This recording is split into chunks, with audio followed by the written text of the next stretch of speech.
はい、ということで、いつも心に透けると光のバーチャル銀融詩人からでね、ゆうと申します。本日もどうぞよろしくお願いいたします。ということで、来たね。PLL 来たね。いやー、まあテスト放送からね、ちょっと目が離せないっていうね。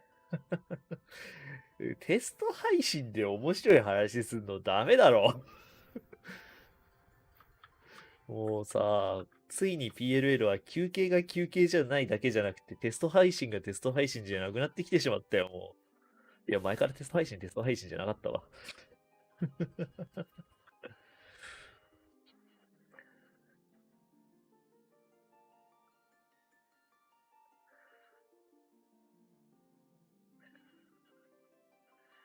はい、琥珀いらっしゃい。ね、もうさ、テスト配信がさ、テスト配信じゃねえのよ。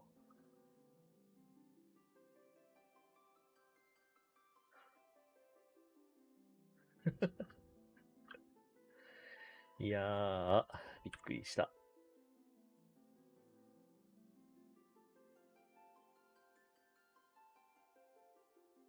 まあ、おそらくなんですが、本日、たくさんの配信者の方がね、配信枠を立ててやってるかなと思いますので、まあ、ぶっちゃけ、今回の PLL に関しては、興味深い話はあれど、なんて言うんだろうな。まあ、ゲームのプレイそのものに強く影響する話は出てこないのかなって踏んでる。まあ、日本データセンターの再編に関する話はおそらく出てくる。出てくる。具体的にどう再編するかまでは、出るか出ないか五分五分かなってとこだと思うんだけど、再編に関する説明はおそらくヨシピーが直接自分の口で語るっていうことをしたいはずだから、だから、あれなんだよね。きっと、彼は、その話するね。うん。そう、黒ずくめのヨシピーはね、完全にね、ヤーさんだからね。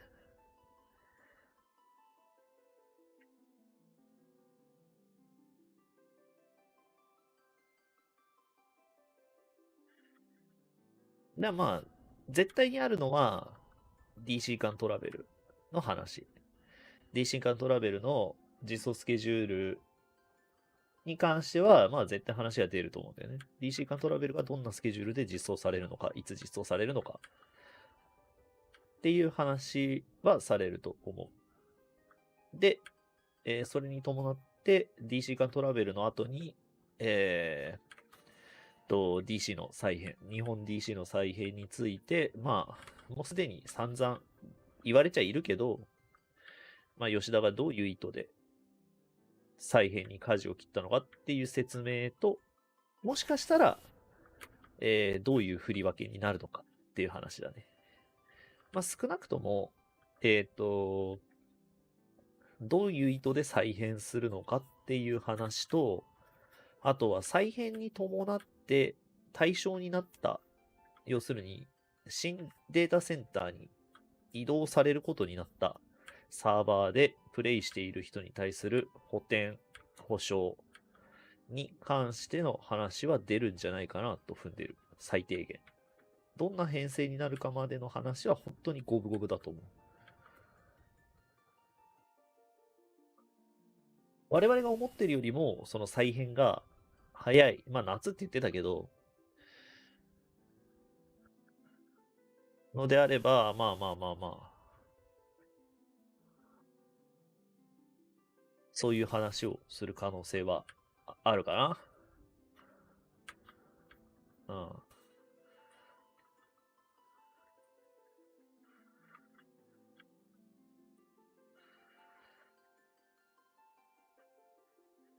ん。で、今回は、PLL の音を載せるので、ゲーム音はほぼ切ってるんですが、今は切らなくていいな。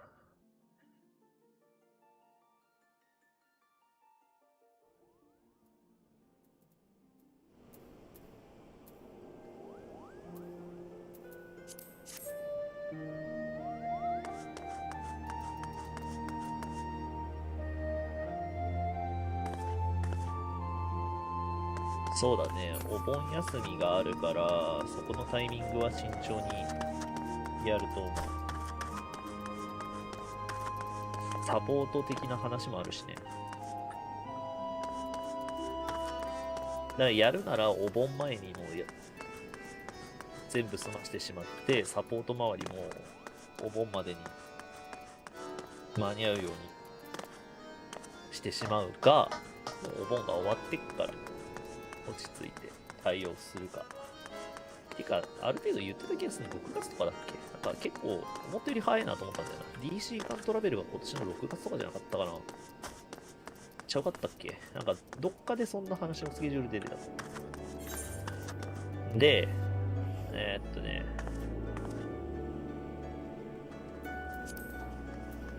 今日やりたいことは、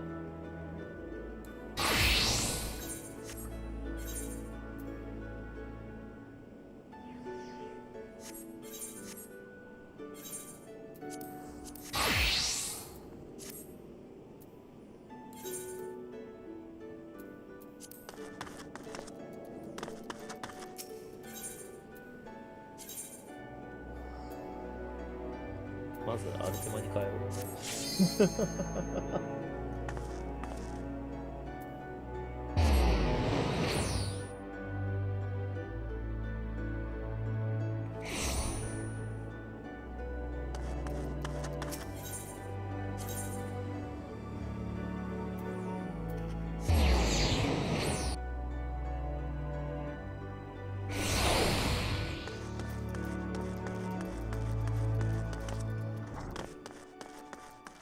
ちょっとね、とあるコンテンツに学者出せよ、ほらって言われたんで、学者をやっていきます。で、学者のジョブクエは実は初めてです。あなたなら適任かもしれませんね。実は最近、実力のある魔術師をうんぬんかんぬん。武術師ギルドに所属している方らしいのですがね、何でもある学術調査に協力してくれる魔術師を探しているのだそうです。魔術を探求する者にとっても有益な調査だろうとおっしゃっていましたが、果たして本当かどうか。何せ武術師にはそうやからも多いですからね。ともかく興味がおありでしたら、武術師ギルドのアルカゾルカという方をお尋ねになってはいかがでしょうか。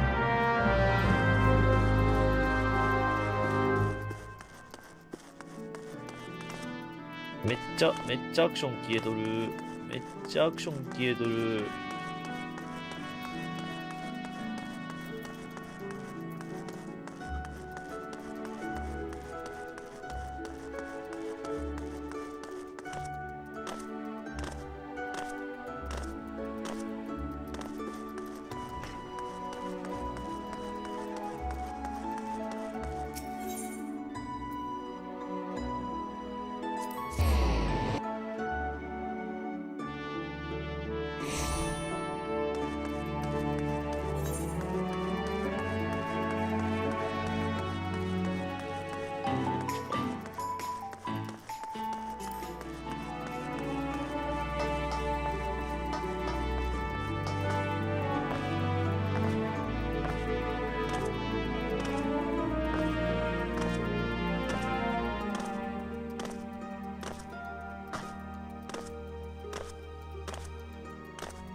術師ギルド来るの初めてかもしれん。い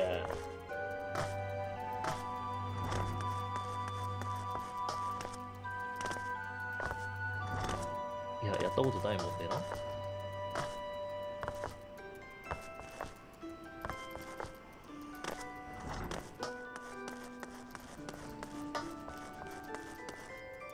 バリヒは学者ができるようになりました。学者じゃない、賢者ができるようになりました。ただ別にバリヒだからできるってわけではない。ララフェルだ。嫌な予感がする。おはようございます。始まったのでゲームを切りたい。68回ファイナル始まったのでゲームを切りたい。レターライブをお送りいたします。Thank you very much for tuning in to Final Fantasy 14 letter from the producer live number 68. 皆さんにで始まったので僕はセリフ読みもしない。Hi, my name is Naoki Yoshida, producer and director of Final Fantasy XIV. 皆さんおはようございます。そしてこんばんはな人も多いですね。Final Fantasy XIV プロデューサー兼ディレクターの吉田です。よろしくお願いします。ただ、お願いします。賢者があまりにも楽しくて、そして本日進行を務めますコンヒフがいらっしゃい。PLL 来たね。よろしくお願いします。My name is Toshio Morochi, also known as the Fox Clone. You are a global community producer here.I will do the MC stuff for today's live. はい、そして、本日はですね、本日の、PLL も、日本語と英語のバイリンガル放送でお送りいたしますので、我らがあゆみさんがスクエニアメリカオフィスから入ってくださっております。So once again, today's letter live is fully bilingual in both Japanese and English. So we have a special member from Square Enix America office. あゆみさんです。おはようございます。おはようございます。スクエアニックスアメリカの徳竹あゆみです。通訳を務めさせていただきます。よろしくお願いします。Hello everyone, this is Amy from the Square Enix Los Angeles office. I'm going to be supporting for the translations today. はい。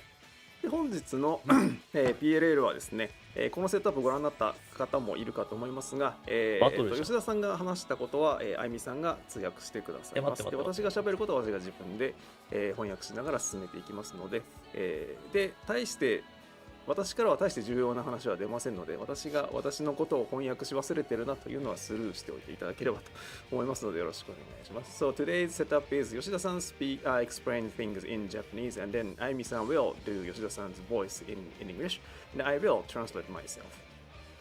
はい、そして今日の PLL はですね、前半戦はファイナルファンタジー14の新たなる挑戦、次の10年に向けてということで、吉田さんからいろいろご説明いただきます。そして後半はですね、休憩挟みまして、後半は、フォーラムで事前に募集しました、パッチ 6.0 をプレイしてみての、Q&A セッションをお送りしたいと思います。So today's letter live has two major parts, and then first half is the kind of presentation by producer director Naoki Yoshida, which is where we are and where we are going for next 10 years.And then we have a taking break, and then latter half is the Q&A session based on your gameplay of 6.0 expansion. はい。はい、ということで、始めてまいりたいと思います。ですね、私がこっちを見てるとき、はい、こうなってるときは皆さんのコメントを見てるときなので、今日こういうシチュエーションすごい多いと思うんで、ご理解ください。So you might see me turning my head sometimes when I'm speaking, but I am actively looking at the comments that people are making as you watch the stream. So you may see me turned this way, but I am still participating. So just wanted to let you know. まあちょっとね、日本のコメントでね、この手の通訳放送はテンポ悪いんだよなって言ってる人いるんですけど、まあグローバル全体でねお届けしているので。吉田の長い話をですね、あゆみさん一生懸命ね通訳してくれてるんで、そこはね、それを言われると我々ちょっと悲しくなるんで、そういうまあファンフェスのステージぐらいで思って見てもらえると嬉しいかな。And we do see some comments about how translations kind of drag on the pace. It doesn't feel as quick, but Amy is here to try to facilitate communicating Yoshida's comments.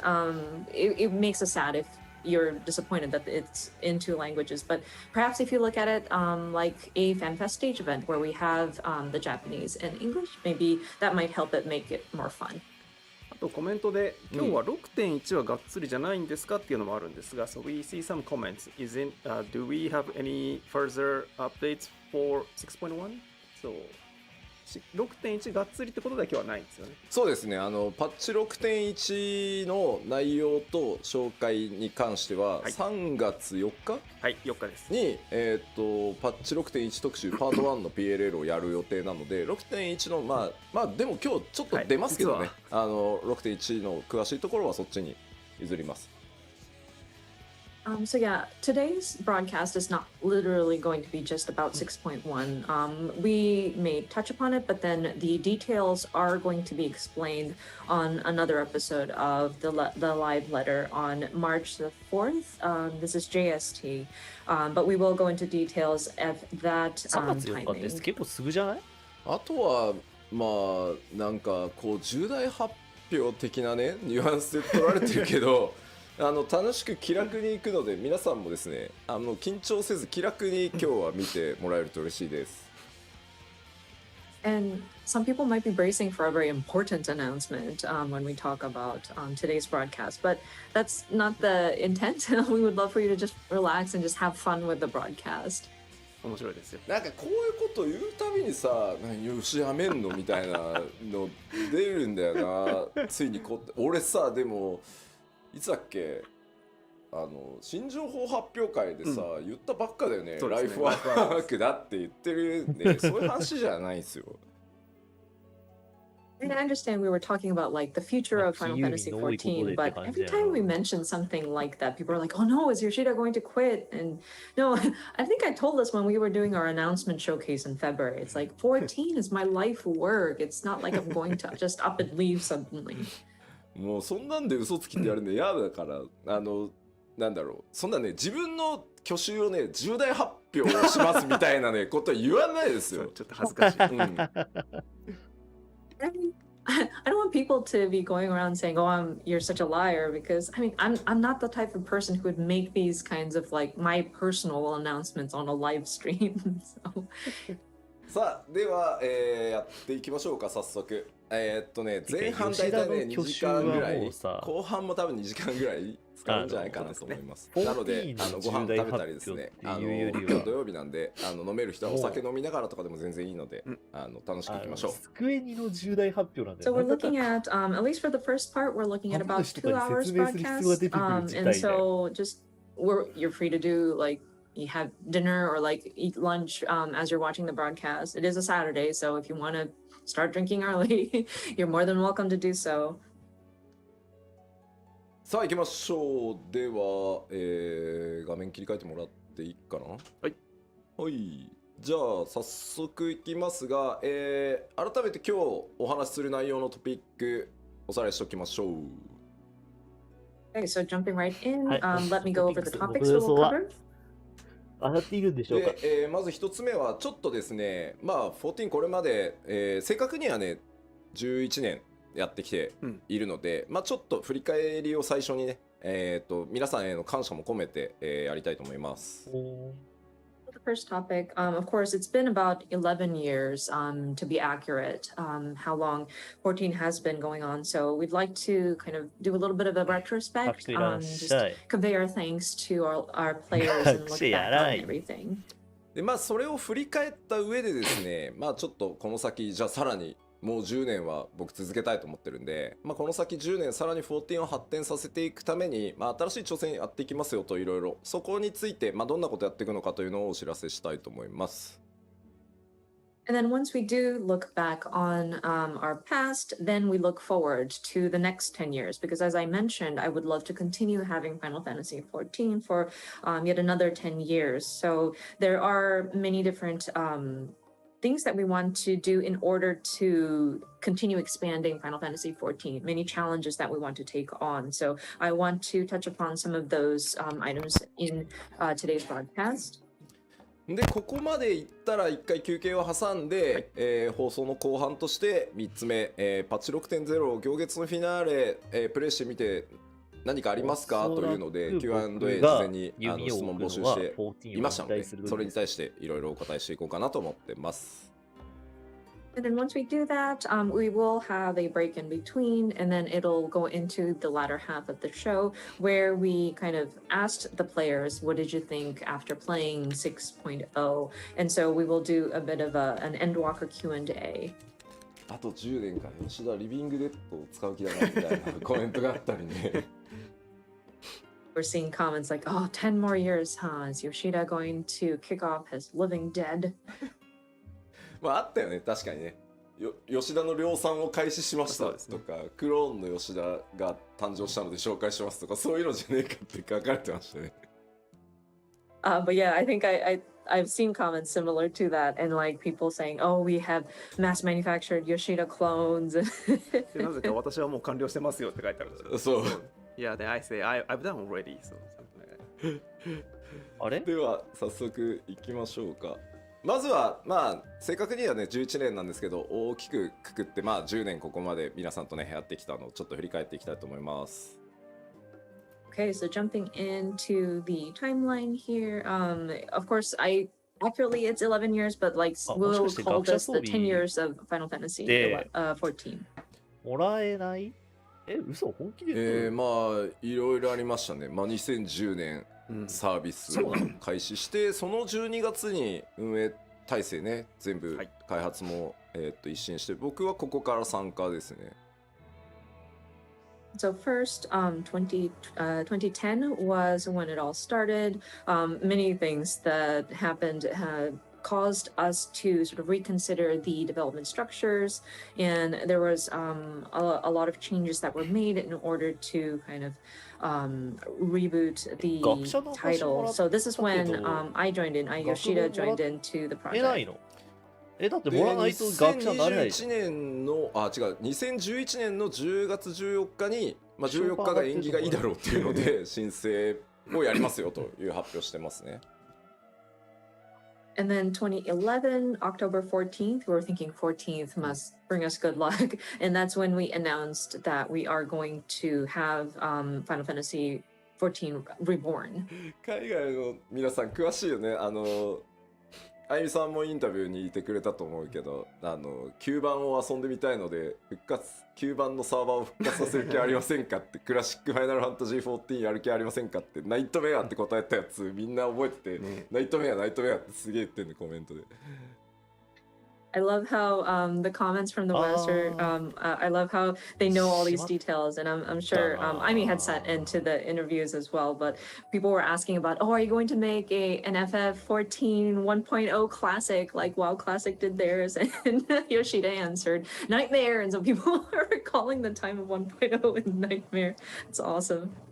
でまあ2012年の11月11日にですね、時代の終焉トレーラー公開とともにですね、一旦申請の準備のために Q14 のサービスを、終了させていただいてます。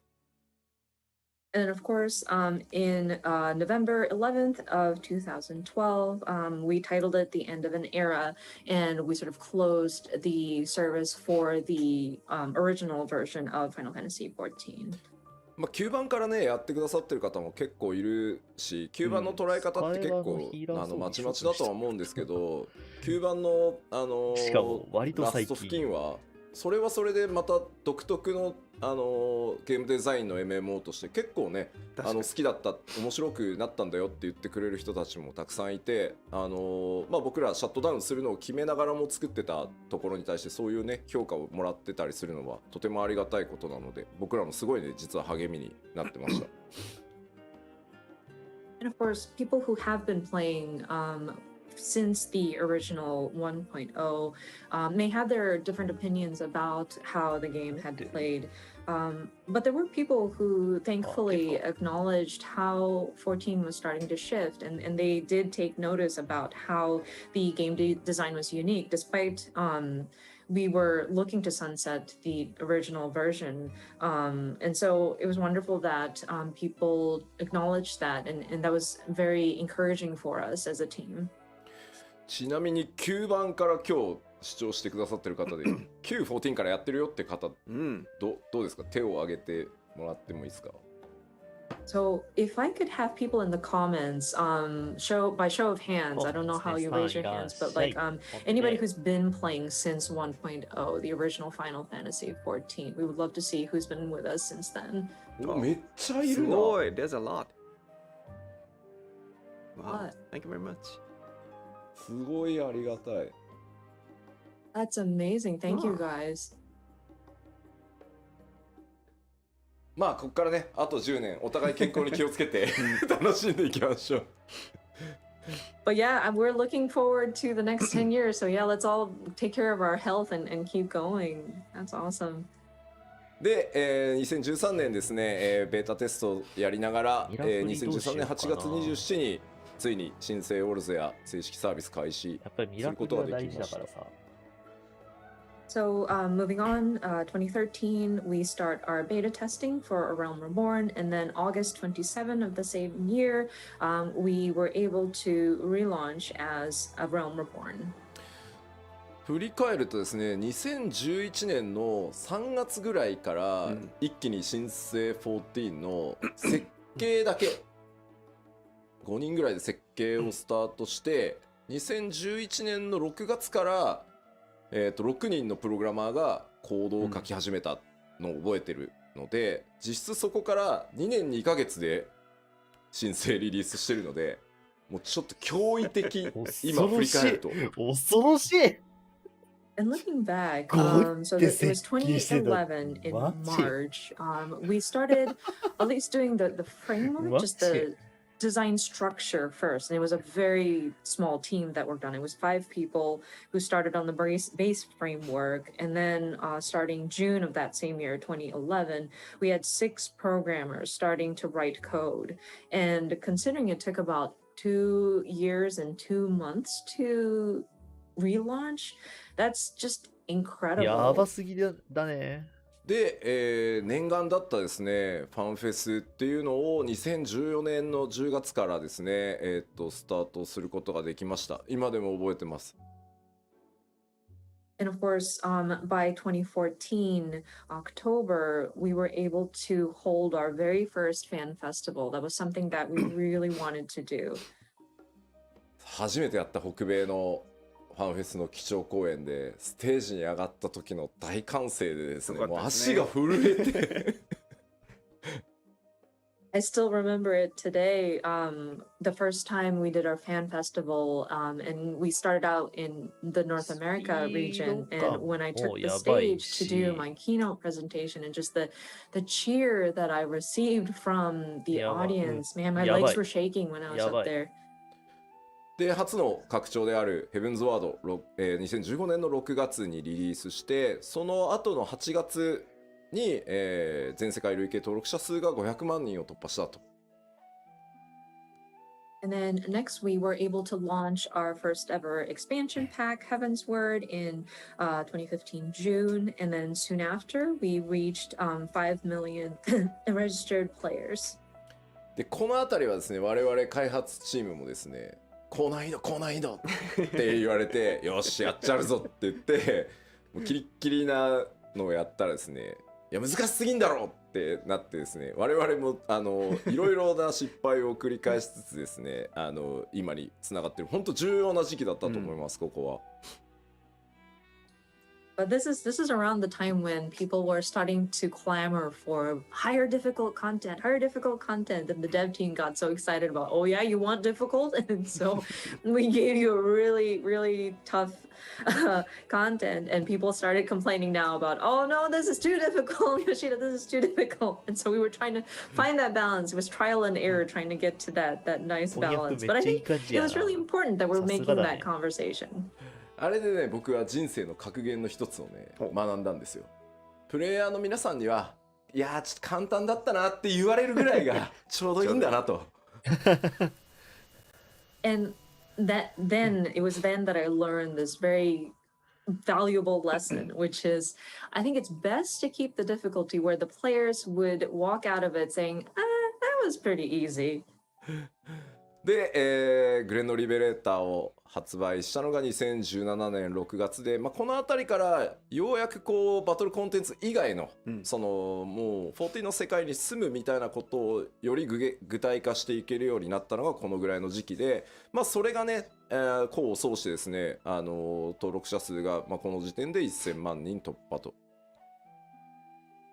And then, of course, Stormblood released in 2017 June, and we started looking at various other types of content aside from battle and combat, content that would involve the feeling of living in the world of Final Fantasy XIV. And I think that really struck a chord with people. People were resonating with it, which thankfully got us to our registered player number up to 14 million players. 結局はね、思い出されるグレンのリベレーター初日のね、ラウバーン透滅。なんも難しいって言っても、高 And 難易 I 度が欲しい still って言っ remember て when も、 Stormblood first launched, 自分がクリア Raban できないコン Extreme テンツって and the Niners. 面白くないんですよ。ありましたね。結局。I think we all remember that. どんなに高難易度が欲しいって今の安定した言ってるプレイヤーもキューイングシステム自分がクリアできないってなると、はあ、 But I 二 mean, 度とやろうわ、こんな even クソ with ゲー that failure, って we 言うの learned よ、 from 結 it 局 and は。 we were able to build a much better queuing system. そしてですね、だから2018年になると、まあ全世界登録者頑数が張ればクリア1000できるよ1400万人まあ、を突破して、簡単だったんじゃないの2019年には、1600万人を言われるぐらい突破とありがとうございます。多分いいんだと思うよ。So I'm sorry, this is where we hit 14 million is 2018 August. And then moving on, we reached 16 僕 million も players 今回の変国編 by 簡単だったって言2019ってる人の May. うち So 何 thank 割が you so 心 much の for 底から all the そう思っ players て that る are か staying 疑 with ってる us. もん。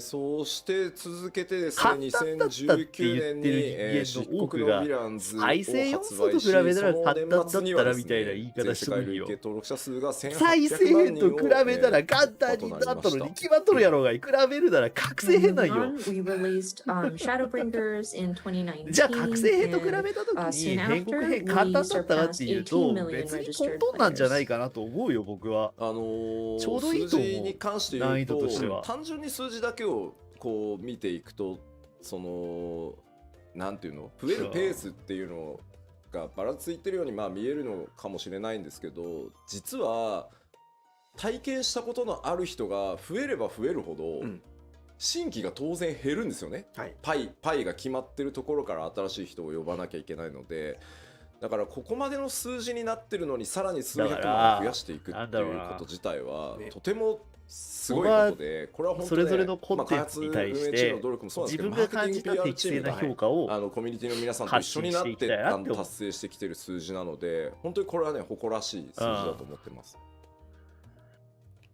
And looking at the numbers, it might seem like there's no で、 real そうやっぱり like 吉 nothing 田 of note. も Oh い yeah, ろん the な numbers are just 多分経験の中 increasing. で But 取 if 捨 you 択一という consider 取捨 this, 選択と if い we うか、 have a certain number まあ of っていう people か、 already そう playing い the う game, and if we have a single pie that we're taking numbers out of, like you would 意見 expect の the numbers to start 吸収するの going か down, but 流すのかみたいな。it's interesting that we see more and more players join us even after all these years. We are seeing millions signing up. So, of course, I really want to acknowledge the development team, operations team, but also the marketing and PR teams working with the community to kind of promote the title and get the word out. So I'm very proud of their achievements.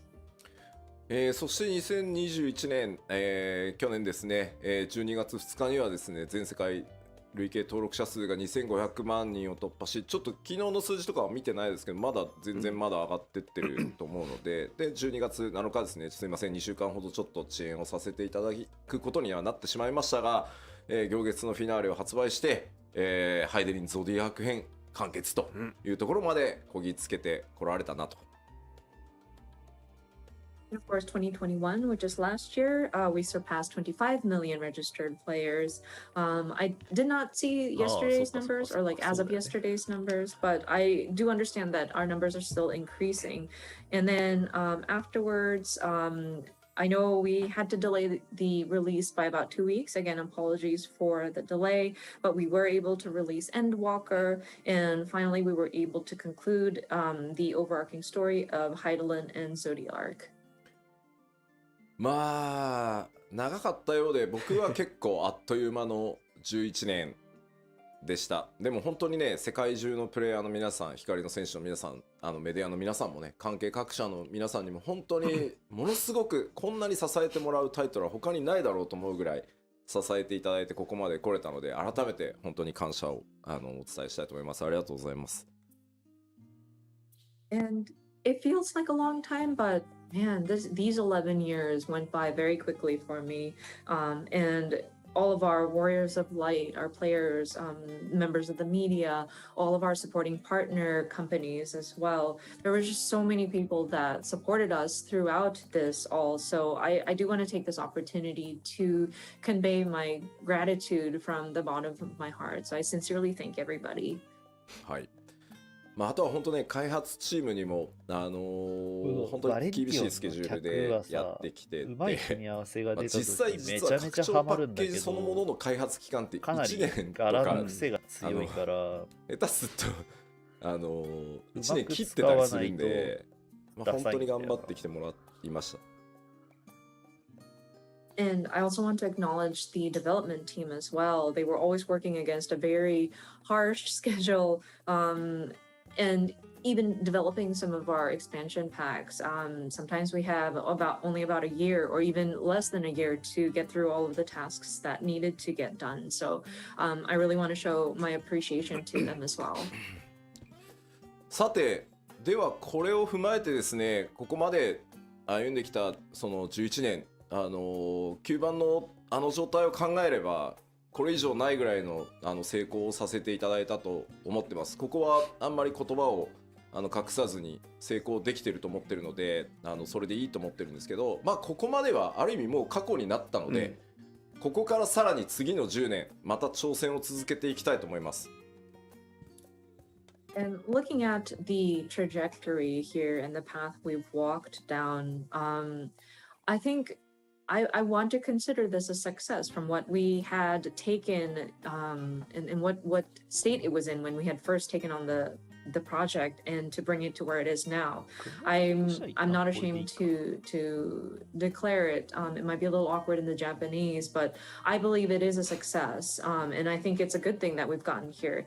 But now that we have gotten this far, all of this is now in the past, and so we want to look to the future. We want to see what kind of challenges we can take on. あとは色だ。というわけで2つ目のセクションである14の新しい挑戦と題してですね、今後どういうことをやっていくよというのをお伝えしていきたいと思います。So, for the second part of this presentation, as you see, it is entitled Newfound Futures. So, I would like to discuss what we are intending to do. まずですね、僕としてはですね、社長からやめろって言われるか、やめろって言われても抵抗するとは思うんですけど開発チーム運営チームからやめろって言われるか死ぬかぐらいの以外では14をやめる気がなく続けていきますんで、この先もぜひ皆さんよろしくお願いします。And me personally, as Yoshida, unless the CEO says, Yoshida, you need to leave, and even then, I think I'm going to fight him. Or if like the development team, the operations team want to kick me out, or if I, God forbid, die, those are the only extreme cases I would even consider leaving the 14 project. I want to continue working on Final Fantasy 14, so your continued support will definitely be appreciated. というわけでですね、まず今回その10年さらにこう14をせっかくねここまで日本初のそのサービスでこの規模まで来れるってなかなかあることじゃないので、この先の10年に向けてまずは 7.0 をめがけて、新しいことに挑戦していこうと思ってます。So of course, with this title, and considering that this game was launched from a Japanese development studio and being able to expand to this global scope, it's a rarity, I think. And so my next goal, my future goal is now looking at 7.0 and leading up to that, what can we do? コメントが 7.0 って言ったかで大丈夫大丈夫。もうシナリオ会議の1回目やったから、合宿やったから、7.0 はやるよ。People are already speculating about, oh no, 7.0 confirmed? Well, I mean, we are already talking about scenario for 7.0. I'm not afraid to say that we do intend on doing a 7.0. あるよ。そりゃまずここに向けてちょっとコンセプトを話をさせてもらいます。まずその一つ目がこちらになります。Now, that being said, I do want to establish what my thinking is and the concept behind what we're trying to do leading up to 7.0. And this is the first point. これ具体的にどういうことっていうのはこの後ちゃんとお話ししようと思います。And of course, I will go into detail as to what this exactly means. そしてですね、7.0 に向けて、チャレンジとしてですね、こちら、第1次グラフィックスのアップデートの準備開発っていうのをやっていきます。And then next, again, leading up to 7.0, and one of the challenges that we want to take on is our first graphical update, at least the preparation and the development for it. まあ、なんで第一次ってついてるかっていうのも後でねこの項目の掘り下げでちょっとお話ししようと思います。And of course, when we dive into each of these different points, I will touch upon why we are calling this the first graphical update. まあ一応先に言っとくコメントが結構多いんで7.0 で PS4 が遊べなくなるってことはないです、それはないのでお約束しておきます。I do want to clarify though, because I am seeing a lot of comments wondering about this. This does not necessarily mean that we are ceasing the support for PS4 as of 7.0. So I do want to clear that out first. そしてですね今日3つ目、せっかくなのでパッチ 6.x シリーズでどんなことをやっていくかというのもお知らせします。And then the third point, I mean, since we are here, I would like to take the opportunity to cover what we are planning to do throughout the 6.x series as a sort of roadmap. はい、では各項目、詳しくよりお伝えしていこうと思います。Okay, diving into the details. まずコンセプトの一つ目ですね。一人でもみんなでも遊べる RPG へ、さらなる進化をしていきますと。So our first concept, an even better RPG, alone or with friends. これ何かというとですね、読んで字のごとくなんですけど、そのファイナルファンタジー14一応ジャンルとしては MMORPG って呼ばれてます。So I mean, it is what it says, of course, but yes, I understand that Final Fantasy XIV as a game genre would be categorized as an MMORPG. だよね。そこでですね、僕この11年ファイナルファンタジー14をやってきて、世界中のプレイヤーの皆さんとイベントだったりファンフェスも含めてですけど、本当たくさんのゲーマーの人たちと話をしてきました。And of course, throughout the 11 years of doing Final Fantasy XIV, we did various events, gaming events, including Fan Festival, and I had the opportunity to speak with different gamers. そこでですね、あとそのマーケティングチームに市場調査とかをしてもらって、これね定期的に拡張のたびにやってるんですけど、やっぱりそこで出てくる答えっていうのが、なかなかブレイクスルーできないなっていうのがあったりします。And of course, I would have my marketing teams perform market research as well. And this is something we regularly do when we start to plan for upcoming expansion packs. And with the information that we receive, and there's always like a question that we never seem to find a way to break through. 2つあって、1つはファイナルファンタジーシリーズ大好きなんだよ、すごいファンなんだ、全部やってるよ、ただし11と14以外ねっていうのがめちゃくちゃ悔しい。 So there's actually two, and one of them is we see there's a lot of players that love Final Fantasy and many that claim they've played all of the Final Fantasies except for 11 and 14, which is very frustrating. 11もね今かなりアップデートをかけてかなり大部分ねソロで遊べるように快適にしてますが、14はさらにその先へ行きたいと思ってます。And of course, we are paying attention to Final Fantasy 11 players as well, and we've made various updates. I think it has become very solo friendly recently, but with Final Fantasy 14, we want to go beyond that. あとはもう一つはですね、オンラインなんだよね、めんどくさい、人と遊ぶの嫌、なんか人間関係作るの嫌っていうのがですね、やっぱりナンバーワンなんですよね、そのプレイをしない理由っていうところで。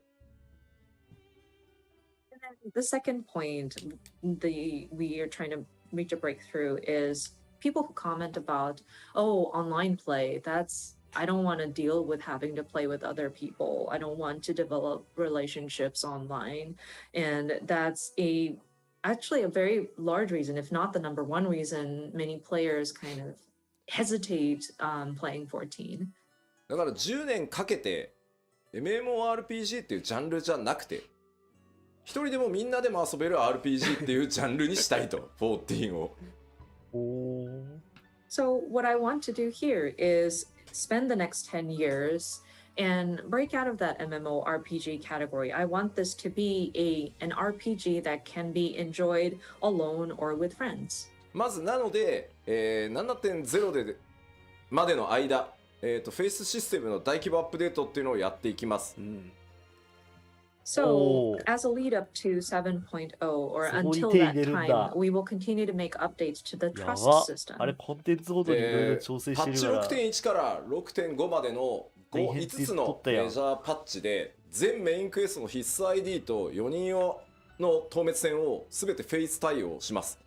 マジAs it says here, trust compatibility for all main scenario dungeons and 4-player trials to be added in patch 6.1 through 6.5.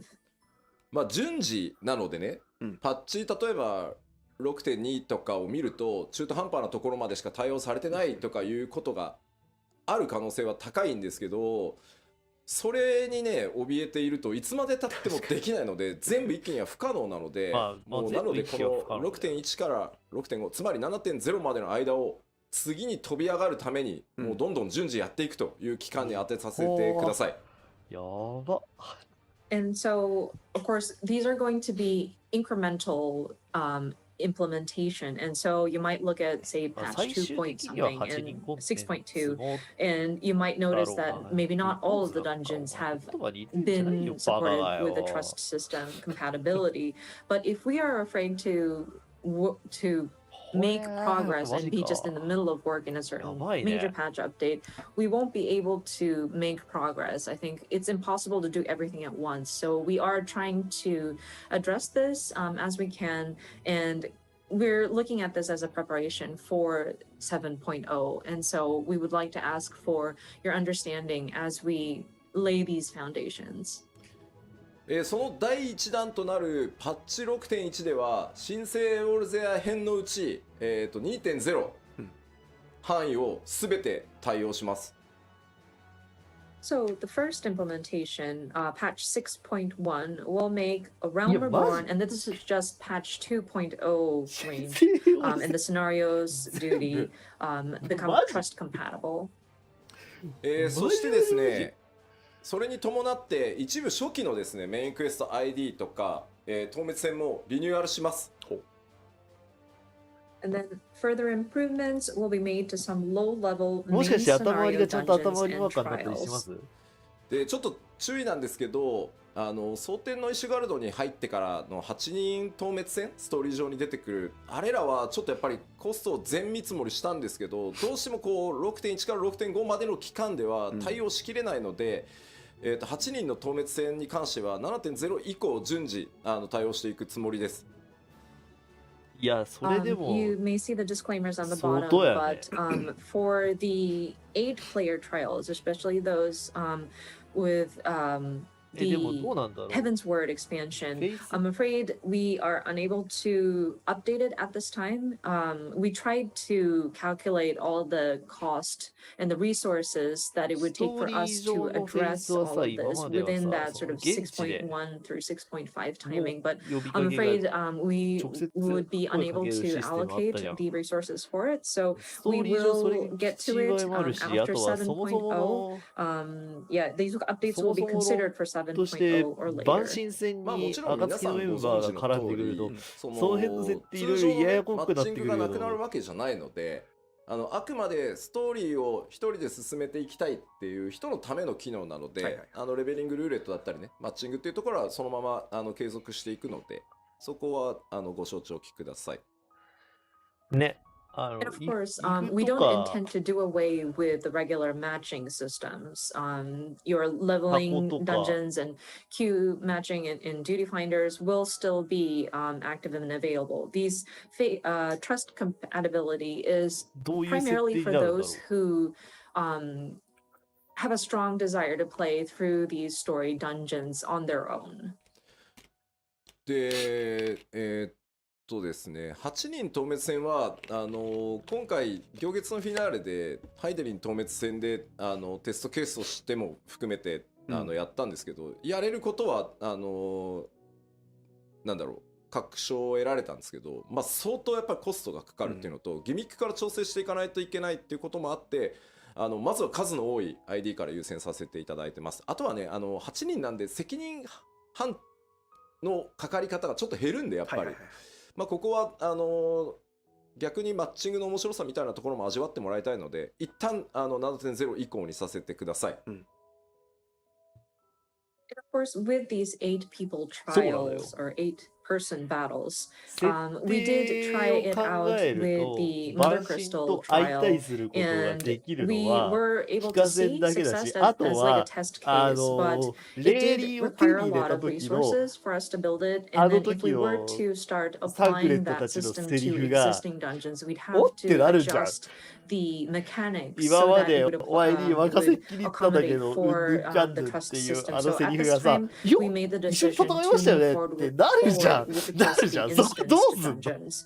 And with an 8-person trial, I think that sort of reduces the responsibility per person going into the match. ゲームシステムとしては嬉しい。 We're hoping that players would still jump into like a duty 単 finder 純に and ゲームシステム hopefully そのもの get って考えた the ときに enjoyment 全 out of matching ID up フェイ with ス化 random っていうの people. はとって So もあ at りが this たい time, 話だし、 we are unable to address it めちゃ within め the ちゃコストかけて 6.1 くれ through る作業 6.5 なのもわ period, かる but し、あり we がと are う吉田 looking っ to て it な for るんだけど、 7.0 or later. でちょっと注意なんですけど、はい、まあどうしてもフェイスっていう呼び方をすると、暁といけんのかなとか名のある NPC といけんのかなってイメージがちょっと強いと思うんですけど、吉田さんこう出ていらっしゃる。ストーリー上こうそのマッチングでしかいけないからこそ、じゃあ俺は他のことをやってくるみたいなのでこうみんなちょっといなくなったりとかしてたと思うんですよ。あれまで全部変えるはさすがに無理なので特に序盤とかは冒険者ギルドのメンバーだったりとか、暁の光のなんだろう、こう光の加護を持っているであろう他のメンバーみたいなイメージで組むケースが多いです。And I want to make another point of caution here. Whenever we say trust compatibility, I think the thought that, oh, can we go into this dungeon with members of the Scions or any sort of named NPCs? And some of these story dungeons have key players kind of leaving the scene, like where the Warrior of Light goes into a dungeon and say somebody goes up and says, oh, I'm gonna take care of matters over there. We can't have them come back just to join you in the dungeon. So in those cases, especially the earlier dungeons, you will see your trust members as like members from the Adventurers Guild or maybe other people who have the Echo accompany you in these dungeons. ただまあ、そういうことだよね。キーになるストーリー上のキーになるポイントで、まあこいつはやっぱり本当はダンジョン一緒に行ってほしかったなってプレイヤーの皆さんが思ってるようなポイントは、シナリオ一部カットシーンも含めてちょっと変更してでもできるだけそれにまあ添えるように、やっぱりニーズヘックと対峙するときはエスニアも行って欲しかったなみたいなやつは、できる限りそういうシチュエーションはなんとか対応していこうと思ってるので、一部ねそれもちょっと変更する部分があるかなとは思います。全部は無理なんで、はい、そこはご了承ください。But that being said, there are certain key points in the story where we do understand players might have a very strong desire to have particular NPCs accompany you in a dungeon. So in some extreme cases, and not extreme cases, but like some key points, the team will make some adjustments. We may have to change a part of the script so that it'll make sense for the character to join you. An example I can come up with off the top of my head is probably the Nidhogg battle. I'm sure a lot of people would have thought like, oh, it would have been nice to have Estinian join as part of the Trust NPC. So we're considering having that available. So there may be some content that accommodates for certain NPCs to join you. I'm afraid we can't address all of them. We can't make it happen with all of the dungeons. So your understanding on that would be appreciated. そしてですね、ごめんねちょっと長くて、6.1 特集パート1の時にまた詳しくお話ししようと思いますが、新生オルゼアの後半って結構今のレギュレーションと違ってしまってるこうダンジョンとかが多いので、かなり手が入ってます、いろいろ。これあれだよ And of ね。 course, 多分さ、 with 頭割りマ the ーカー details と of かのさ、表示が 6.1, さ、 we will have a 現代版 dedicated にな live る letter for っていう that, 認 and 識 I でい will いの delve かな into これ。 details at that time. そう But そういうことだよ I ね。 do want to mention ま that ずは我々が言ってきたそういうこ much と of the じゃない。 content, especially in the later half of ARR, differ in how the regulation is set up. So there are changes that have been made. まあ例えばトトラクとかの、ドゥーンってなってヘビースローがかかるヘビーがかかる床とかなくなってます。For example, like when you go into トト the ラクが thousand 快 miles of 適になる Totarac, ってよ and い you な。 step ト on ト those ラ like ク poison が floors, 快 and all of a 適 sudden になるって you よ are 君たち。 hit with heavy or デ slow. ューン。We're actually デュ getting rid of ー that. ンがさ、めちまあ、あゃとはめちゃ腹立ちょっとったよな。 Q14 からあれ新設でもいざなくなるって急いで聞くとちょっと作って寂しくなるな。ないなとかいうところの寂しくなるな。ちょっと絵的な調整もそれなりにやってます。And there are ちょ also っと some さ、6.1 に aesthetical なる前にさ、みんな changes でデュ that ーン we しに行こ wanted うぜ、 to デュ make. ーン。There were certain areas of さ the よならデュ earlier ーン part of の募集立てよう FF14 ぜ。when we were trying to quickly just relaunch as a realm reborn. So there were areas where lighting may not have been 100% to what we would have been satisfied with. So we went back in and adjusted those as well. そしてですね、まあ他にもですね、8人、まあフォトセルの話もした一番今。最初であるフォトセルの話もした。ちょっとさ、今さ、僕さ、ホットマン整理したらさ、さよならデューンの募集立てるか。And then one of the first 8-person party battles that you encounter, I believe, is Camp Westwind. And I want to mention that we are doing away with that. 皆さん大ショックを受けておられますね。People are getting shocked. 帝国の盾としてね、武人として、身を挺してやってきた、ね、帝国将軍の一人、まあ将軍ではないけど正しくは、今なんか8人でフルボッコはいかがなものかということでですね、はい、ちゃんとコストをかけてですね、クエストインスタンスバトルとして、生まれ変わりますので。マジ台湾派ってことアティティさんと。うわー、これはもうアティティさんもう立てないといけないね。I mean, he's technically not a captain, but like, I mean, he's like a very prominent figure. I think it would be very humiliating for 8 people to come in and just beat him up. So we actually allocated the resources to rebuild that battle so that it's going to be a quest instance battle that you go in. まあ他にも内閣外閣と呼ばれている8人ダンジョン、あれらもですね、今回すべて4人用 ID に作り直してあります。つまりフェイスでいけるようになるってことですか。 And of course, the Praetorium and the Castrum Meridian, sorry, I can't pronounce it. Meridianum, those very long Guardian bases that you need to go. They were originally 8-person content, but we are going to be changing it so that these are 4-person instant dungeons. ちょっと待って、想像以上に出てくる情報がやばい。4人用としてシナリオモードを作って、であとメイン、いやフェイスができるからワンチャンメインルレなくなるまであると。8人でただひたすら無言で殴るっていうのもストーリー用のメインルレなくなるまであるよ、ワンチャン。大工事ですね。メインルレってもともと8人コンテンツがUltima or the 新 Ultima プレイヤー weapon が初見で突入するにあたって全くしゃぎらないっていうところの救済措置な部分もあったと思うんだよね。だから特に美味しく時間かかる美味しく設定してるわけだけど、フェイスで突入できるようになるだろうから、これはメインルレ消えるか報酬が減額あるにしても報酬がだいぶ減額になる可能性は出てきたこれ。てかというわけで、まあそんな風にコストもですね、キャロさんいらっしゃい。いや、アティティリストルじゃない。8人近づけられるようにインスタンスバトルいろんな回収をしつつですね、パッチクエストインスタンスバトル化されるんで、対マン、アティティと対マン ID ですね、全部対応していこうと思いますので、よろしくお願いします。So, yeah, in a nutshell, we are going in and making many マジマ adjustments ジ so that マジで it fits 内容に出てる文字に対してkind of 喋ってる情報が多すぎる。 how ちょっ the と game これは feels ス at ティ this ーブ・ジョ time. ブズのびっくりの So 喋り量 throughout 量だ patch から、もうちょっ 6.1 through とスライド考えて、 6.5, we will よ be しだ、 looking よし at だ、 the スライド考え various て。 content up to the 4.x ちょっと待っ series, て、 the ちょっと different 待って、 instance アーティン dungeon ティ to ンが make インスタンス adjustments. バトルになるのと、メインクエがでよはこのりセクションアイディになるのが、以上でメインコ次ンテンツへ行きたいと思いでますかすぎるって、裏で何す So べ moving き on の to the よ、 next お前。 section. びっくりだわ。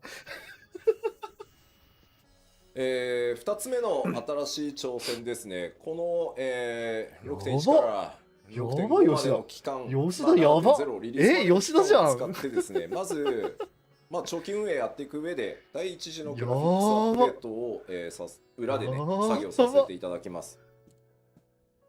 So our second concept, and again, this is going to be the preparation that we will be doing throughout patch 6.1 through 6.5, leading up to the launch of 7.0. It is a long-term or like preparation for long-term operation of the game, and we want to be ここまで doing 気はし this て in た the んだけど、ジョブ background, クエド but ックじゃねえ。 we'll be preparing for our first graphics update. ただ、なぜ第一次グラフィックスアップデートと言ってるかっていうと、2時も3時もあるんだろう、もしかしたらってことなんですけど、なぜかというと、もうここまで11年運営してきてると、尋常じゃないリソース、グラフィックスアセットが存在してます。ペイルは周囲でしょ。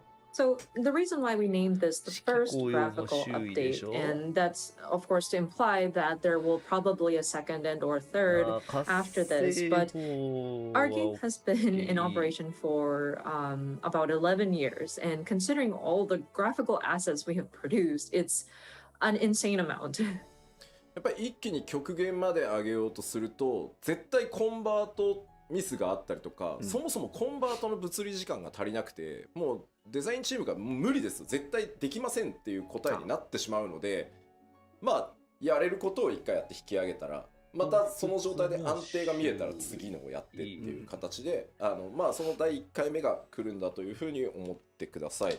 And so if we attempted to update every single piece of graphical asset or resource that we've put into the game all at the same time, we might run into issues of conversion errors, or it's just physically takes a lot of time to convert everything. And consulting with the graphics team, they already know that we can't address everything all at the same time. And so what we're trying to do is address these in phases so that we can test out certain elements, see how they work, and if it seems to be stable, we move into the next phase. And so I think with our first graphical update, this will be like the first time we start testing some of these elements. 4K グレープスでめっちゃ吹いたんだけど。I saw a comment that says 4K grapes. Thank you so much for that. That was hilarious. あそこに 4K とかね、なんか40万ポリゴンとかかけてると、それこそ Q14 みたいにキャラクター全然表示できねえぞってことになっちゃうので、ちょっとこれから詳しく説明はしますよ。That's hilarious, but like imagine spending so much resources just to get the grapes to be 4K resolution, and imagine spending 400,000 polygons just to depict a piece of fruit. We won't have enough resources to render our characters on screen. But let me go into the details. ファクトは単体。そのグラフィックスアップデートは一気に、7.0 での投入を予定してます。So again, these graphical updates are intended to be implemented in 7.0. その次期拡張パッケージまでの間っていうのを、僕らのそのグラフィックスのアップデートのシェーダー追加したりとか、いろんなものを追加していくテスト期間だったり、プログラム期間だったり、それに合わせたグラフィックスアセットのコンバート期間というふうにさせてください。コンソレーション So の until 週 7.0, this will be again our preparation period. So this is where our team will be testing out various additions to the graphical elements, including different shaders. We'll probably need to write more programs. This is where when we're going to be doing our asset conversions, etc. でここが重要なんですけど、あくまでやっぱりマルチプレイのゲームであるっていうのをぜひ覚えておいてほしくて、やっぱり画面全体の美しさ、9番から申請した時に感じていただいたように、やっぱり総合的な美しさ、世界の美しさっていうのを追求していきますよと、コンセプトとしてはね。And of course, one key point that we want players to understand is that this is still a multiplayer game, and so we want to strive for the aesthetic quality of the overall picture and looking at the sort of beauty or the element, aesthetically pleasing sort of overall picture. だってこうまさにね、発売されたホライゾンのさクオリティでさ動くと思われたら困るわけだよ。あれで俺たち300人とか描画しなきゃいけないんで、いやできはするんだけど、みんなの PC 動かないよ。確か And I see games like Horizon Forbidden West, and I don't want to get people to think that we'll raise our graphic quality to that. It's amazing, yes, but imagine having to render 300 different characters on screen at the same time at that quality. It's not physically impossible, but then I don't think it's going to run on anybody's PC. あれですね。そこは覚えておいてね、みんなね。 So please keep that in mind. ここをね、なんか勘違いされるのが一番怖い。RTX3090 That's the scariest thing for people to kind of misconstrue. で、当然なんですけど、アニメーションとか、まあその世界全体、画面全体の美しさっていうところにやっぱりアニメーションとかライティングシステムっていうのも大きく寄与していると思うので、このあたりもアップデートしていきます。And of course, considering the sort of overall aesthetic, animation is going to be a key element we're looking at. Lighting is another element that we want to adjust as well. まあ例えばアニメーションに使っている、よくねメモリがって言われますけど、メモリの割り当てをちょっと増やすことによって今までより長尺のこうエモートモーションが作れるとか、あとまあそのライティングがライトの数が増えることで実は潰れていたバックグラウンドのディティールがより見えてきて、リソースに手を加えなくても綺麗に見えるみたいなところもある。いやPC がリミットブレイクなのよ。So what we mean by different updates to animation and lighting systems is, for example, I know people would automatically start talking about, oh yeah, memory issues with animation. So if we revisit some of the allocation of the memory for animation, it might allow us to create emotes with a longer animation. P さん知らないで。いや P さんは知らないのよ。さようなら P さんってみんな言ってるけど、just having more lights than we had originally set up would allow for details that would have been sort of washed out or like not visible because of insufficient lighting to kind of show up, and so that will allow for improvement in the graphical quality without us even having to adjust the elements that are already in the game. まあ重要なところです。はい。スタンドアローンのゲームクオリティにはなりません。これをですね、皆さん頭にすり込むためにもですね、寝る前に必ず一度復習していただきたいぐらい。And again, very important point. I want to stress again, the new graphics will not be comparable to those of standalone titles. This is again very important. I want you to remember it. I want you to repeat it before you go to bed. That's how much I want people to remember. まあとはいえやっぱりグラフィックスいろいろ手を入れてパフォーマンスというかね、処理はより動作が重くなりはするので 7.0 では最低動作保証スペックの条件がまあ変わるのは確定です。ただならばできるだけ多くのスペック覚えていろじゃんに対応できるっていうところはこれまでのポリシーでもあるので、捨てずになやっていきたいらと思います。ば覚えていろじゃねえのよ。So that being said, we do want to update the graphics for sure, and so that means your processor might require more power in order to render these graphics properly or like efficiently. So we will probably have to update the system requirements for your machines and your PCs. We will try our best to accommodate for as many models of machines to accommodate with the changes, but we do want to make you aware that it is pretty much guaranteed that we will have to update the system requirements. でやっぱり気になるプレイステーション4なんですけど、アゼムのクリスタルを掲げてもリットマティは召喚されねえんだよ。先行投入すると思いますけどPS4 版の最適化をやっていきます。最適化を重ねるんじゃないよ君たちは。And I know people are wondering about PlayStation 4 support as of 7.0. I think what's going to happen, and this will probably be done prior to the launch of 7.0, so sometime within the 6.x series, we do want to optimize the PS4 version for sure. で、さらにですね、まあ、PC 版にあるようにグラフィックスオプションのカスタムっていうの PS4 版少ないんですけど、あれを増やしてですね、新しいその描画とか入れるとやっぱ重くなる部分があるので、重くても綺麗でいいやという人はオンにしてもらえばいいんだけど、まあ、オフにしてそのフレームレートを優先するみたいなことができるようにしていくので、PS4 のサポートっていうのも少なくとも 7.0 のタイミングではしっかりやりますので。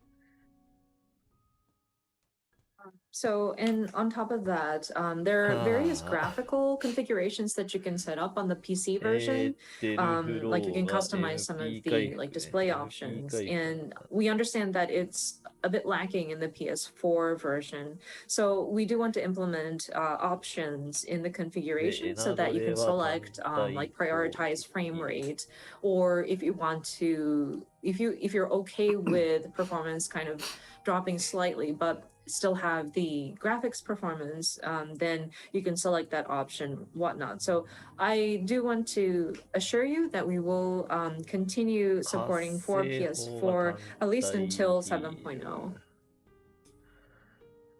端人法が範囲。はい、おしとりさん、仕事が頑張ってくれ。みんなどう思うんだろうこれ。お疲れさん。What people's reactions are. ありがとうね。野戦治療の陣はまあ、俺かと思ったって言ってる。Some people think, oh, is that me? 不当不屈の策は、そうそうそう。なんかさ、多分ね、即出しこれじゃないよね、多分みんな求めてるの。I don't think this is what we are looking for. This is not what we desire. そうだよね。なんか疲れた吉田って書かれてる。Some people are saying this looks like a very tired Yoshida. そう、なんか違うでしょ。Yeah, but it kind of does feel awkward. まあここまでリアルにはならんす。So we aren't going to be working to make it look this real. 丁寧に慎重に話すな、吉田は。まあいわゆるフォトリアルを追求していくとグラフィックスアップデートってこっちに行きがちなんですけど、おそらくファイナルファンタジー14の世界やキャラクターが気に入ってくださってる方、多分こっちを求めてはいないと思ってます。And some games, of course, their intent is to lean towards that photorealistic depiction, and people tend to lean in this direction. But I think for those who enjoy the aesthetic of Final Fantasy XIV, this is not necessarily what we want to begin with. では、今そのグラフィックスアップデートって実はテスト開発もスタートさせてるんですけど、テストスタートしてからまだ1ヶ月と1週間ぐらいなんですね。So with these graphical updates, we are already starting testing actually, and it's been about a month and a week.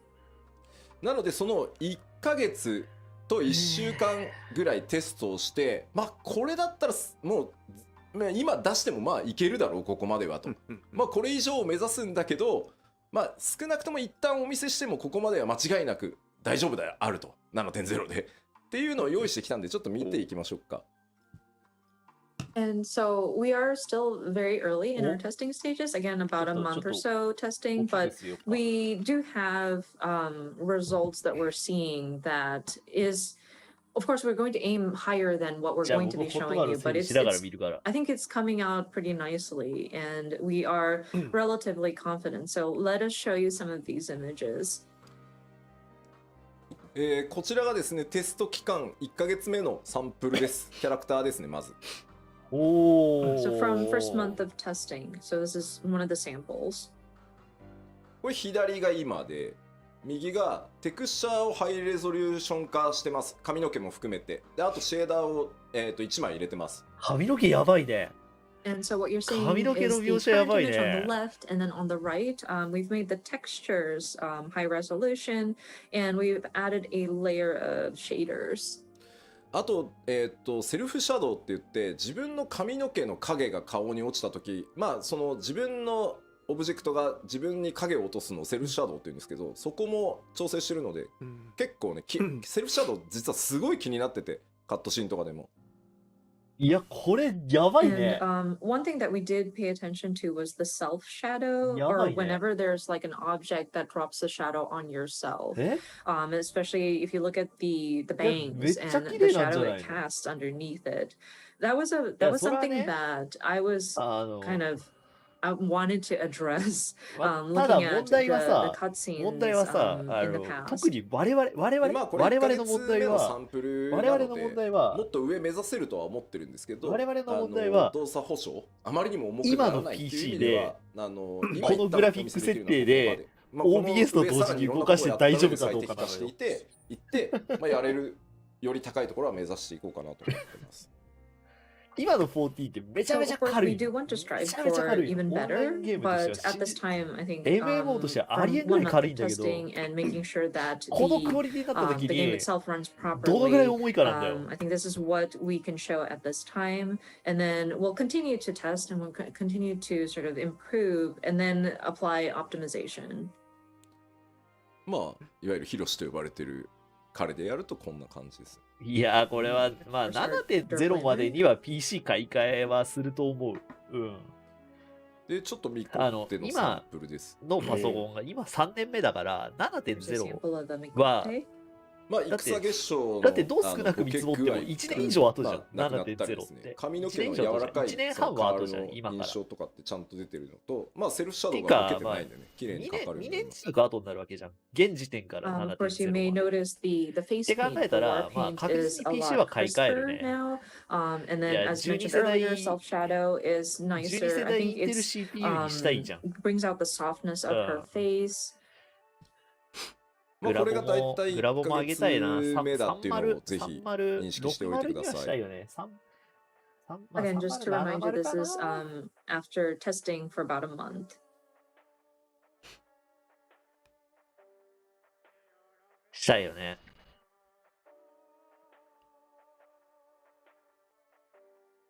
いや、これ描写この方向性で良さそうよね、やっぱりね。みんなのコメント見ていると。Looking at everybody's comments, it seems like we are on the right track in terms of like the direction we want to take it to. 上がるやん。ララフェルがね、一番難しいんですよ。And the Lalfell was actually quite challenging. なんかリアルにするところがなくて。ララフェルは存在がリアルじゃないからな。等身だしな。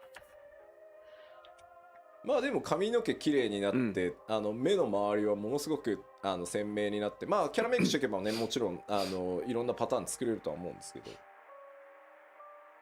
But I think the hair has definitely gotten more defined, and then the eyes has become very crisp, and it looks a lot more alive, so to speak. And with being able to character create, I think it'll have like it will allow for players for a broad range.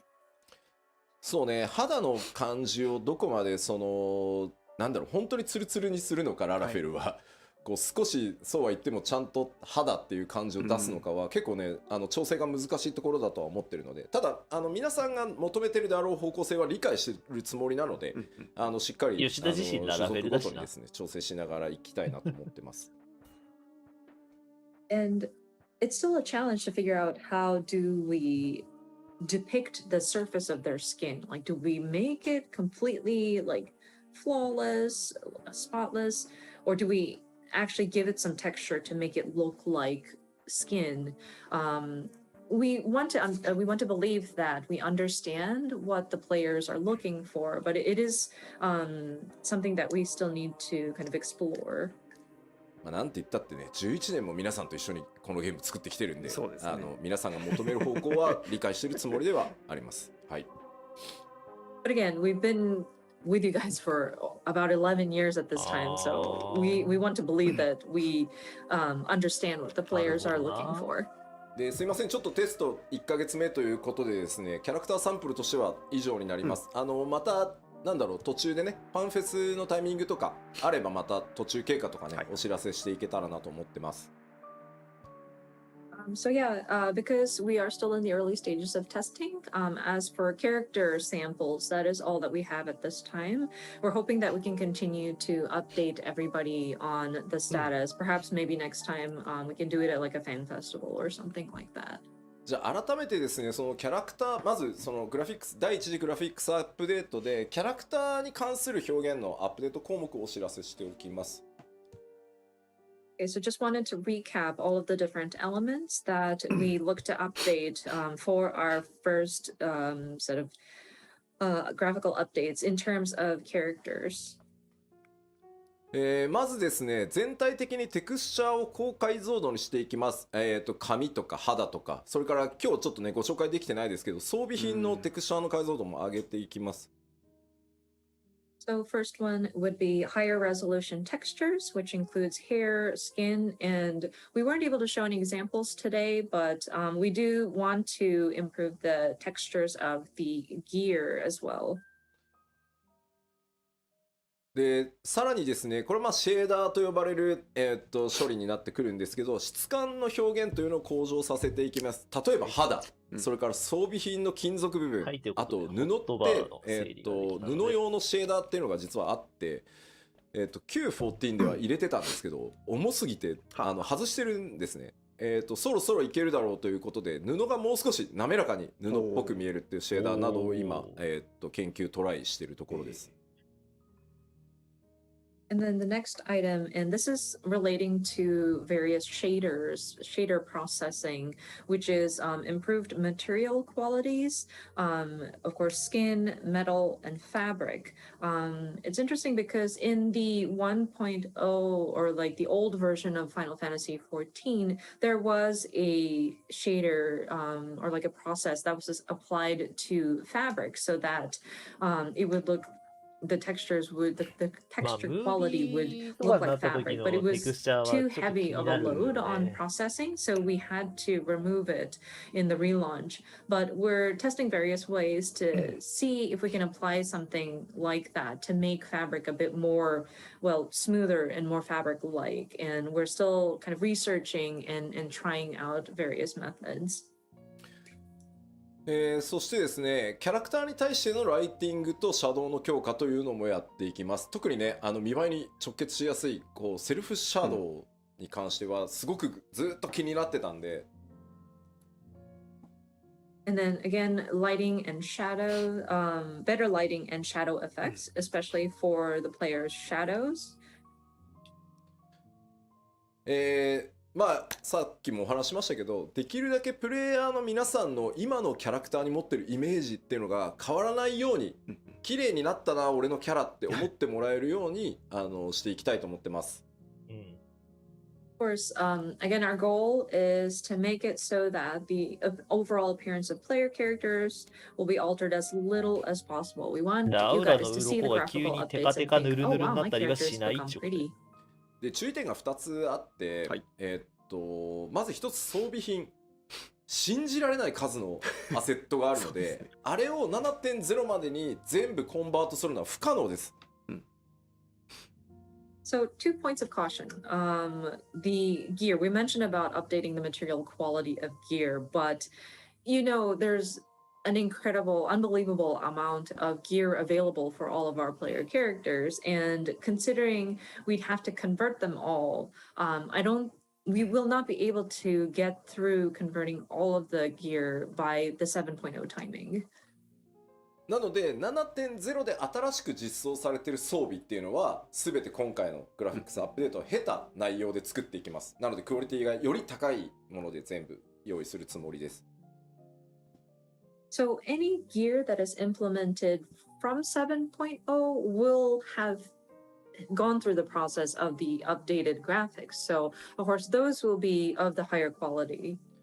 ただし、できる限りプレイヤーの皆さんがミラプリとかをしておしゃれによく使っているものに関してはちょっと優先的にできる限り対応をして、またパッチ 7.x シリーズで徐々にその古い装備っていうのも新しい仕様に少しずつ対応していけるようにっていうふうに思ってますので、ちょっと数年がかりで全体がプレイヤーがみんなで頑張ればサブリガが最優先でハイテクスチャーになる可能性があるってこと？ But we understand that there are certain glamours that people use often, so we want to look at those and try to get those done with a higher priority in terms of like which to get to. And throughout the 7.x series is when we will address the rest of the previous equipment or gear. So I'm afraid it will take at least a few years to address all of the different textures. あと NPC です。今回ね、プレイヤーのキャラクターみんなクオリティアップするじゃん。バーンって。NPC 全員も無理だと思っていて、7.0 までには。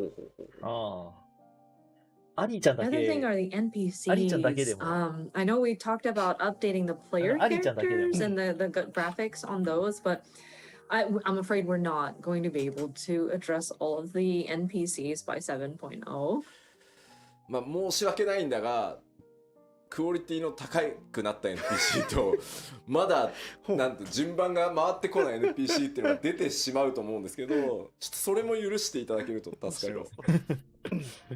むしろ I'm 面白い。 terribly sorry to say this, but you may start seeing NPCs that have gone through the graphical updates and those that have not gone through the updates. But please, your understanding would be appreciated. これをね全部やれって言うと、いやもうじゃあグラフィックスアップデートやめましょう、無理です無理ですってなっちゃうんで、いいぞ吉田。ちぐはぐっていうのが出ちゃうタイミングがあるとは思うんですけど、いやいいぞ吉田。それをやっぱり承認していかないといつまで経ってもできないと思ってるので、そうちょっと許していただけると。なので一斉にしなきゃゲームができないって内容じゃないしね。And if I were to tell my team that, okay, we need to do everything, then people are just going to throw in the towel and be like, no, this is impossible. So I'm afraid there will be times at which not all of the NPCs will have gone through their graphical updates, and it might look a little disoriented or disjointed. But if I don't allow for that to happen, we won't be able to get to it. So again, if you could forgive us for going through that, that would be appreciated. Like your bird might not get his graphical update as quickly as maybe like the Sultana, but テレジアデレジはっていうお声が結構あるんですよ。ただですね、残念なんとテレジアデレジってプレイヤーのなんだろうキャラメイクで作られてるんで、僕らが手を下さずとも勝手に入れぞテレジアデレジに。Some people are asking, oh, but what about Telegy Adelegy? And I realize his expression is part of the parts that you can select when you're creating your character. So because we're updating the player character facial parts, Telegy Adelegy is going to have his graphical updates already. So he may be an exception to those NPCs. というわけでプレイヤーベースで組まれているものはね必然的にそうなるんですけど、ナナモさんとかはねやった方がいいかなとは思ってるんですけど、ちょっとまだ精査まではしきれてないので、ちょっとそういう状態が出るとは思うんですけど、よろしくお願いします。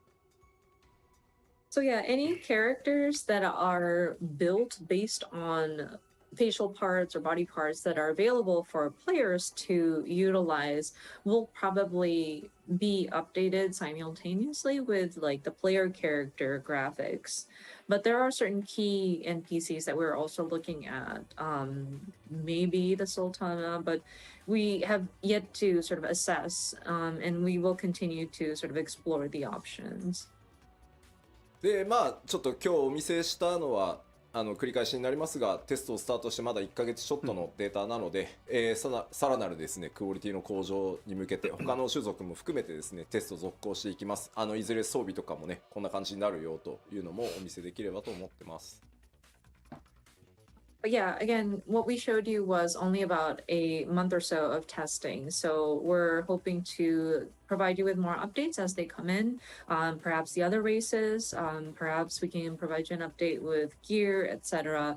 in the not so まあ far 名前のあ future. るキャラクターというか、なんていうのメインストーリーで頻繁に出る人ぐらいはとはハイレゾ化してあげたいよな。結構コメントがあったんですけど装備の干渉なんとかしてほしいって、あれは正直どうにもならないです。物理エンジンを入れて、計算でかわすしかないんですけど、それをやるとやっぱ動かなくなっちゃうと思うので、あとやっぱり装備の干渉を許可してる僕が、もういいとこれは割り切ってくれって言ってるから今のペースでそのアセットギアが報酬が装備がリリースできてるっていうところもあるので、努力はしますが根本的にオフラインのゲームのようにはならないので、はい、そこはすいませんご了承ください。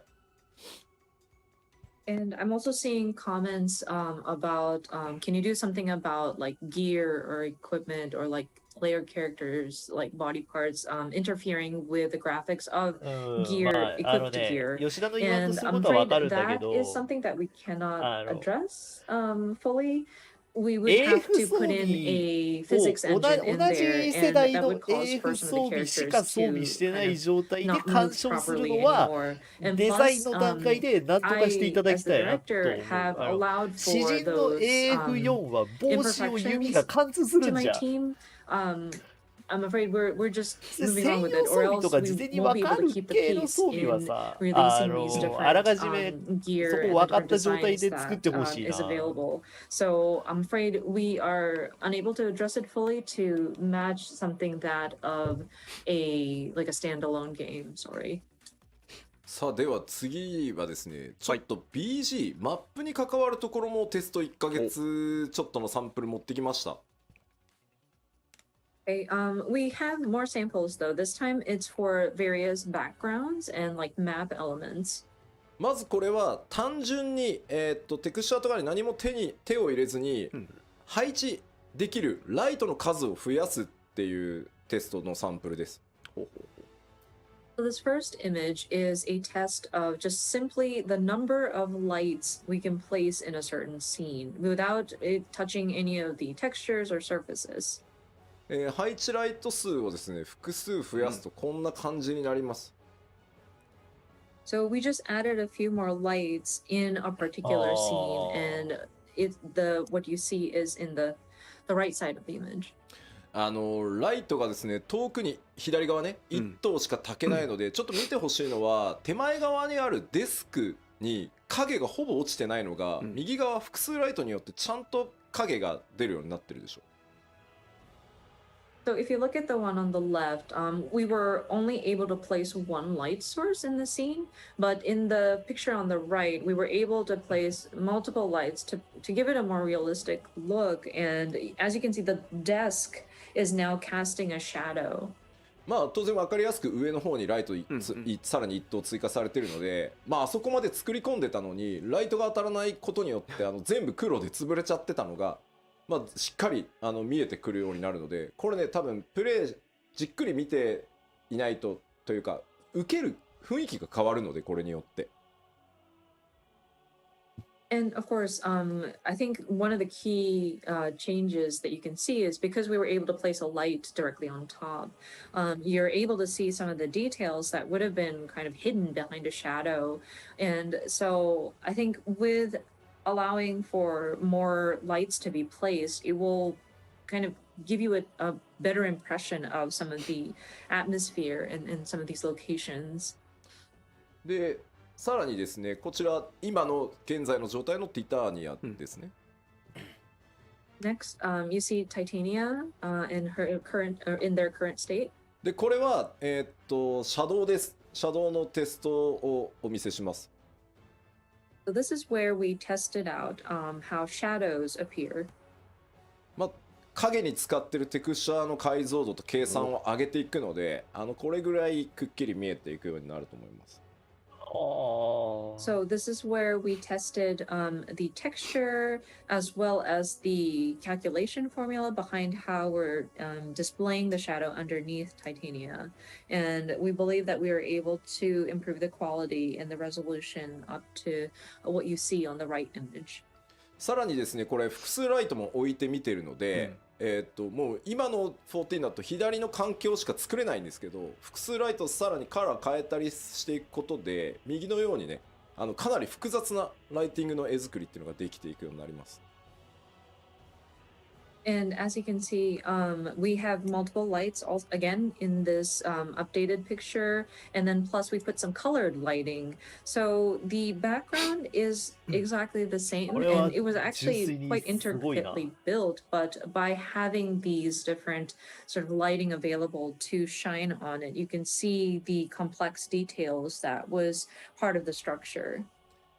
ちなみにこれ左のティターニアのストーリー的には左の雰囲気がいいなって言ってるコメントがあるんですけど、はい、実はこの状態をさらにグレードアップさせたバージョンを BG チーム作ってきたんです、サンプルとして。ただ開発者目線で見ないと分かんないからライトの色を赤とかにして複数ライトが混ざってるっていう環境を作ってくれって言って僕がわざわざデザイナーがセンスよく統一してきたものをバラしたんで、デザイナーのセンスじゃないので、これね僕のプレゼン用だと思ってください。デザイナーの名誉のために言っておきます。なるほどな。One thing I do want to clarify because somebody pointed out they liked the look of the original Titania, ただ左のクオリティを上げたところで配信で画像ポッと出して分かるかちょっと多分分かんねえでしょってことだよね。Yoshida wanted to, or I want to point out that this is the developers actually brought to me an example of what improved graphics would look like with that stayed within the color palette of the original picture, but that's very much in the developer's perspective, and I wouldn't be able to tell the difference of what has improved. That's why I had requested my designer to intentionally place red lights, something that's more obvious, just to show an example. So don't worry, this is not what we're trying to do. We're not trying to like destroy the atmosphere. The designer was very mindful about keeping the tone of the story, but I wanted a more like overt example. So just wanted to clarify that. でここでちょっとね特に注目してほしいのが画面右の奥、上の方に見えてるステンドグラスのあたりをちょっと見ていただきたいんですけど。And one part that I do want to point out, if you look at the upper part of the image, where the stained glass is. これ左と右、マップのポリゴンは何も変わらないんですね。テクスチャー解像度も変わってないです。So just reiterating that we have not changed any of the polygons that are in the map layout. We did not improve any of the textures here. なのでライトを変える複数置けるようになるだけで、実は BG アーティストたちがこだわって作っていた箇所っていうのがより明確にちゃんと見えるようになるんですよ。左は全部影で潰れてるんですけど、もともとちゃんと凹凸あるんですね。And so this is what I'm trying to show with this image is that by being able to 見 place えてなか multiple っ lights た in と a ころのこ scene, だわりがちゃんとわかるよう we にな are る。 able to showcase the details that our background artists have put into the structure. So above these stained glass, you might see these sort of like 誰が言った？そらセフィロ tiered トから見て sort よ。 of molding on top. And セフィロトか the ら見 picture て on the 右です left, よ。 it makes it unnoticeable because it's kind of drowned in the shadows. So by being able to place multiple lights, we're able to accentuate those details that our background team has put into the structure. ちなみにバックグラウンドアーティストたちはライトの追加をやっていこうって言ったらめっちゃ喜んでました。おーそうだよな。今まで自分た So ちが頑 when 張 we っ were て talking 作って about も adding multiple 言え lights, てなかっ the た部 background 分があるんだもん team な。 definitely had a very strong reaction to that. よかった。ぜひさあで B ぜひ次は BG チームの声を聞きですねたい。こちらは金属表現をその質感を上げますというサンプルになります。 So next sample we want to show you is how we depict like the texture of the metal. こちらもですねデザイナーの趣味というよりはですね悪趣味なぐらい変えてくれって言ってるのでそれをご承知おきください。 And of course, this again is supposed to be an example. And so I asked my designer to ま make あわ it かりやすく very したと。 gaudy at this point. Mm. So please understand it is not Whoa. necessarily the designer's choice. 品がないまあ品がない元々やりたよ。かったけどシェーダーがなくてできなかったのでピッカまあこピカだよれぐらいゴールドをちゃんとでもこれでいい、これはこれでいいと思うな。これはこれでもいいと思う。 So up until now, Yeah. we didn't have the proper 下 shaders 品 to なゴール apply, ドです but ね。 we would love to improve the look of metallic 下 surfaces. 品 For なゴ example, ールド gold ですが here. これはこれでいいと思います。すごいコですよね。メントで吉田の家じゃんって書いてあるんだけど俺んちこんなんだったらもう仕事してないわ。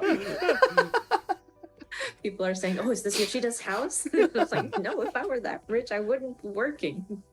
でもこれ怖いもんで今まで我々は左を金だと信じてまいりましたけど、なんかもうブラスにしか見えないですよ。Yeah, actually, we trusted left side screen is gold up until now, but now it only see brass. Not gold. No more. まあこういう形で金属の、質感強化っていうのもやっていきます。まあこれはねとても分かりやすい例じゃないかなと思います。いや僕はねこういうねUm, なりきり Thank 的 you for な that. But yeah, again, we're Design trying to も make 好きだよ。 improvements to the material quality, so the look of metallic surfaces as well. さらにですね続いてピッはカピカじゃん。マップに使えるメモリっていうのも、上限を上げてあげようと思っているので、それによってですねより多くのオブジェクトが配置できるようになっていきます。 And next was to look at the memory resources allocated to rendering a particular area on a map. And I'm looking to raise that sort of cap so that we can place more objects in a particular field. まあこれ左側が現在よくちょっとマトシャと出会ったりするところですけど、こんな感じになってます。これ現在ですね。 So the left side, you may remember your first encounter with Matsuya. でそれがですね今回このぐらいまではいけるだろうと。 And with testing, we are seeing that we could possibly place more objects like these. 左と比べてですねやっぱりまず注目点としてはその1枚のループで作られてたその階段状になってる部分っていうのが、それぞれ素材違いをしかもこう組み合わせで、ずらして配置したりすることによってこう使い込まれた感とかより出せていけるこのあたりは、ね、実はすごく大きいと思います。これやば。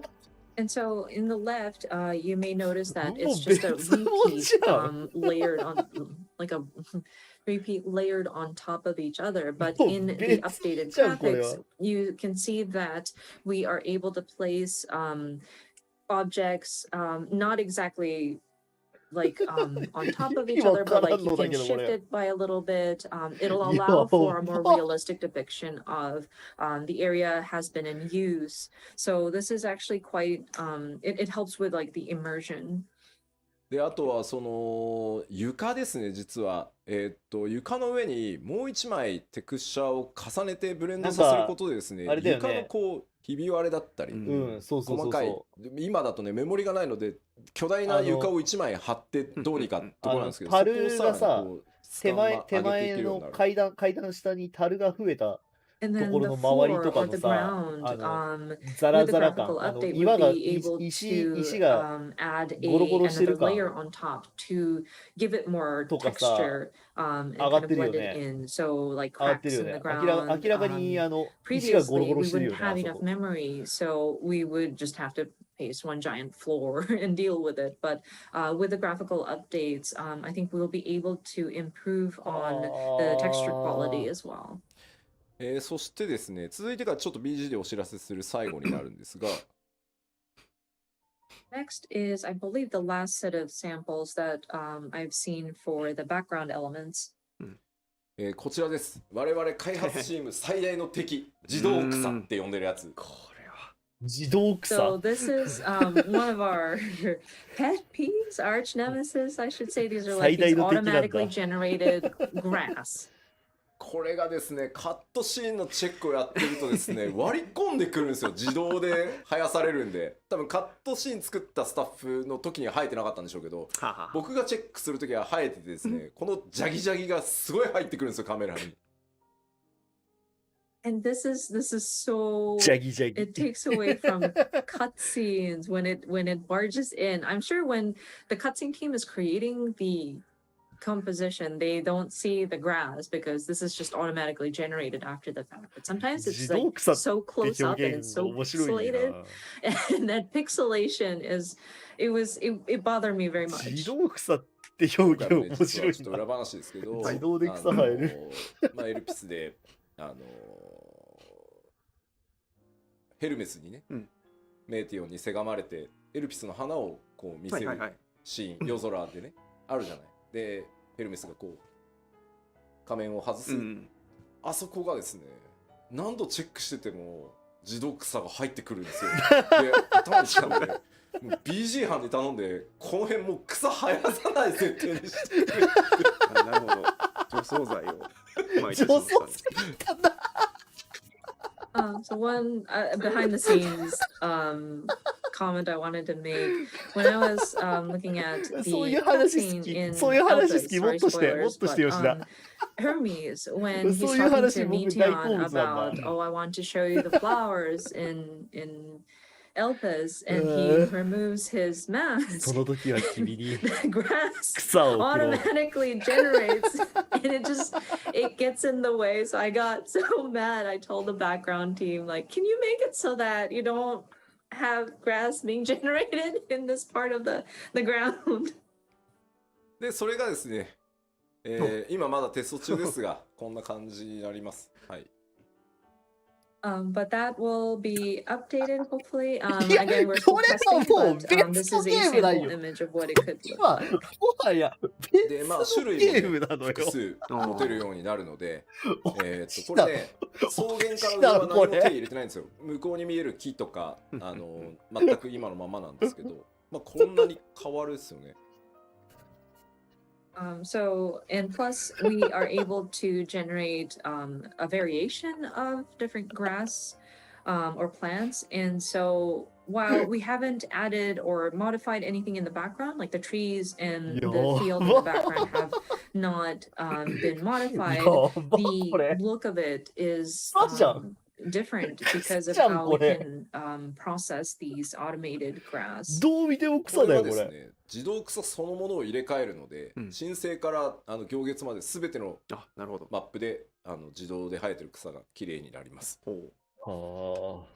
And for this update, we will be replacing the system that generates these grass or plant life. And so this should be applied throughout all the areas from around Reborn throughout Endwalker. さあではバックグラウンド実はねまだあるんですけど、ちょっとどんな表現バックグラウンドを上げていくかというのをお知らせしておきます。We've done various other testings in terms of background elements, but allow me to summarize again. まず先ほど、サンプルでも見ていただきましたライト配置数の追加、質感凹凸表現ね、雰囲気の強化っていうのがこれによって、行われます。So again, we are going to be doing additional lighting points, so improved visual quality, depth, and immersion. そしてですね、影の高解像度化、影のテクスチャーを高解像度にすることでですね、ちらつかなくなったりですね、影がよりメリハリが効くようになります。And then higher resolution shadows. And so we'd be improving the texture of the shadow and how it's depicted so that it will allow for like flickering, decreased flickering. ちょっと嘆きの海のマップを思い出していただきたいんですけど、あそこ実は雰囲気を宇宙空間にするために、ライトの距離をすごい遠くして、全体の暗さをこう締めるようなことをやってるんですけど、結果そうすると影がものすごく長く表示されるんだけど、テクスチャー解像度が低いがゆえにすごいじらついたりボケたりする箇所が結構多いんですよ。ただ雰囲気を優先したんで我慢してたんですけど、そういうところもですね、より綺麗にちらつかずに影が出てくるようになると思います。So if you would recall Mare Lamentorium and how we were trying to depict or make it seem like you're in outer space and make sure that the lighting had been placed in a very distant location so that we emphasize that sort of darkness that surrounds you.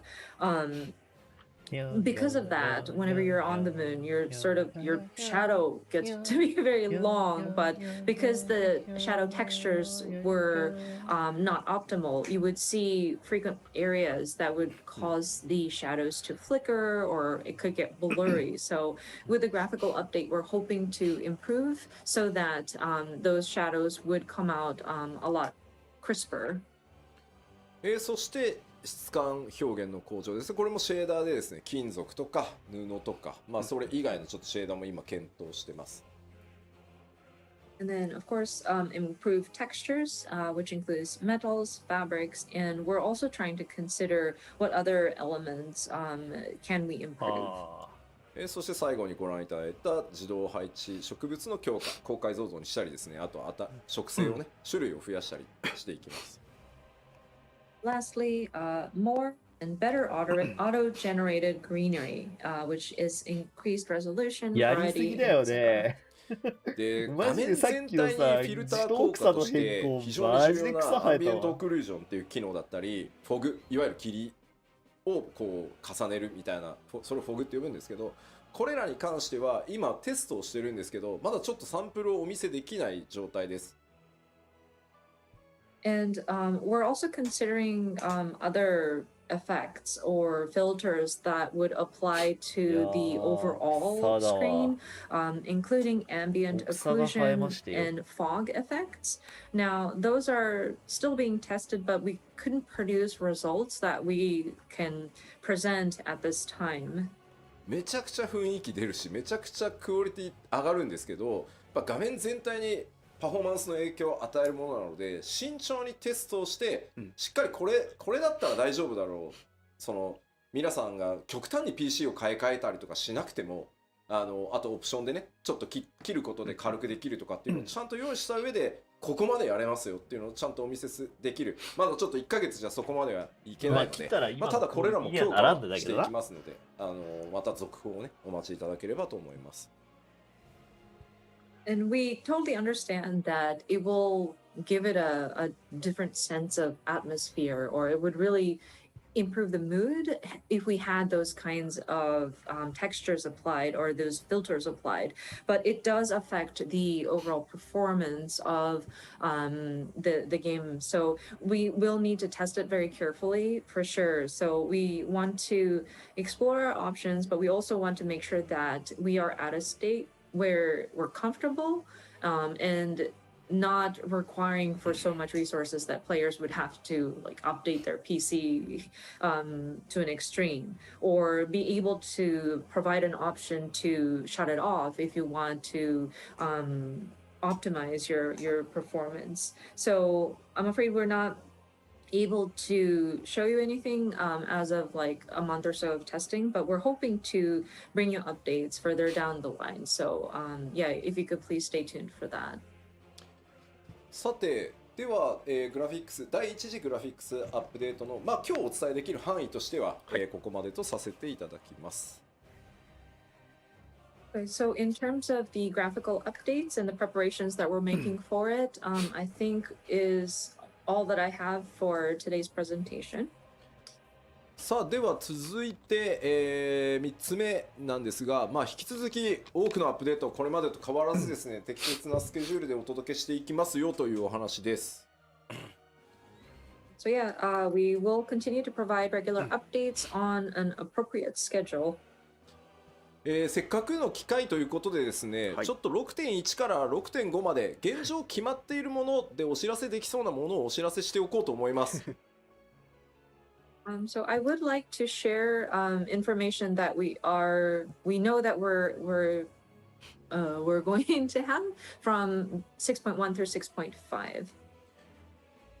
まずパッチ 6.1 なんですけど、こちらねリリースタイミングが読み切れないと思うんですけど皆さん4月には出します。はい。So 6.1 series. I understand that it's still kind of hard to see when it's coming, but we are looking at April at this time. 当然ですがメインクエストのアップデートっていうのは 6.1 から 6.5 まで新しい冒険をお届けしていこうと思ってます。Of course, part of those updates will include the updates to the main scenario. We will have a new story with each patch installment. そしてですね全世界から帰ってこいと言われていた、事件や紳士ねついに帰還でございます。ヒルディブランドの行月編が、始まります。Of course, we've heard many people ask for him to come back. This gentleman extraordinaire, Mr. Hildebrand, will be making his return. 新しいサブクエストシリーズとしてですね、タタルの大繁盛商店というのが、連続として始まります。And then, of course, a new series of side quests named Tataru's Grand Endeavor. ちなみにヒルディブランドが最後に目撃されたのはパッチ 5.3 で実装された漆黒決戦ノルブラントでエリディブスによって召喚された中に確率でたまに出てくるんでねあいつID の中にだからあそこですね最後に目撃されてるのが I believe the last Hildebrand, last time Hildebrand was seen was in patch 5.3, the Hero's Gauntlet, and this is a random occurrence, so you may or may not have seen him. But when you are doing your Warrior of Light battle, he is one of the people that is summoned. さあどんな冒険とかね珍道中になるのかぜひ楽しみにお待ちください。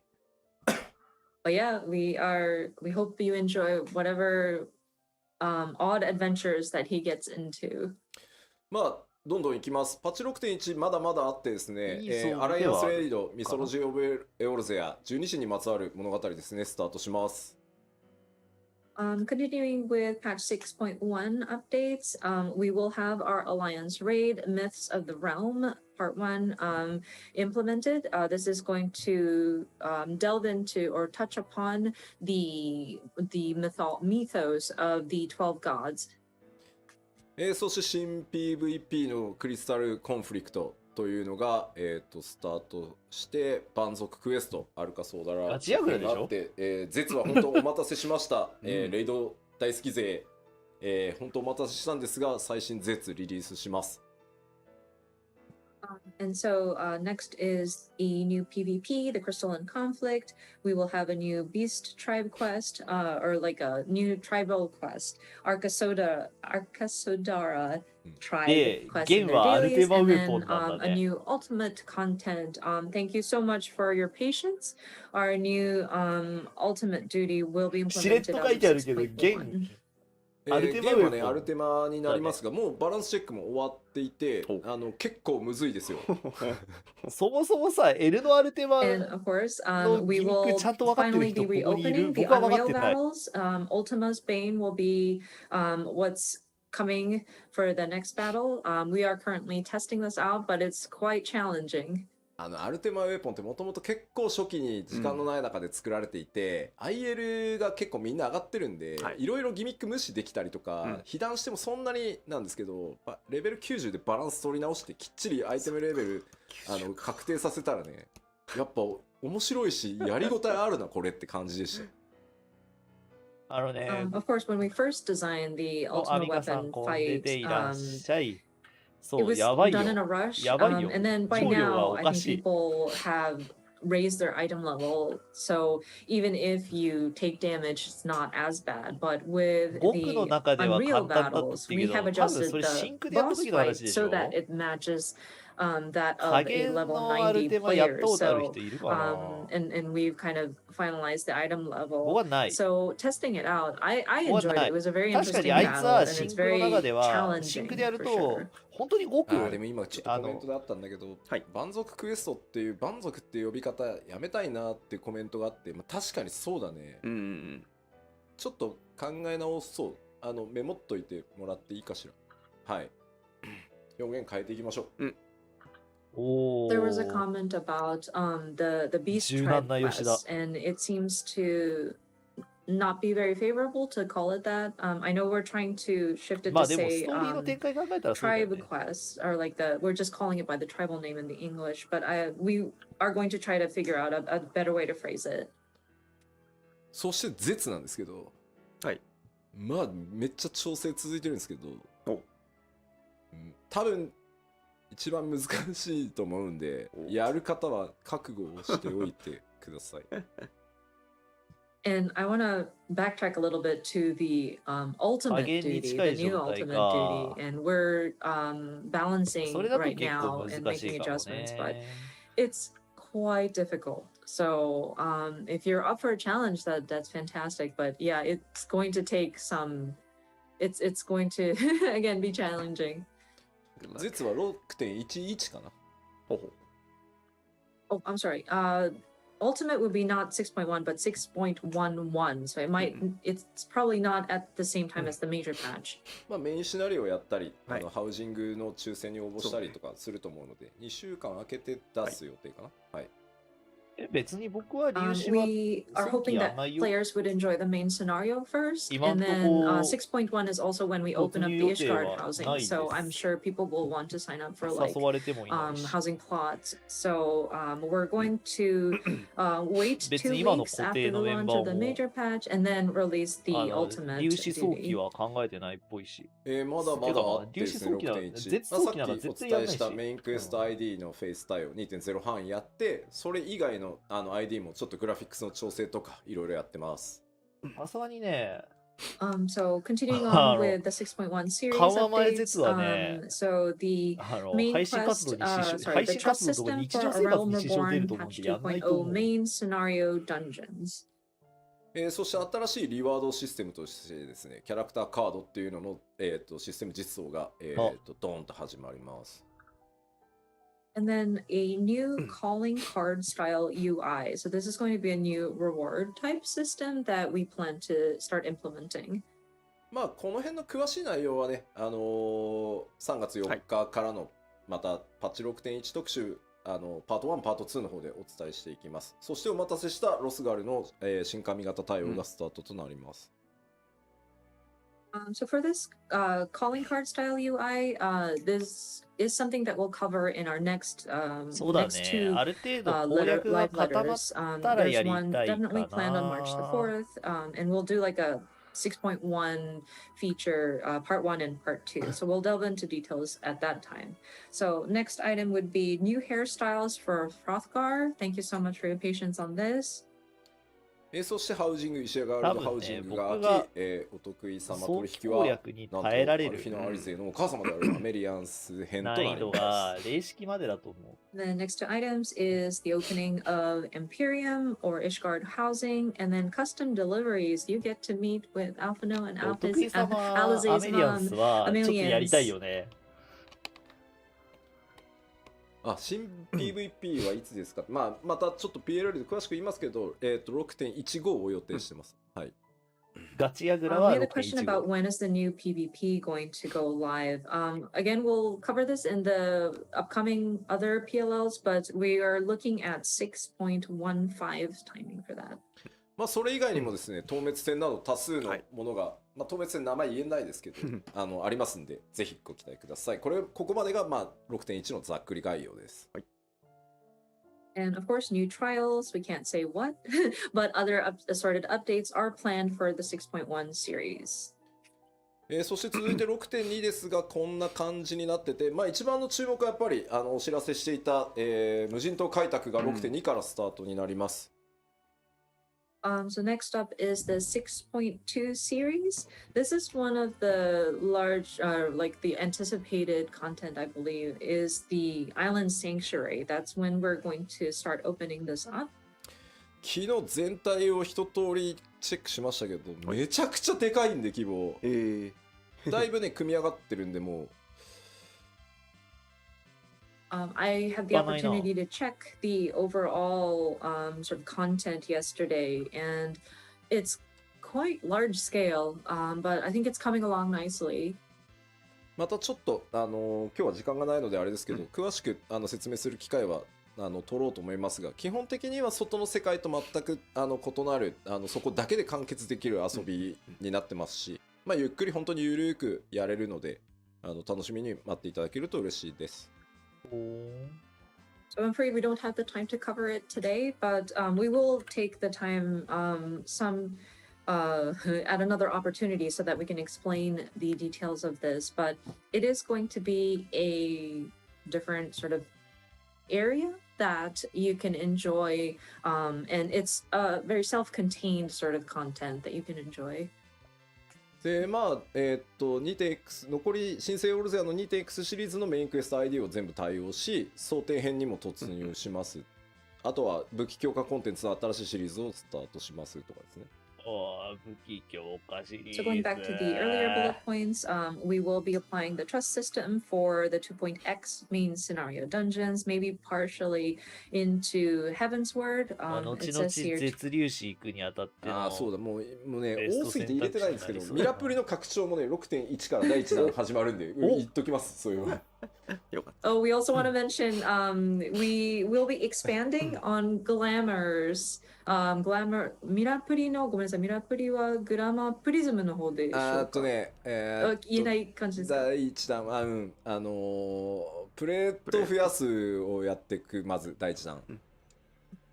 So glamour related updates. I'm sorry, I wasn't sure how to phrase it, so I squeezed it out of Yoshida-san. We will be addressing and expanding upon glamour plates as part of the first glamour related updates in 6.1 series. まあちょっと全部書ききれないけど、いつもの討伐透滅戦のノーマルと極があるとかいうのは、まあいつも通りやってくるので、まあその辺は書かれてなくてもあると思ってもらえると助かります。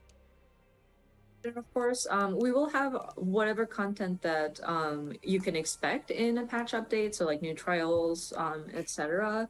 It's not written here because we couldn't fit it all in the slides, but yes. 収納数増やすトライもしてるから、ごっそりどっかのタイミングでマジであれなのよな。本当にできない。And we're also looking at like how to expand upon like the number of sets stored. So we're hoping to find an opportunity to do that update, like not an overhaul, but like an update on that as well.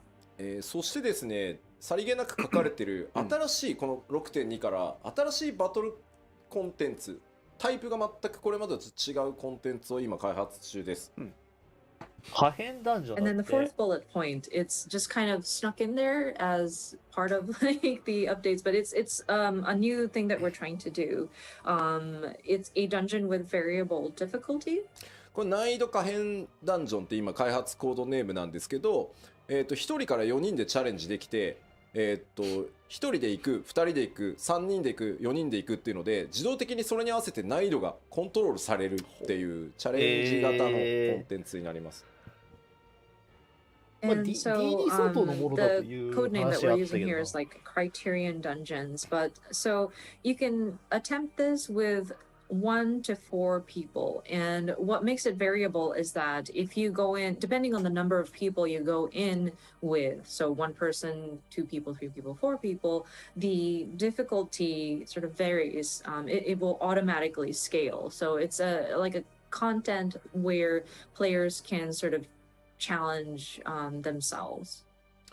まあこちらも組み上がってはきてるんですけど、まだ調整いろいろチェックやってたりするんで、まあ6点に近づいてきたらしっかり特集していきたいと思います。It is coming along nicely, but and we're still performing checks on the content. So please stay tuned for new information as they become available when we can talk about 6.2.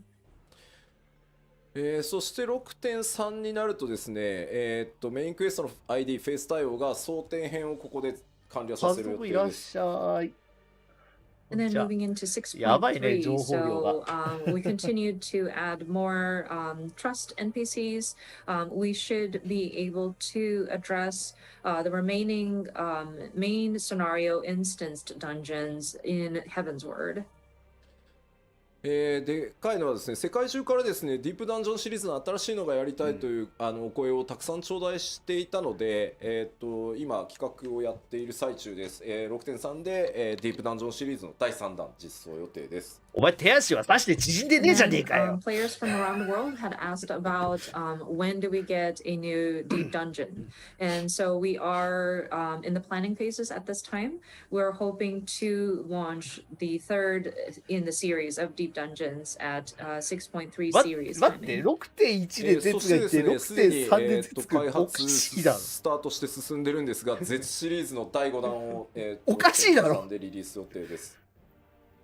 And then we are already starting to make plans for this, but we do intend on adding one more ultimate duty. So レイド勢もそこまでしろとは言ってないって言ってると思うよ。6.2 でリリースされた、無人島開拓のアップデートももちろん行っていきます。いや、これ実装できなかった分一気に放出しろとは多分レイド勢も言ってないのよ。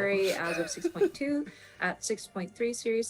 すがのレイド勢もそこまで言ってないと思うのよ。でまあ4と5はちょっとパッチ 6.4 と5はまとめてのご紹介になっちゃいますが、この4と5でグレーン編のメインクエスト ID のフェイス対応を全部終わらせて、まあこれで、ストーリー上に登場する ID は、全部対応が終わる予定です。And then next page covers both 6.4 and 6.5 series, but by this time we aim to complete the trust system implementation into all of the Stormblood main scenario dungeon series, and so that should get through all of Stormblood.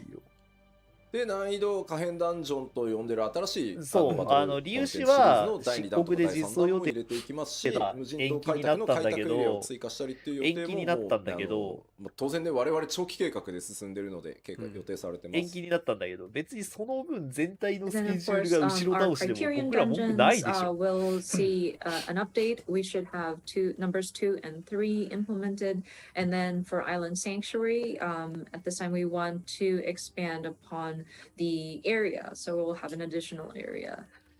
でですね、例えば青魔同士のレベルキャップをどのタイミングにする、解放どのタイミングにするのとか、そういう奇数パッチ2個続けてどうしてもまだ言えないので、それらもちゃんとどっかのタイミングでやっていきますんで。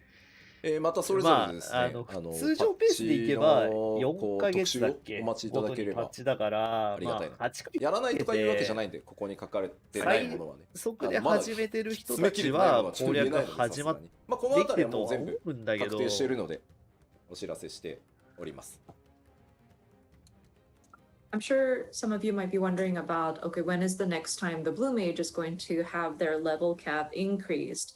And some of these items we need to monitor the situation, and so I'm afraid we aren't able to determine exactly when this is going to happen, but we do intend on doing it. だってさレイドレース勢はさ 5.1 のレイドレースやって 5.3 に煉獄のレイドレースやって 5.3 でまた Z のレイドレースやるの。 If it's not written in the document, it doesn't mean that we're not going to do it.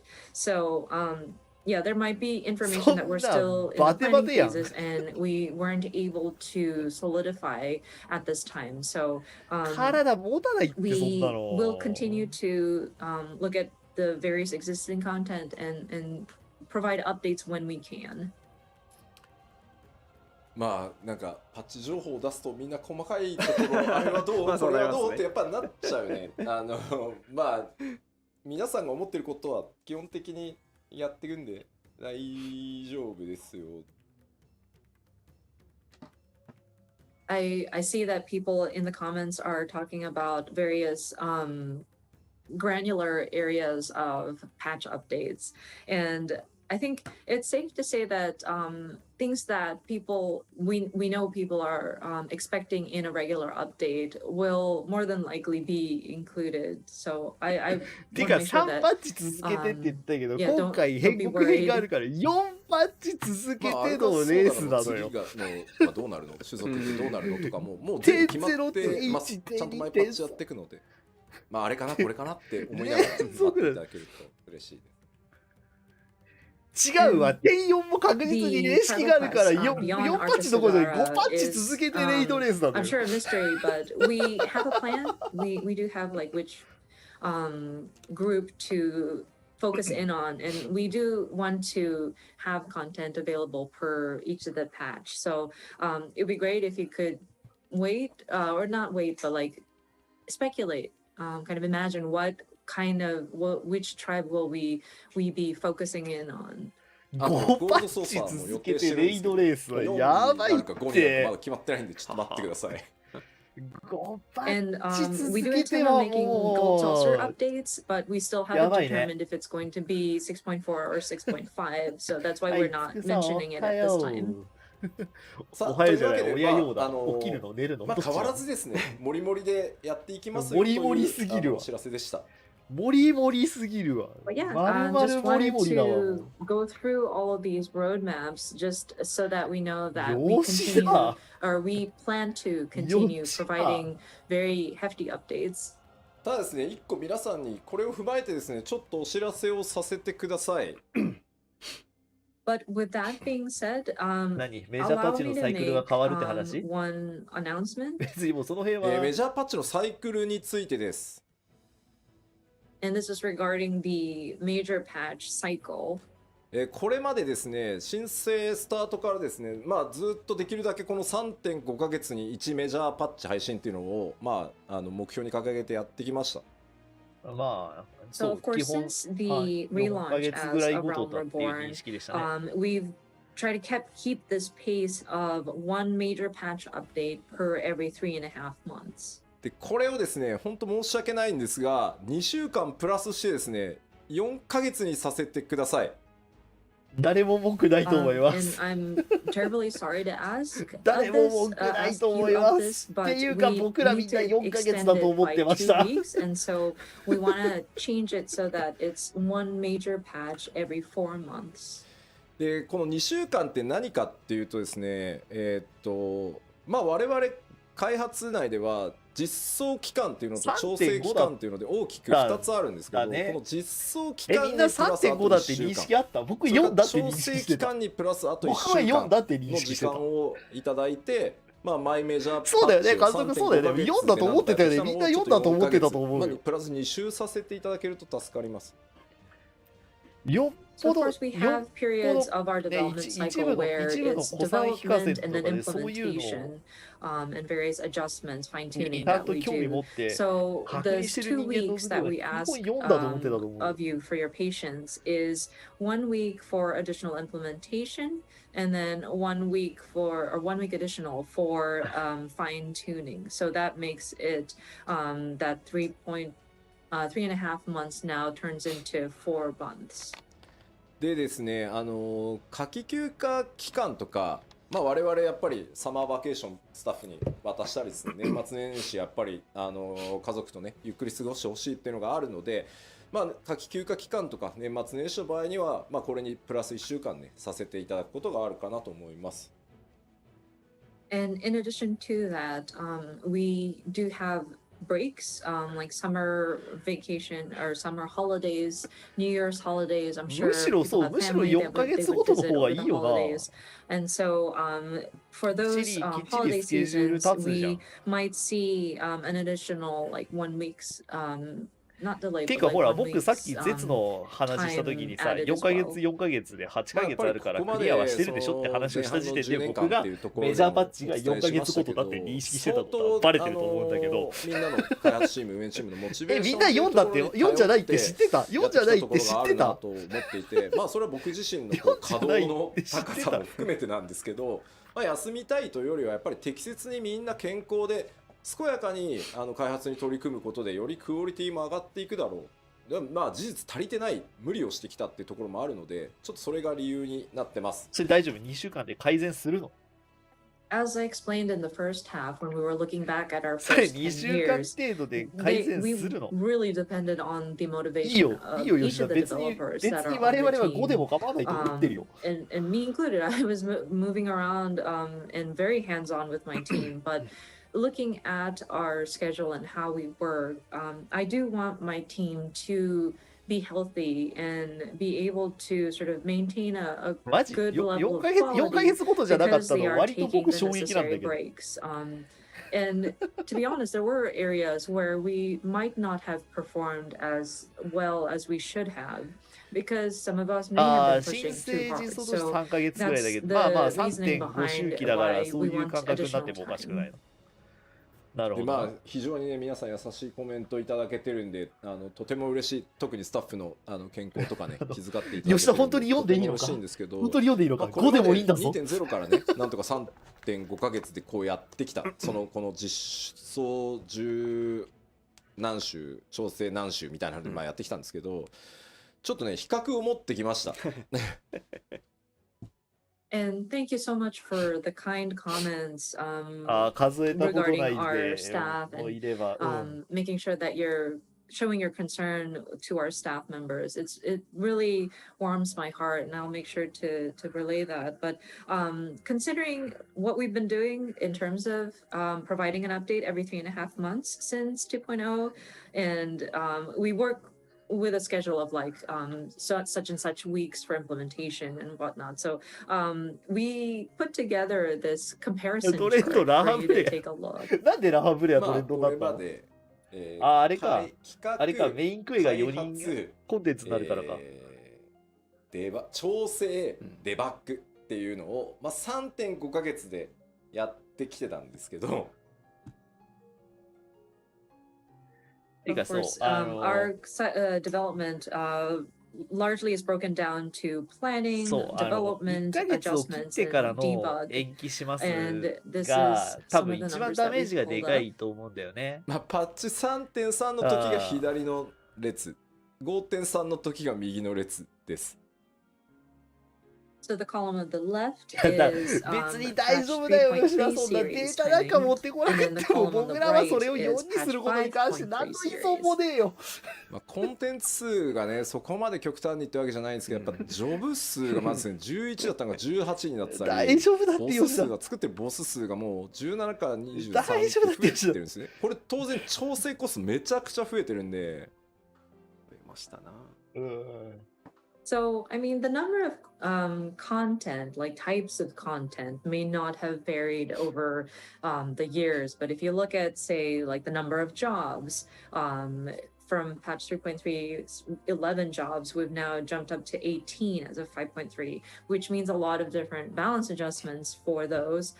Number of bosses have いや gone ま from あもちろん 17ね to 23. もちろんね開発スタッフっていうのも皆さんからいただいた月額課金で、まあ、どんどん採用してどんどん増やしていてチーム規模も当然もちろん上がってねるんですけど、一番じゃあうるさい人が増えればそんなに簡単に僕ら工場製品作ってるわけじゃないので一番うるせえのは一番やべえ層だからさ、そうではない。そこに向けて丁寧な説経験明っも必要ていうのやっぱりはそんなス非ーパーエ常に重要だしースたちが中川とかそこで須藤とかがバンバン育っていくわけじゃないので、そこで丁寧な説明をしてくれる吉田のことを僕たちは Of course, with 大好きなんだ our けど development team, 大好 thanks きなんだ to け the ど support via 大丈夫だって monthly 吉田 submissions or subscriptions from everybody, we are able to むししろ strengthened 僕ら our はその team. デ We ー were タ able を to 出され hire てそれ additional 2 staff, 週 and 間 so 増し程度 our で対 team 応 has できるのだ definitely と思って grown. るよ。 But I mean, we're not in a factory manufacturing, like いやまあさ、 we're 2 not 週 an 間あれ assembly ば、 line. So 2週 we 間あれば、スタッフ require 2人ごと training. に We 1日 require for our に staff 盛れ to るか gain ら、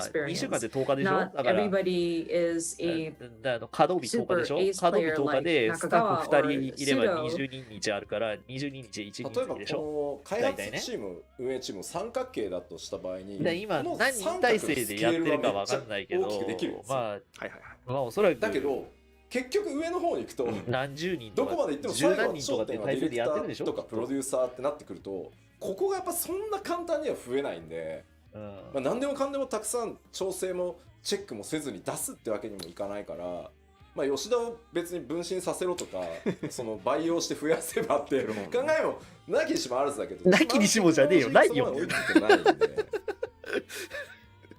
なんでコ So ピ if ー you would 吉田が imagine 前提なんだ our よ sort of team, I guess, our staff or how we're organized as like a giant triangle. And of course, we can always scale the triangle to be larger, but I mean, it's still a triangle, so the tip is very small. And when you get to like the director and producer level, I mean, we train fantastic people, but like it doesn't grow in numbers as much as like when you scale the lower part of it. And there still requires a lot of adjustments that need to be applied on the things that we do create. And of course, it would be awesome if we can create like multiples of Yoshida. Maybe if we can clone him or like. オリジナル吉田とコピー吉田が発生しちゃうから世界線吉田にハイデリンキックして分割しようって言われてるけど、それ薄くなってんじゃん、一吉田。Somebody's saying, perform the Heidelin kick on Yoshida and sunder him, then we'll have 14 of him. But then, wait, no, but he's sundered, so he's like thinner. Like, you have a diluted version of him. いやいや、まあでもね、例えばそのカットシーンの数字なんてね、2時間25分トータルだった自動送りしていくと、まあ、パチコーテだと4時間30分になってるんですけど、まあ、当然ですけど、そのいただいた利益で人も増やし、いろんな会社さんにお願いして腕のいい人たちにたくさんカットシーンやっぱ作ってもらってるんですけど、どうしてもねディレクションする側っていうのの人数は限られてくるので、あらがい吉田じゃないね感じですし。And if we look at the cutscenes, we went from 2 分か hours たれ 25た minutes 吉田 to だから薄 4 くなっ hours とん and だよ 30 能力 minutes. も And this そ is の like 分 if 薄 you くなっとんだよ let the dialogue autoplay. But I mean, we have brought on many talented people onto our teams, but we still require somebody to look at the product that they create, and there needs to be a director that makes sure that we're aligned. もうなんか面白い、もうなんか能力の薄い吉田のただのやからやんけって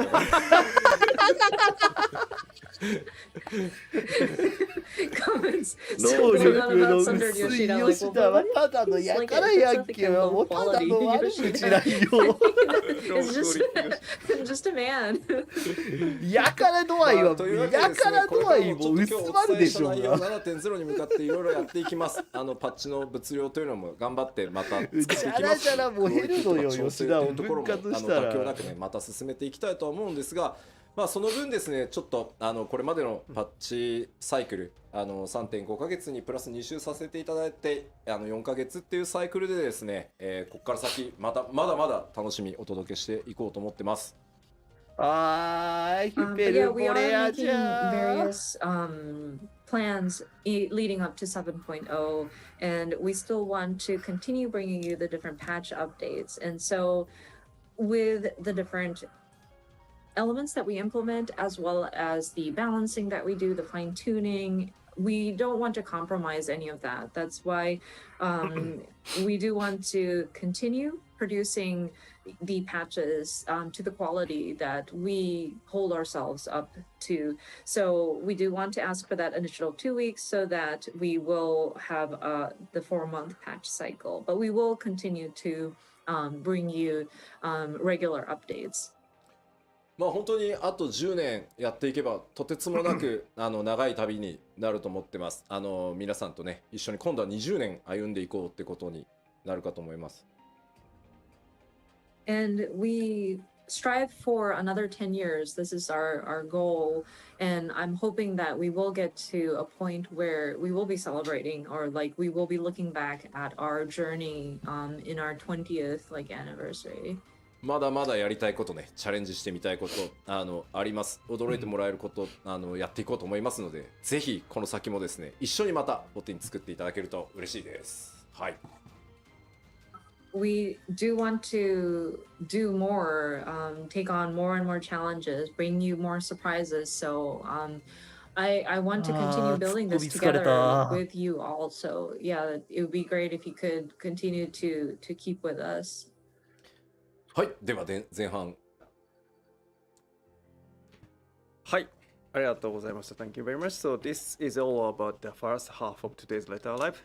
今日の前半、プロデュースされたライブの前半戦はここまでとなります。1個忘れた。DC トラベルはいつが結構多くて、今のところ予定 6.18 かなで予定してますんで。Sorry, one more thing. We did see a lot of comments about, so when is data center travel going to be implemented?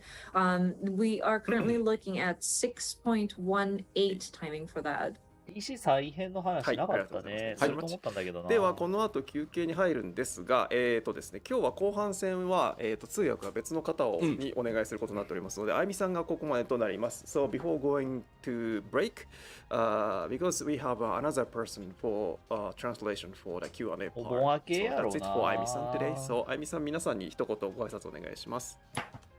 はい、長い間お付き合いいただきありがとうございました。Thank you guys so much for your patience as we navigate through all of this. But yeah, I will see you guys at another opportunity.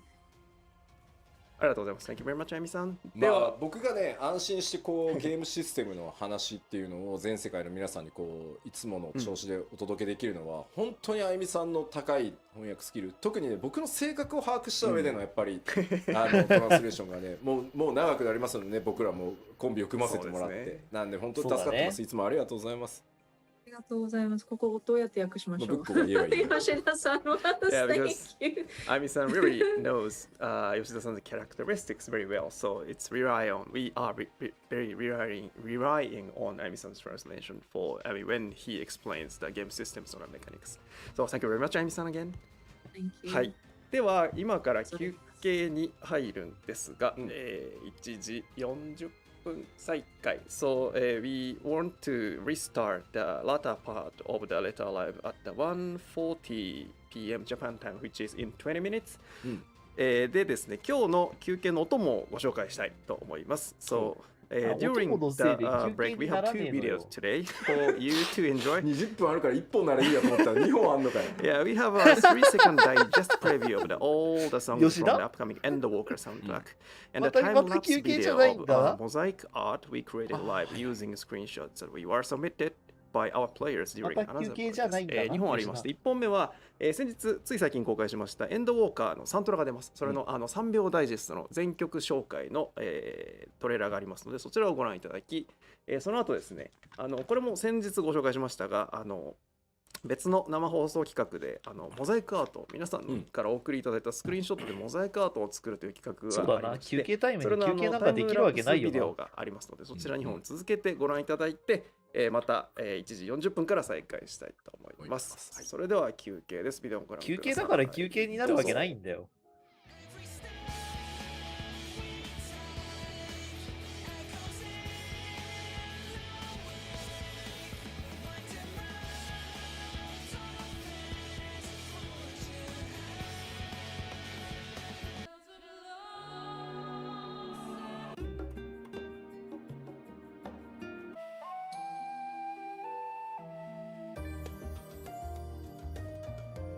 マジで3秒ダイジェストじゃん。マジで3秒ダイジェストじゃないですか。ダイジェストって言えなかった。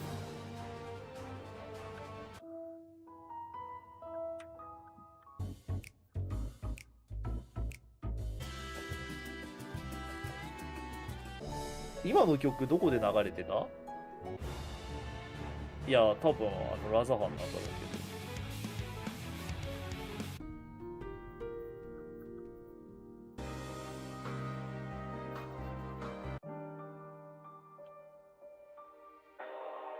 このさ、クソ狭い地面でさ、で、しかも落下がある場所でさ、こんな戦いをさせるのさ、悪意があるとしか思えない。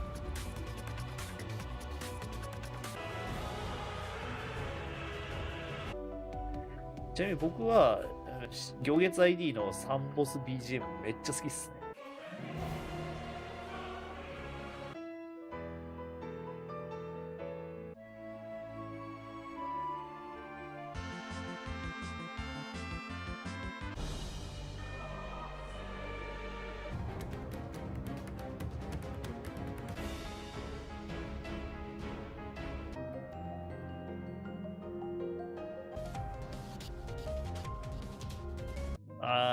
やっぱヒュペルボレアの BGM くそいいわ。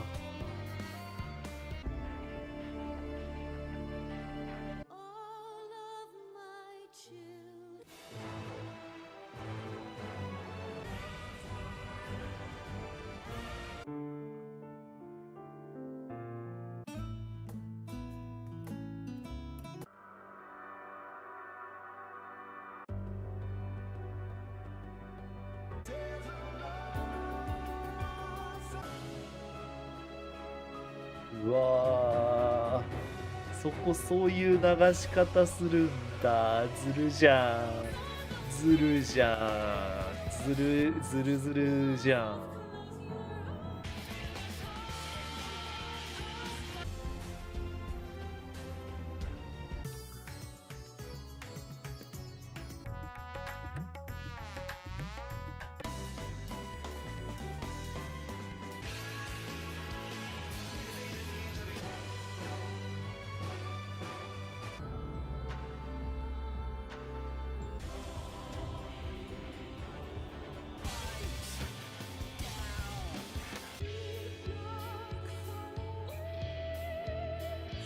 ああ、今日のうまぴょん、今日はどこでなんか大きいレースあるの？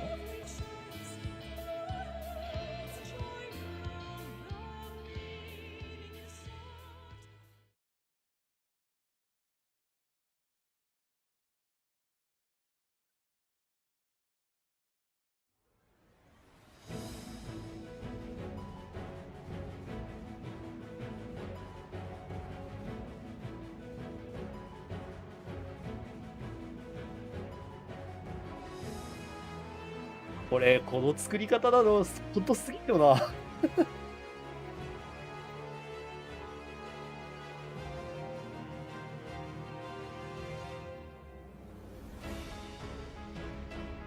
いやー、僕ね、この SS 投稿できてないんだよね。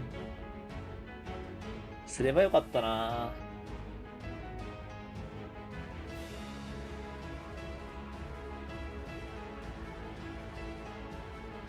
あー、なるほどね。今日は G3 で、G3 で、明日 G1 なのね。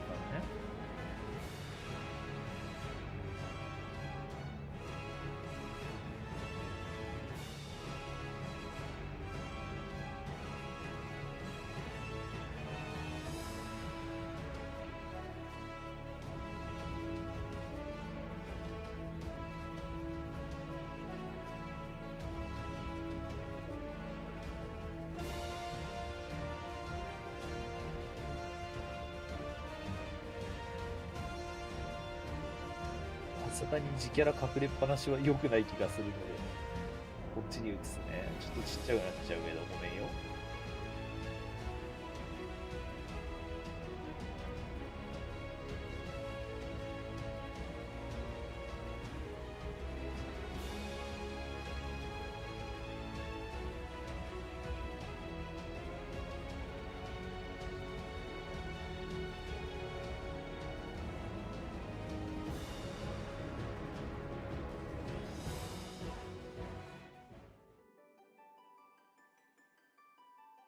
あ、でももうこれで終わったからもう休憩入ったね。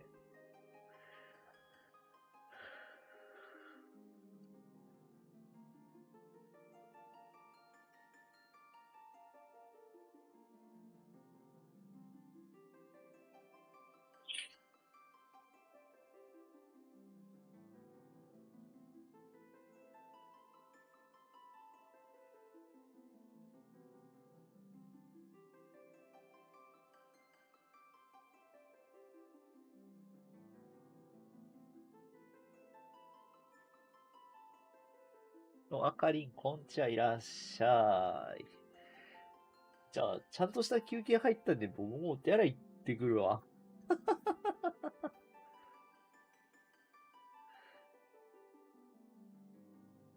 よいしょ。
はい、戻りました。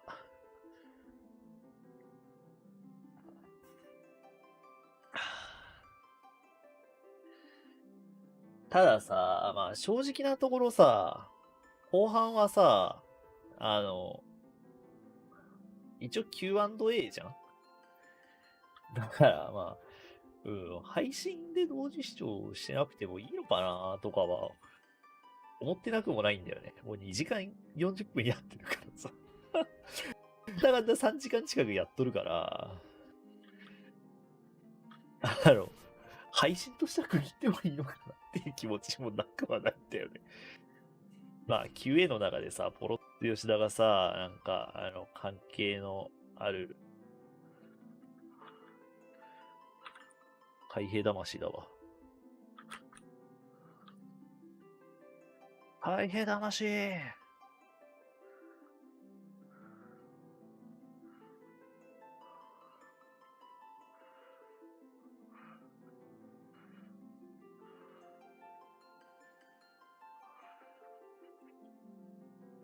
全力で海兵魂って言ったのに、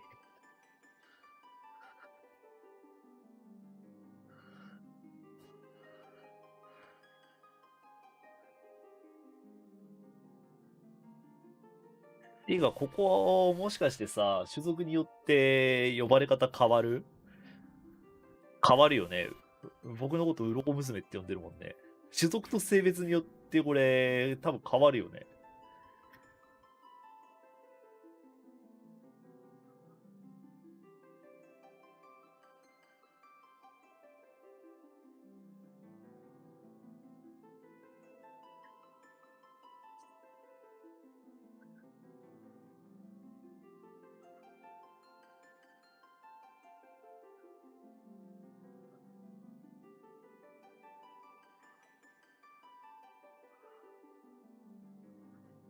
変わるんだ。地味に凝ってるな。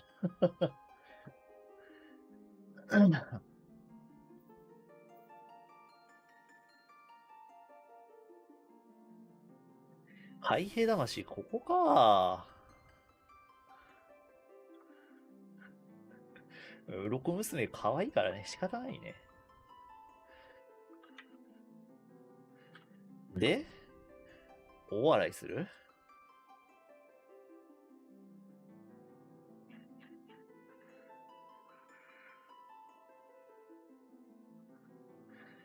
雨の中いきなりやってきてさ、いきなり大笑いするやつにさ、怒らない人おらんでしょ。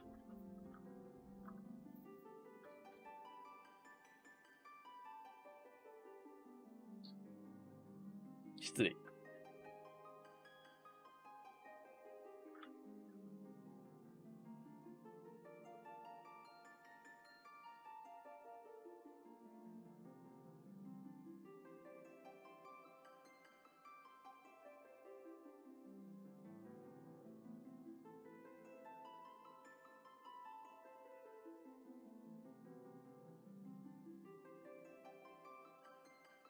そう。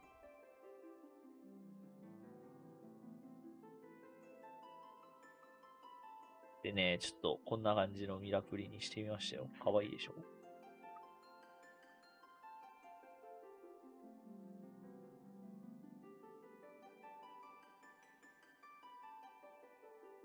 まあでもね、学者もね、なんか、ちょっとスキル分かってきた。ちょっとね。あれ、殴り倒してきたぞ。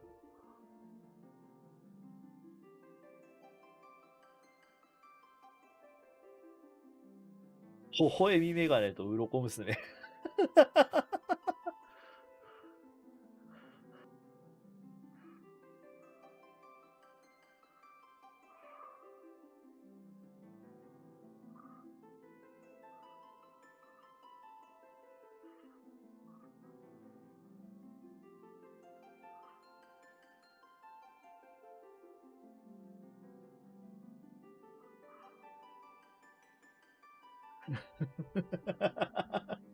なんかすっかり知的キャラから遠ざかってくんじゃないか、君。名前覚えようとしてないから覚えてないけど。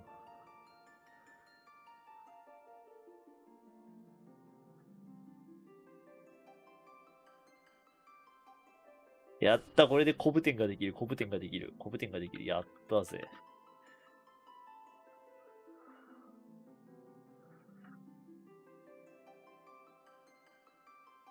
チャギン。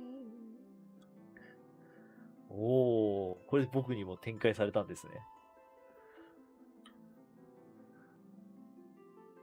はい。はい。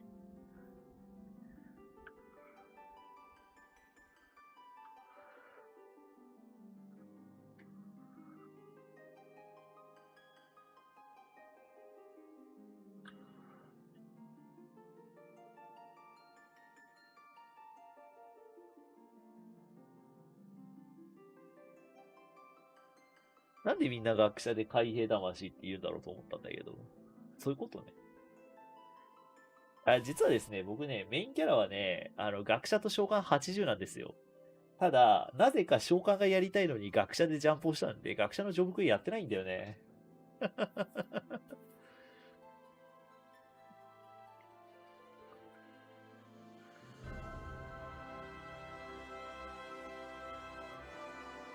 そういうことだったんだね。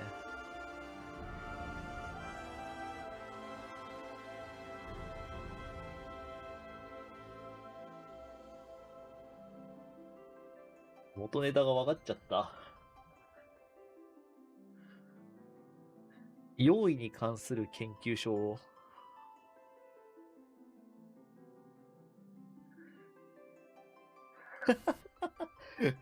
その同じ名前の V の人、今裏でやってるよ。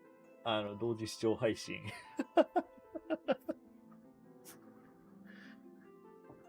その人今裏で同時視聴配信やってるよ。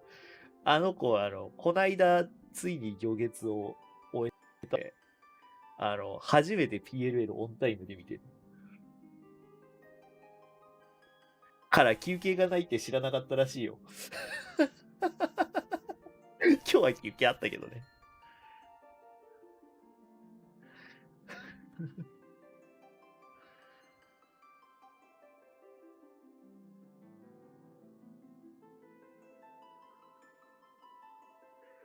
こうやってみんな納金になるんだな。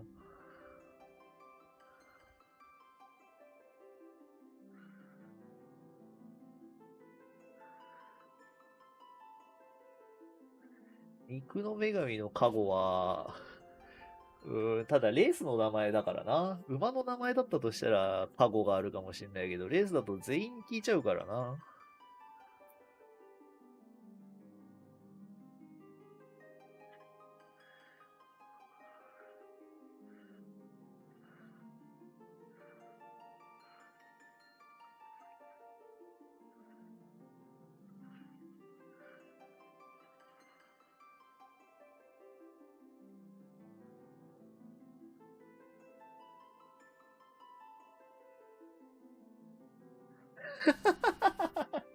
一口話になってる馬出る。マジじゃあその子勝ったらちょっと入るんだっけ。あるなしいよ。あるのか、あるのかい、ないのかい、どっちなんだいって言いたくなるんだけど、合ってる。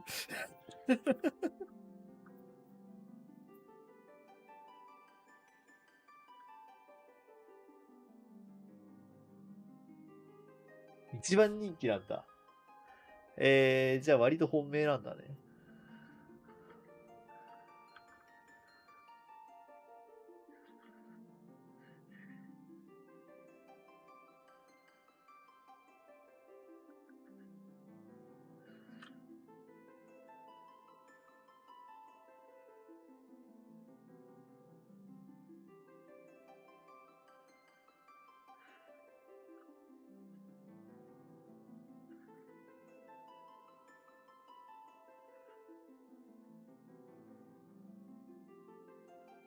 黒い晩神にやられて。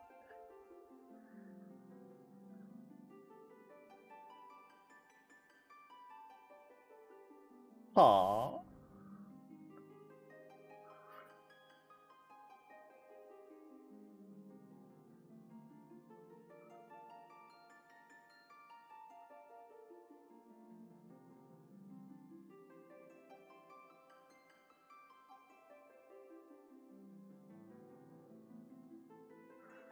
境界線どこよ、ここ。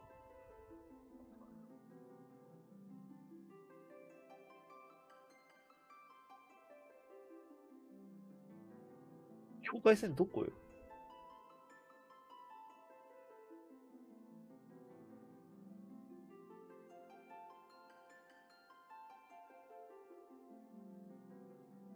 なんか隣に飛んでぴょって移動した方が早いかなと思ったんだけど、境界線かわかんないな、これ。イシュガルド上層にしか繋がってないの。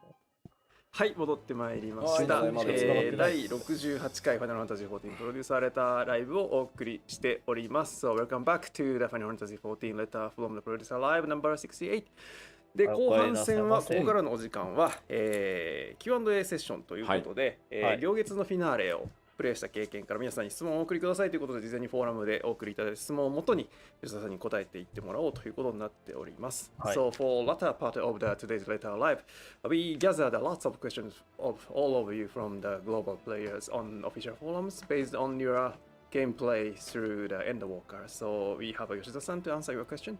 ということで吉田さんよろしくお願いします。はい、よろしくお願いします。で後半戦ですが通訳にはローカライズチームのケイトさんにお越しいただきました。So for latter part, 吉田さん 's voice will be covered、by ケイトさん from our localization team。皆さんご挨拶お願いします。はい、ローカライズのケイトです。よろしくお願いいたします。Hi, I'm Kate from the English localization team. イエまあ緊張してると思うんでね。はい、で、まあちょっと注意点を3つね、言っときます。まずですね、今回両月のフィナーレをプレイしてということでですね、設定に関わる質問とかすごい多いです。なのでネタバレ炸裂しまくりなので、クリアしてねえぜっていう人はですね、ちょっと、後日クリアしてからご覧いただきたいです。Okay. So first of all, Kate's probably pretty nervous. Yes, I am. So we'll distract from that by talking about something to watch out for. If you're about to watch this session, please know that we have a lot of questions about the plot and lore of Endwalker. So if you have not finished Endwalker, you're going to get spoiled. So maybe come back to this later when you're done. でもう一個はですね、設定間違いがないようにですね、今回いただいた質問はですね、私ちゃんと石川夏子と小田万里とですね話し合っておりますので、たびたび左上ちゃんとメモを読む移可能性があ動りますし終わったから言うけどじゃねえんだよこれ。そうだ、 And also, 雲海 I'd に like 繋 you が to って know んのは分か that ったん in だけ order to ど、 not make any mistakes when talking about this complicated lore, I did talk to Botany Oda and Natsuko Ishikawa やっぱ before 乗っ coming た here, ままで and も I 反 made a 応 lot す of るように notes. なっ So て if you る see me な。 obviously reading off a paper, I'm checking to make sure I don't mess up. でですね、3つ目なんですけど、ケイトさんをね、意外とご存じない方が多くて、ちょっと、まあ、今回ね、まず、まあ、ここちょっとあなたが翻訳してほしいんですけど、まずね、ローカライズチーム、ものすごい稼働をしてですね、めちゃくちゃギリギリのギリギリまで、ハイクオリティにね、努めようとしてくれたので、まずまあ、どうしても日本語チームがこう、言われやすいんですけど、本当にローカライズチーム主力を振り絞ってクオリティ叩き出してくれたので、まずそれのお礼を言いたいです。ありがとうございます。本当にはい、じゃあ、I take a translation for this part, and then for the localization team, they did their super hard work until very, very last minutes. I mean, until the launch of the Endwalker. So, I mean, we tend to receive lots of the appraisal voices to the Japanese team, but Yoshida-san would like to take this time to thank you to all the localization team members. Thank you very much. でですね、特にね、ケイトさんの場合、まあ、北米の皆さんがね、よくね、こう、レディットとかで、講師ってなってるんだけど、漆黒のヴィランズも、行月のフィナーレも、ケイトさんがメイントランスレーターなんで、英語は。なるほどね。So also, Yoshida-san would like to address one thing that I mean, since Shadowbringers, especially already, people are excited about, hey, Koji, yeah, he is great, Koji. But the truth is, since Shadowbringers, that Keito-san is the person who is taking the lead of the English translation. いやもちろんね、コージだって作詞協力だったりとか、まあケイさんが悩んだ時にコージが相談に乗ってたりとかっていうのはしてるから、別にチーム離れてるわけじゃないんだけど、今メインほら第三開発事業本部もう一個 FF 作ってんじゃん。まあ工事はちょっとそっち側も、ね、そうなんで今16なんもしかして。So I mean, Koji is still in the team, and then he is actually doing the supervising. そういう話もっとしてました。Koji is still doing the lighting of relics of some songs, and then sometimes Keito-san is asking Koji for his advice. But I mean, as a whole of the business, development. BU3, Creative Unit 3. I mean, they are working on the other Final Fantasy title, and then Koji is kind of busy for that one. So, I mean, he is still working with us, but I mean, the main portion for him is something else. いやほらね、こういうことを言うと、ほら主力は16かとか言う人いるけど、漆黒行月とクオリティ下がってないでしょ、全然。下がってないよ。なんで、まあ、先に言っちゃうとね、まあ、わーわー言うから、あんま言わないようにはしてるんだけど、まあ、一丸となって第3全体で14も16も作ってますって思っておいてもらえると嬉しいかな。はい。So, yeah. Why we didn't say this, I mean, beforehand. I mean, when we say this beforehand, I mean, we know you are, some of you are saying, hey, the BU3, I mean, ローカライズチームとか、その辺の割り振りは絶対ちゃんと考えてやってくれてるとは思うから。That's not the fact. And then, entire team are working both on 14 and 16, and then that's the thing. So, and then, you know, both Shadowbringers and the Walker has a super そこでね、どっちに力入れてるかみたいな話ですね。非常にしょうもないよ。So, I mean, she's actually doing very well. はい。というわけで、じゃあ質問。机にだって無限のリソース持ってるわけじゃないんだから。それでは質問 Q&A の方に行きたいと思います。16が出てしょっぱかったらみんなとやかく言うでしょ。So the first part is scenario and lore stuff. 最初はシナリオ設定に行きますので、ネタバレの方向でございますのでよろしくお願いします。14のクオリティを下げるわけにもいかないし。So the first question is システムを説明します。私が英語で質問を言って日本語で質問を言います。その後吉田さんが日本語で回答したものをケイトさんが翻訳してくださいます。So let me quickly explain how it works. I read the question in English and Japanese, and then Yoshida-san answers in Japanese, and Keito-san translate it into English. Yep. Okay, the first question is, I'm wondering what Azim was up to during the final days. Did they hear about what was going on from Bina? And how did they end up parting ways with MS Silk and Hitodeas? Will we learn more about Azim in the future? 古代世界を襲った週末の際、アゼムがどのように過ごしたのか気になります。ベーネスから週末のことを聞いていたのか、メドセルクやヒトロダイオスとどう別れたのか、なんかそこは言わぬが花な気がするんだけどな。まあベーネスからアゼムの座を託された、まあ人がね、まあ古代を襲った週末の際に何をしてたかっていうのは、まず秘密です。So what the Azim who took over the seat from Vina did during the final days is あれエーテライトなかったっけこの辺で。まあ、いずれ語るかもしれないし語らないかもしれないです。ここは決めてないです。ただ何をしてたかはある程度は決めてます。はい。あれブロンズレイクってエーテライトなかった So we do sort of have an idea what they were up to, but we're not sure if we'll have a chance to talk about that in the future. でただまあ皆さんさ非課線だしまあもしかしたらねアゼムの分割された魂なのかな、みたいな予想も立ってると思うんですけど、まあその皆さんだったら仮にまあ告げられたとしたらどう行動するかっていうのを想像してみれば大体まあ近いんじゃないかな僕はみたいなヒトロダイスの魂気はしますからけどね分割されてるからよ。However, I also think because you are all the warriors of light yourselves, そこはね、多分 probably 語ん what ない you よ。 imagine when you 吉田 think, 語 okay, ん if な I い was し、 Asm, 多分決 what め would てな I い have と done 思う。 if Vana had told me this?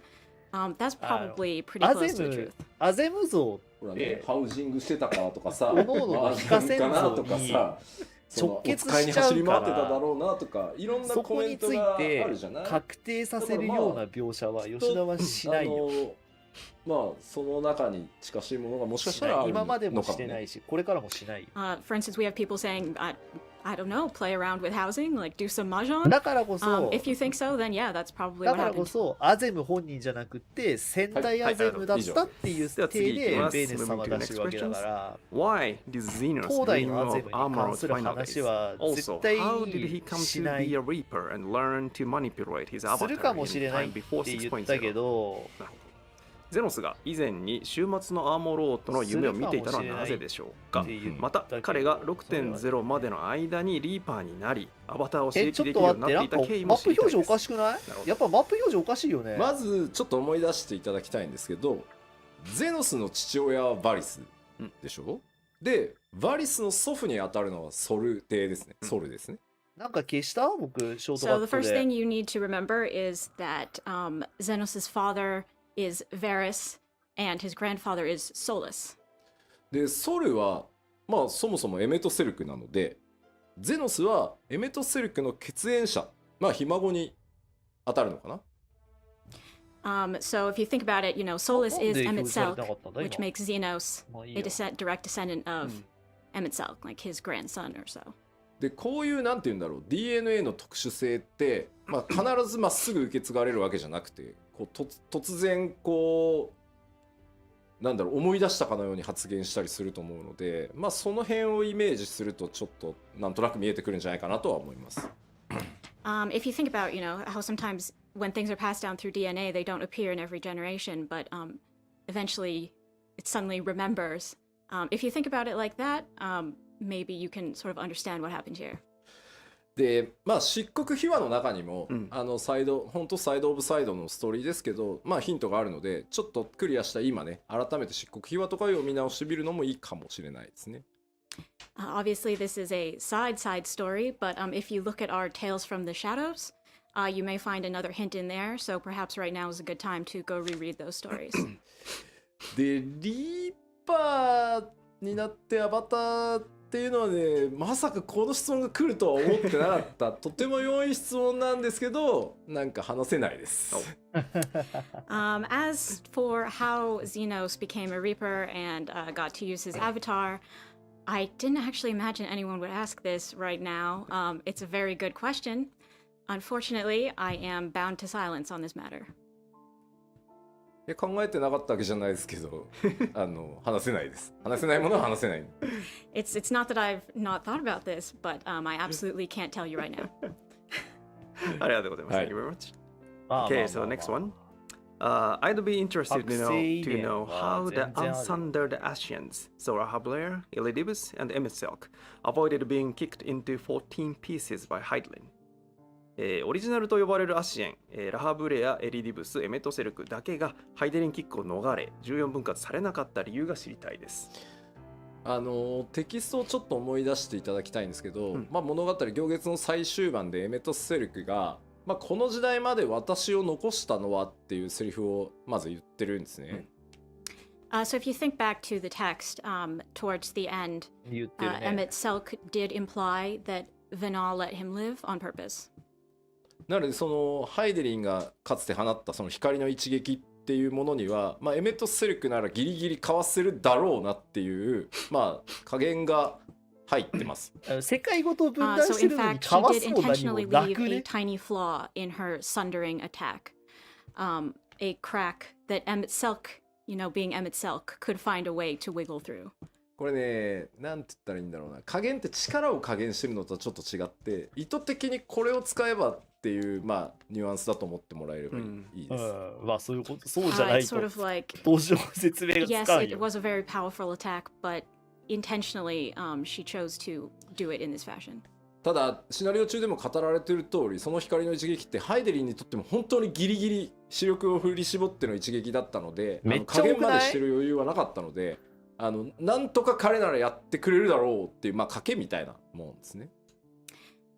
So we said this in the actual game as well, though, which is that, you know, when Heidelin did this attack, it was a very strong attack. It was the limit of her power, so she couldn't really fine-tune it. So, you know, as intentional as this was, when she did her big, massive light attack and sundered the world, she couldn't guarantee that M itself would live. She was kind of making a gamble. で、まあその光の一撃が放たれる時に、エメット・ステリクは、まあ、その場に居合わせたラハブレアとゾディアークの核から抜け落ちてきていたエルディブスらしきものと協力して一時的に次元の狭間に逃げることで、まあ、それをかわしたっていうことになってます。But in fact, what happened was at the time that Heidelin performed the sundering, Emmet Selk was with Lahabrea and Elidibus-ish. It was the Elidibus that had come out from Zodiark, so a little bit different from the original version. But nevertheless, he had those two, and he joined forces with them. And then that's how they escaped into the rift without being sundered. まあエルディブスはね、ゾディアークの核から抜け落ちてきた時に記憶もいくつも失ってるし、まあこの辺りちょっと漆黒秘話でもフォローされてますけど、まあ 5.3 のラストでね、エルディブスも失ってるものが多いっていうこともあって、まあただ居合わせたオリジナル3人がまあ協力してたっていう感じですね。はい。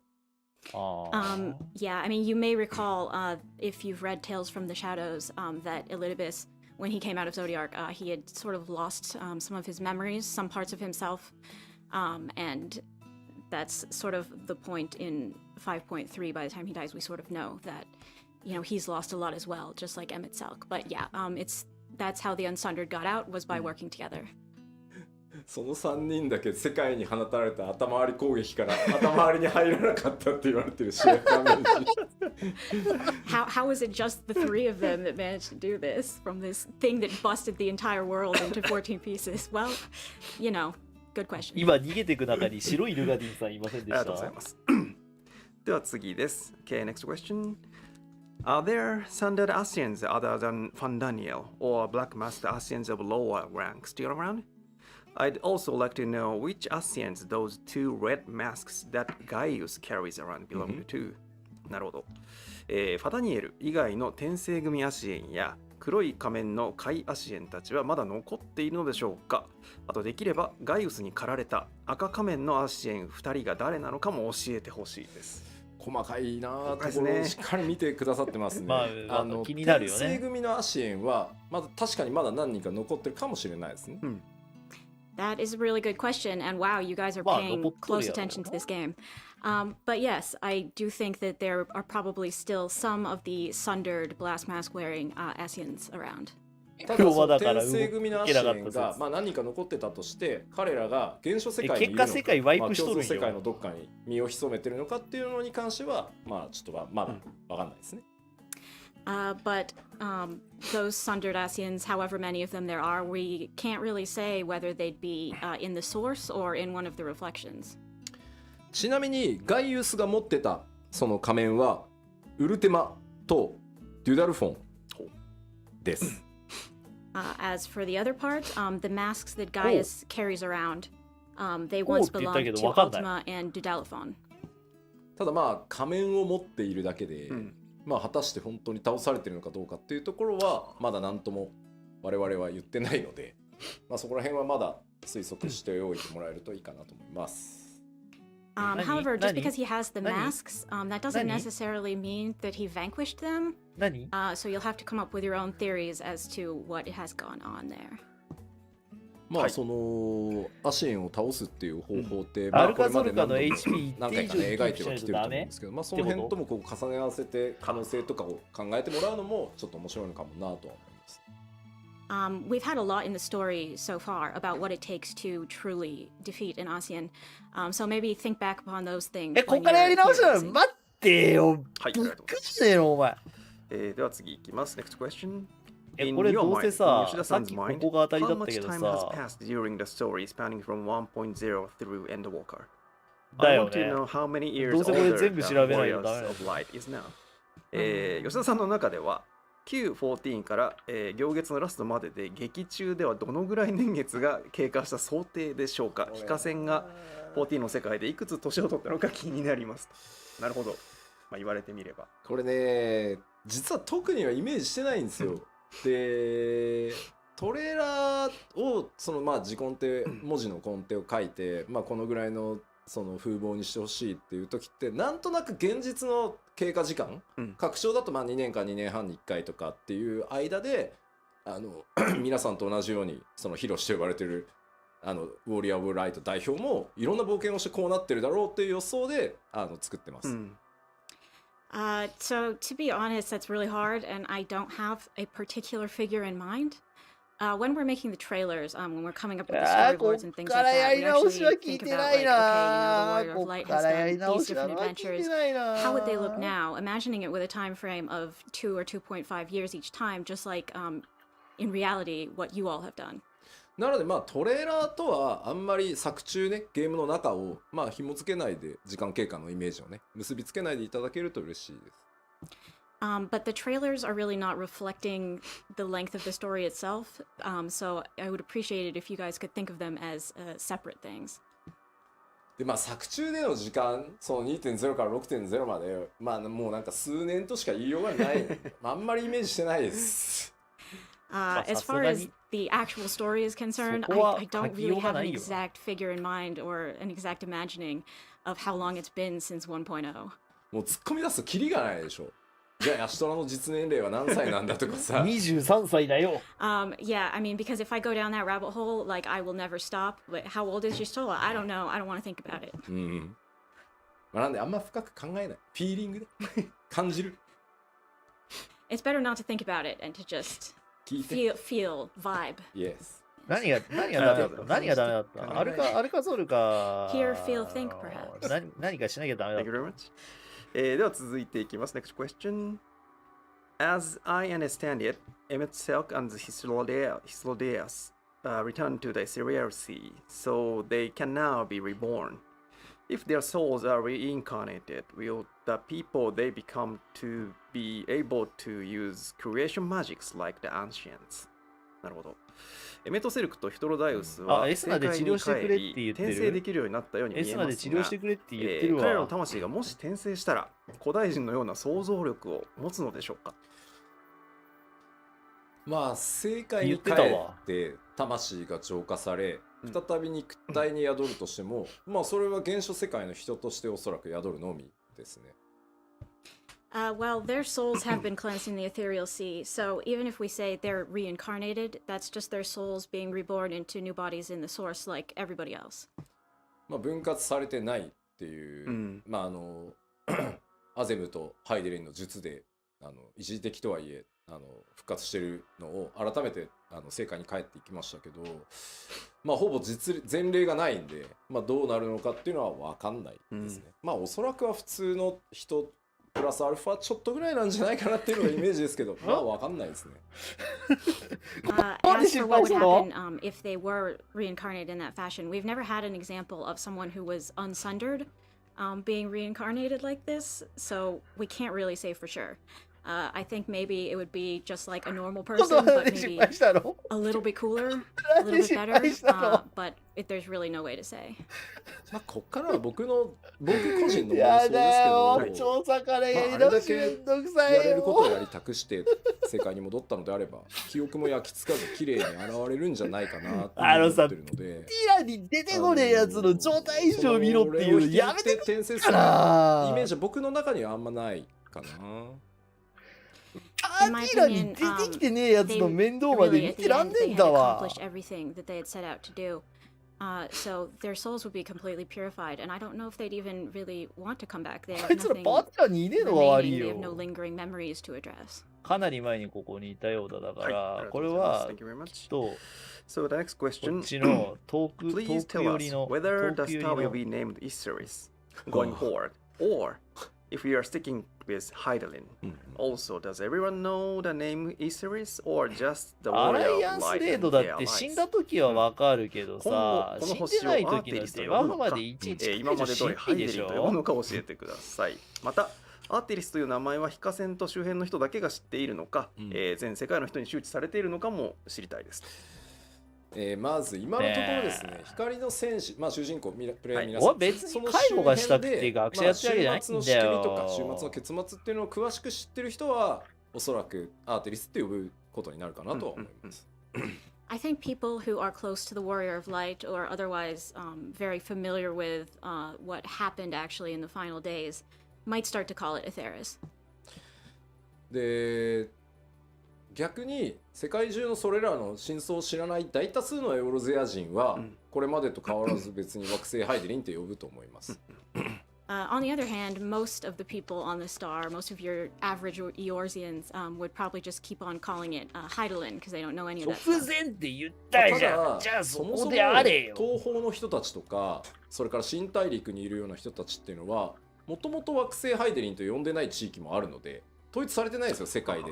なので呼び方はまたそこに行くと星の呼び方変わる可能性はあるかなと思います。However, there are peoples in the East, for instance, or the New World who never called it Heidelin to begin with because they have different cultures. So if we visit those areas, we might find another name entirely. 一番実は困ってるのは宣伝チームじゃないかっていう気がします。I think the people who are going to be struggling with this the most is PR team. だって新規向けにさすでに惑星ハイデリンを巡る冒険があって言ってさ光の戦士たちがさ「いや分かってねえなアーティリスだろ」みたいな突っ込み受ける可能性もあるしさ。Like now, if you make catch copy that says like, "Oh, a grand adventure on Heidelin," then the Warriors of Light are just going to be like, "Did no one tell them?" すでにね、エンドウォーカー前の時点でエオルゼアなのかハイデリンか問題っていうのがすでに PR チームにありましたよね。We already, I mean, the PR team already had a problem of if we call it Elzea or Heidelin. Yeah, the bigger question. はい。Alright. Thank you very much. 次の質問、シンプルなやつ来ました。The あげない very とい simple かんって question. ことだよね。Will Xenos come back to life 外れない again? んだお前バカだな。ゼノスはもう復活しませんか？彼の肉体は、世界の果てでもなければなんだろう今みんなが活動してる場所でもない世界の割と断りとは切り離された空間に放置されてるっていう状態ですね。So, as we saw, Xenos' body right now remains in a dimension that is separate from our universe and all of its laws. ゼノスの運命に関しては正直カットシーンで結構丁寧に演出したのでそれを見た直感がそのまま答えです。定期的に直すように要求してくんないかな。I mean, we depicted his ultimate fate at length in a cutscene. So I think your answer is to watch that and see how you feel. ちゃんと呼吸っていうか心臓止まる演出されてるでしょ？ I mean, we did show him stop breathing and his heart stopped beating, right? はい。はい、ありがとうございます。Thank you very much. では次の質問です。Next question. いや、内容は If you と look かくこ at の the ことがクソ source 食い and だろ、 its これ。 reflections today, they are inhabited by various races such as Mikote, Aura, Lalafels, and the like. However, all the ancients seem to be of a hero-like race. Is there a 何も言 lore わねえ regarding パ how ーティー欄にも mankind 出ね came え to have NPC such に S な varied かけねえと alliances? 失敗になるのはクソでしょうが。現在の現象世界、共造世界にはミコッテ、アウラ、ララフェルなど様々な外見の人がいますが、古代世界にはヒューラン風の人しか存在していないように見えます。今のようにいろんな外見の人が現れた理由について設定があれば教えてください。全然質問が頭に入ってこなかった。コメントでさ、ごめんね。本当に、いやどのぐらい集中してたかっていうと、今のバトル中の PLL の内容全然頭に入ってないから。っていうのを見ちゃってさ。It's really distracting because I'm looking at the comments and 頭に入って everyone ない is よ。 writing めちゃ like めちゃ集中したわ、こっ stuff ちに。 like my enemy, my friend. So Welcome to our island. 無人島だからゼロスの名前が出たことだけ分かった。look, just leave us alone. Okay. で質問はですね、種族がはい。古代人は全部ヒューランっぽいんだけども、いろんな種族外見の人がいるけども、なんか設定あるんですかっていう。But races, yes. 世界が分かたれた時に、まあ、人っていうのが全ての生物が不完全なまず存在になりました。Okay, so when the world was sundered, all livings became so-called incomplete.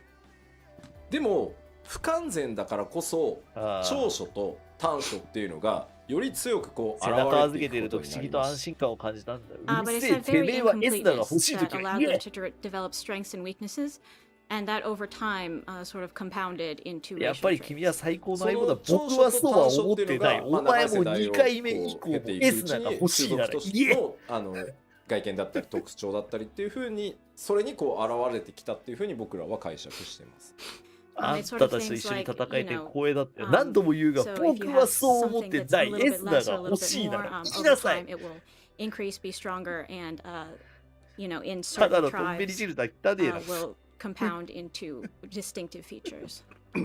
まあ S ここは世界設定側欲しからのいかコメントだったりするからちゃんと設定なんですよ。なんで耳が伸びたのって書いてあって多分もともとすごい聞こえてたのに聞こえなくなって一生懸命聞こうとしたんだろうね。多分その人は Look, I don't know the official lore for this, but people are asking things like, okay, but why are the Mikote's ears so big? And I think, maybe they couldn't hear that well, and they tried super hard to hear, and maybe that is what led to them eventually developing those big ears. もうララフェルはじゃあなぜ縮んだって多分圧を強くしたかったんだろうね。もうこれでフ So ェアリーが食べ why ら are れ the るってことだよ Lalafels ね so。tiny? I don't know. Maybe they were under a lot of pressure. ね Maybe これ they で were これで really これ intense. でこれでいつでもはいパクパクありがとうございますもぐもぐできるって Thank you very ことだよ much ではね。次の質問です。Next question. 戦闘状態じゃないと食べらんない bounty, な。 treasure islands, and fabled golden cities mentioned by Emmett Silk haunt by my daydreams.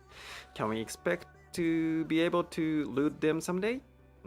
エメット・セルクが言っていた壮大な伏線、王城海に、潜む海底遺跡、秘宝の島、まばゆき黄金鏡などが気になって仕方なく夜しか寝られません。これらの回収は期待してもいいのでしょうか？サムデイこれないな。まあこれないな。これまでファイナルファンタジー14ってまあ僕が引き継ぐ前914っていうのがあってまあいろんな地名っていうのが出てました。Someday, you say? Yes. Well, I mean, as you know, we've had a lot of different place names crop up in 14 in the past. まあイシュガルドの門も開いたし、アラミゴにも行ったし、あなたは東方にも行き、オールドシャーレアンへまあ到達してね、サベネアにも今回行ったので。And we've been able to go to a lot of places. The gates of Ishgard これ opened. どっちだ We どっ went ち to だ Alamigo. 行く We けど went to 濁 the してる Far 吉 East. 田なの We か went to 行く Old けど濁 Charlian. してる吉田なのか And 行 even かない Bavner. のか。まあこれまで出てきた地名はなんとか行けるようにこう頑張ってきたんで今後も頑張るんじゃないかなと思います。でもやっぱりあれだね。 We've 現時 tried 点で really ス hard トーリ to ーの make 骨 sure に that す you るつ could もりは visit な the いんだ places we've ね。 mentioned 僕 so はそうだ far, と思うんだけど。 and I want to keep doing that. はい、ありがとうございます。Thank you very much. では次です。Next question. In Elpis, Emmett Silk adjusted our warriors' lights to be closer to the ancient's height. Given how tall Midian was compared to us then versus in the present day, I feel like she shrunk. Did something happen to her in the intervening time, or is there another reason for this? エルピスで非化線はエメトセルクの術で、古代人サイズに大きくしてもらいました。その状態の非化線とメーティオンの身長差を考えると、現代で非化線と対峙したメーティオンはかなり縮んだように思います。長い時の中で何かあったのか、理由があれば教えてください。わかりました。もうその前にさっきのね、まあ、行けるところはまあできるから頑張りますみたいな言ってたらね、もう楽しみすぎて夜しか眠れないみたいなコメントが多くてね。Just before that, I want to address よかった。 everybody seems really excited by my response to the previous question, and is saying things like, "Oh wow, I will only be able to sleep at night because of this." 正常ってやつよね。みんな健康。まあまあでまずちょっと思い出してほしいんですけど、ウルティマトゥーレっていうのは思いの力のみが作用する空間だっていうことをちょっと思い出してください。Okay, but back to size issues. So I want you to remember that Ultima Thule is a space where emotions are the only reality. その冒険の中で皆さんにね経験していただいたように、その見えている通りにものが存在するんじゃなくて、認識、あなたがどう認識しているかっていうのが光景に反映される中域なんですね、あそこ。So what you see when you're in Ultima Thule is in accordance with the Warrior of Light's internal experience, not some kind of physical reality that's out there. だからあの時光の戦士、冒険者が思っていたメーティオンに会いに行くっていうその思いが、投影されてます。なのでそのメーティオンの姿っていうのは当然ヒカセンがエルピスで見た時の光景を再現しようとするので、なのでそのエルピスの時、本人がとのだからスケール比をそのままイメージされているので、あの姿でビジョンになってると思ってください。So as the Warrior of Light, you are traveling to Ultima Thule to find Meteon. So the space reflects that, and it reflects your internal perceptions. And the Warrior of Light has memories of Meteon from Elpis in a certain proportion relative to themselves. So the Warrior of Light is thinking, she's about this tall. And that's why she appears that way in Ultima Thule. だからこれはそのウルティマトゥーレに現れたエメトセルクやヒトロダイエスも同じで、そのあくまで中域はデュナミス、思いの力がビジョンを取るので、やっぱり相対的に光の戦士である自分から見た時のスケールで、再現されてるって思ってもらえれば良いかと思います。So, and the same kind of goes for Emmet Selk and Hythlodaeus when we call upon them. Ultima Thule is a place controlled by dynamis and emotions. So really it is your internal conception of these people that determines how they appear. もう確かに光の戦士大概記憶ガバガバだって言ってきたけどよっぽどあれだったんだね、大事な局面だって思ってたんだろうね。This might make you judge the Warrior of Light just a little bit, but this is how it's remembered to them. はい、ありがとうございます。Thank you very much. So the next question is, I wanted to harvest some Savnarian onions while I was in Savner. Where are they keeping them? サベネア島でサベネアの野菜を採集したかったです。どのあたりに生息しているのでしょうか。なるほど。こちらはですね、世界設定に確認してまいりました。I asked the lore team about this and came here. チョコボの餌としてね、格別な効果を秘めているものなので、サベネアの野菜っていうのは、おそらく高原キャベツのようにサベネア島の中でも特別な場所でしか栽培できないものと思われます。So these Thavnarian onions have these surpassing effects as chocobo feeds, so they must be a really unique cultivar. And I think similar to in real life, the cabbages that can only be grown in a certain village in Gunma, they're probably only available in a very small area of Thavner. すべてはライブ班ノンコンバットコンテンツチームという名の神様の、さじ加減次第ですというふうに回答が来ております。Such things, they are dictated by the whims of the gods that we call the non-combat content designers. つまりこれはあれです。華麗に世界設定からライブ班へヘイトをスイッチしたということです。シャークしてんじゃねえよ。In other words, it's their fault that this is how they've interpreted the setting. 仲良くやってください。はい。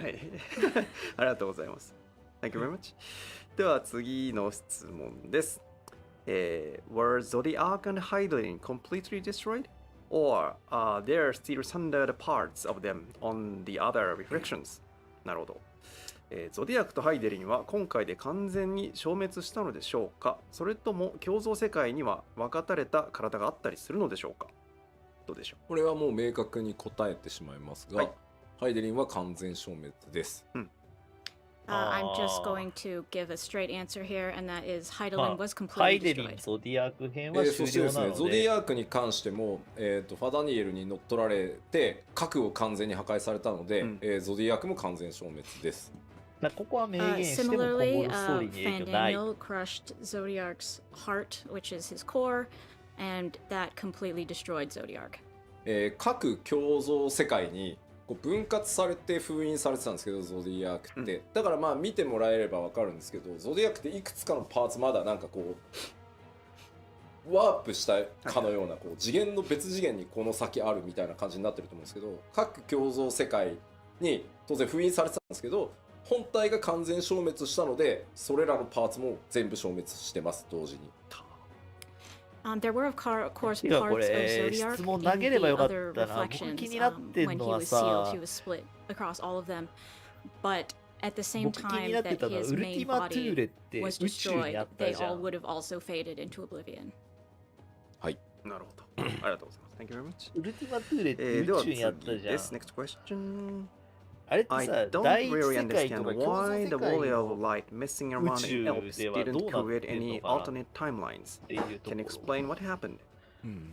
非可線がエルピスで過去に干というより渉した後、未来が枝分かれせずにミドヤン繋がった理由がよくわかりませんでしはさた。その辺の仕組みを教えて分ほしい割されてないから、宇宙は分割されてないんだよね。まああくまで分割されたの正直はアーなところテミスだ自由に解けなんだよ。釈していただいても構わないっていうのがまず前提です。Well, I think the most important thing is to say I think you all can come up with your own theories for っ this てなっ one. た時に共造世界の宇宙ただまあ僕個人の解釈としては、まあそもそもつながっていたんだっていうふうに解釈してます。My personal interpretation is that the timelines were always the same. でまあつながらない可能性っていうのも当然あったと思うんですけど、ベーネスが光の戦士に対してまあその全力で対応してきた結果、なんとかつながったんだろうっていう解釈もまあできるかなと思います。Another interpretation you could have is that maybe Vinal worked really hard behind the そこが scenes ね、 to make sure 気にな that っ the てる。 timeline didn't go awry. まあだからそのベーネスが描いた計画っていうのに光の戦士はまあ知らないうちにこうね全力を持って皆さんがこう対応してきたことによって宇宙全体は間違いなく分割されてないはずなんだよ。なんでかっていうと、ミドヤンたちは分割されてないはずだから。 And, you know, therefore, the Warrior of Light was sort of always acting in ミ accordance ド with ヤン this は plan of 分 Vinal. 割さ So れる the 前 timeline that we're aware と of おぼ didn't し change き when we 故 went back 郷 to から affect it. 宇宙を渡っ嘆きの海でて分初めて割後の光の戦士が降り立った現象世界アーテミスに懐いていたと到達したいう時点でつながることが確定したかなという認識ではいます。わけじゃん。 I personally think that when we went to Mare Lamentorum and we first met Argos, and Argos, you know, really took to us and we were able to ride him, that is basically proof that, okay, at that point, the 宇 timelines were 宙 going to っ work out. てまあ6.1 で強くてニューゲームに分割されてない行列になる対応するので、もし気になる方はもう一度ね、じゃあ第一全部見た上でもう一回のおさらいしてもらえると宇宙また見えてくるものあるんじゃないかなと思います。We are adding all of this stuff to 分 New 割さ Game れて Plus 生 in み出された世界 6.1. だから So if you're interested in this, I suggest you replay it and think about こ this こに取 question. った方 while が you're 早かったのでは。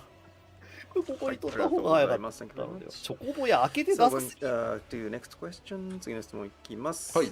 In the trailers, only the Warrior of Light seems to age, where the other characters always look the same. Will we ever get to see a grown-up Alfino and Alize? トレーラーでは主人公であるヒカセンの年齢だけが上がっていて、他のキャラクターは年齢が変わっていないように見えます。アルフィノ・アリゼが成長した姿を見られる日は来ますか？悩ましいんですよねこれ。これはね、 That's really 難しい hard to 問題ですね。いや僕もね正直ディレクターとしての遊び心っていうのまあゲームの開発者としてその拡張でそして数年後ってやってこう物語の中でね成長したもう実年齢としてその身長も伸びねよりこうかっこよくそのよりこう可愛くっていうのはちょっと違うな成長したアリゼとか描いてみたいって思いはあります。On one hand, so as た a だね、キ director ャラクター and the イメージ developer ってものがある myself, んだよ it ね。 sounds そう、 fun 解 to 釈 me ってもの when があ I る think のよ。 about depicting, you know, years later, こ a こはね、 taller 各々 Alfino の and プレイヤー Alize の解 were 釈って cooler も and のがあっ maybe て cute in a、different そこに way. 正解がないから。ただねやったらやったでね前のアルフィのタリゼが良かったってすげえ言われる気がしてて。絶対言われる。それ絶対言わ On れ the る。 other hand, I also feel like if we did that, we'd get a lot of comments being like, "Oh my god, I really liked them better before. I hate this." でもさ、一回やったらさ、時を遡る以外にもう方法がなくなるじゃん。And you know, if we do it once, we can't go back. So that's a problem. だからなんかちょっとやりづらいんですよね。 So it's kind of hard to pull the trigger on that one, I think. まあなんか、ワンピースっていう漫画とかでよく原作者の小田先生がコミックスのコラムというかね、コーナーで読者の皆さんに何歳になった頃のゾロを見たいですとか言ってる、まあ、書かれてることがあるんですけど、まあ、あんな感じでもし年を取ったとしたらみたいなのをアートとしてちょっとつけてみるとかはありかもしれないけど。Sometimes you'll see with manga like One Piece, the author Oda Sensei, he will have a corner ワ where ン he ピース answers の2 readers' 年後の questions, キャラデザで and す they らい might ろい say ろ like, 言われ "Oh, I want て to た know から what な Zoro 当 would look 時。 like at such and such age," and he'll draw that for them. So if it's sort of like a ただ what if scenario, we might be able to give you something in that vein. あれだね、意外とコメントではシナリオ上はそれはやらなくていい、なんか何年か飛ばして成長した2人が出てくるとか、まあ別にいいよ、やらんでいいよっていう声結構多いな。I'm getting a lot of comments that are like, it's really fine, like no matter how many years pass, it's fine if you just leave them as is. コラム的にアートをやってほしいはすごい do it っていうコメントがすごい見えますね。Yeah, we see lots of comment to draw a special artwork. I see lots of do it. 言ったらもうめっちゃまた do it になってるじゃん。Everyone's just yelling do it over and over. はい、いやでも相当慎重にチェックしてフィニッシュしないと怖いな。大変なことになる。We really have to be careful about the heights then. I'm kind of freaked out. はい、ありがとうございます。次の質問いきます。Moving to next question. Bernard said that not even her soul would remain. But what does that mean? I'm very fond of her character and would like to see her again. ベーネスは魂も残らないだろうと言っていましたが、魂が残る残らないの違いは何でしょうか、好きなキャラなのでどこかでまた見たい気もしております。魂というものもエーテルではあるので、まあまさしく本当に全ての魂のを構成するエーテルすら全て使い切ったっていうのが答えです。で要するに正解に帰って新たな命として生まれる可能性もおそらくはない。まあゾディアークはまあその召喚のニエになった人たちを吸収しつつも、その魂だけは内部でこう保持してた。で消滅させずに残しておけたんですけど、まあ、ハイデリンってベーネス含めて召喚者のその魂を保管しておくほどの余裕がない。なぜなら14人委員会の決断としてはゾディアークを作り出すなので、猛烈な少人数なわけですよ。By contrast, okay, so Zodiark was summoned using sacrifices of a lot of people, right? But he was able to only use their aether aside from their souls up, because he was very strong and he was summoned by the convocation of 14 and all of that. But Heidelin had a much weaker summoning, and because of that, she didn't have the option to sort of leave the souls untouched. And including Vinaz, she ended up using all of their ether. パッチ 5.2 かな、ベネス派っていう単語が出てきてたりしてたところを、今一度ちょっと見返してもらったりするとまたちょっと面白いかなと思うんですけど、まあ全世界の大多数の古代人たちが協力しているそのゾディアークっていうものに対してっていうことなので、まあ、その辺の力関係っていうのはちょっと思い出してもらえるといいかなと思います。ベーネスだけではないっていうのは一応 So in 5.2 there was some 漆 discussion 黒 of 時代の Vinaz 話と group 言いつつね、この間 that ちょこっと配 assisted 信 her 中 in 言って doing たけ this, ど、 and also of how much of the ancient people were sacrificed to create Zodiark. So if you look back at that time, it might be of interest to you now. だから最後の最後にその自分の魂という力だけをベーネスは残していて、それをまあ光の戦士というか暁と戦うために使ったっていうのがまあ回答です。At the very end, Heidelin, she still had her own soul, Vinaz's soul, but that was the very power that she used in fighting the Warrior of Light. だから言ってましたよね。ベーネスあなたもう力があって問いかけられたのに対して、大丈夫、この一戦をやり遂げるだけの力は残していましたって言ってるのは、まあ、自分の魂をそこに当ててるっていうふうに思ってもらえれば良いと思います。When she tells you before the final battle with her that she saved enough ether for そうなん this だよ fight ね。 with you, 僕 that も is そこはね、 Vinaz's soul that ち she's ょうど referring この間の配信ではい、ありがとうございます。突っ込んでて Thank you very much. So the next question. なんかあの瞬間にハイデリンを呼んだんだとすると、 Yeah, 単 very 独召 important 喚 question. してる Next よう one. に Now that Heidelin is 見える gone, んだよね。 will the warrior of light no longer have the blessing of light? Or will he stick to around like the illusory armor? 今回のストーリーでハイデリンは消滅してしまいましたが、光の戦士にかけられた光の加護の術も消えたのでしょうか、それともアーモロートの幻影のようにまだ残っているのでしょうか。まあ、ベーネスが施した光の加護は、まあ、消えないと思ってますし、まあ、消えないであってほしいなっていうふうに思ってます。I really don't think that the blessing of light will disappear, and I wouldn't want it to. 最後に、まあ、ハイデリンというか、まあ、ベーネスが、私の思いがいつまでも愛しき子らを守りますようにっていう願いがちゃんと加護として残り続けてる、いくっていうのが、まあ、ある意味最後にかけ直してくれたかもしれない加護だというふうに、まあ、思っていたい。まあ僕個人的にもね。はい。Perhaps she re-granted the blessing at the very end, はっきり but 決めて either はいない way, んだな。 I want to think that it will always そうなんだ protect ね。 the ハイデ Warrior リ of ンと Light, リアク just 編 like she ではな said, くなるか my love will ら、 be with you forever, my 晩 dearest 神がうん children. ぬんとか光の加護はうんぬんみたいなまあそれこそは話をしなくてもよくない。改めてね、光の加護かなという気がしてます。はい。はい、ありがとうございます。 Those words, I think, will be the blessing you carry forward. Thank you very much.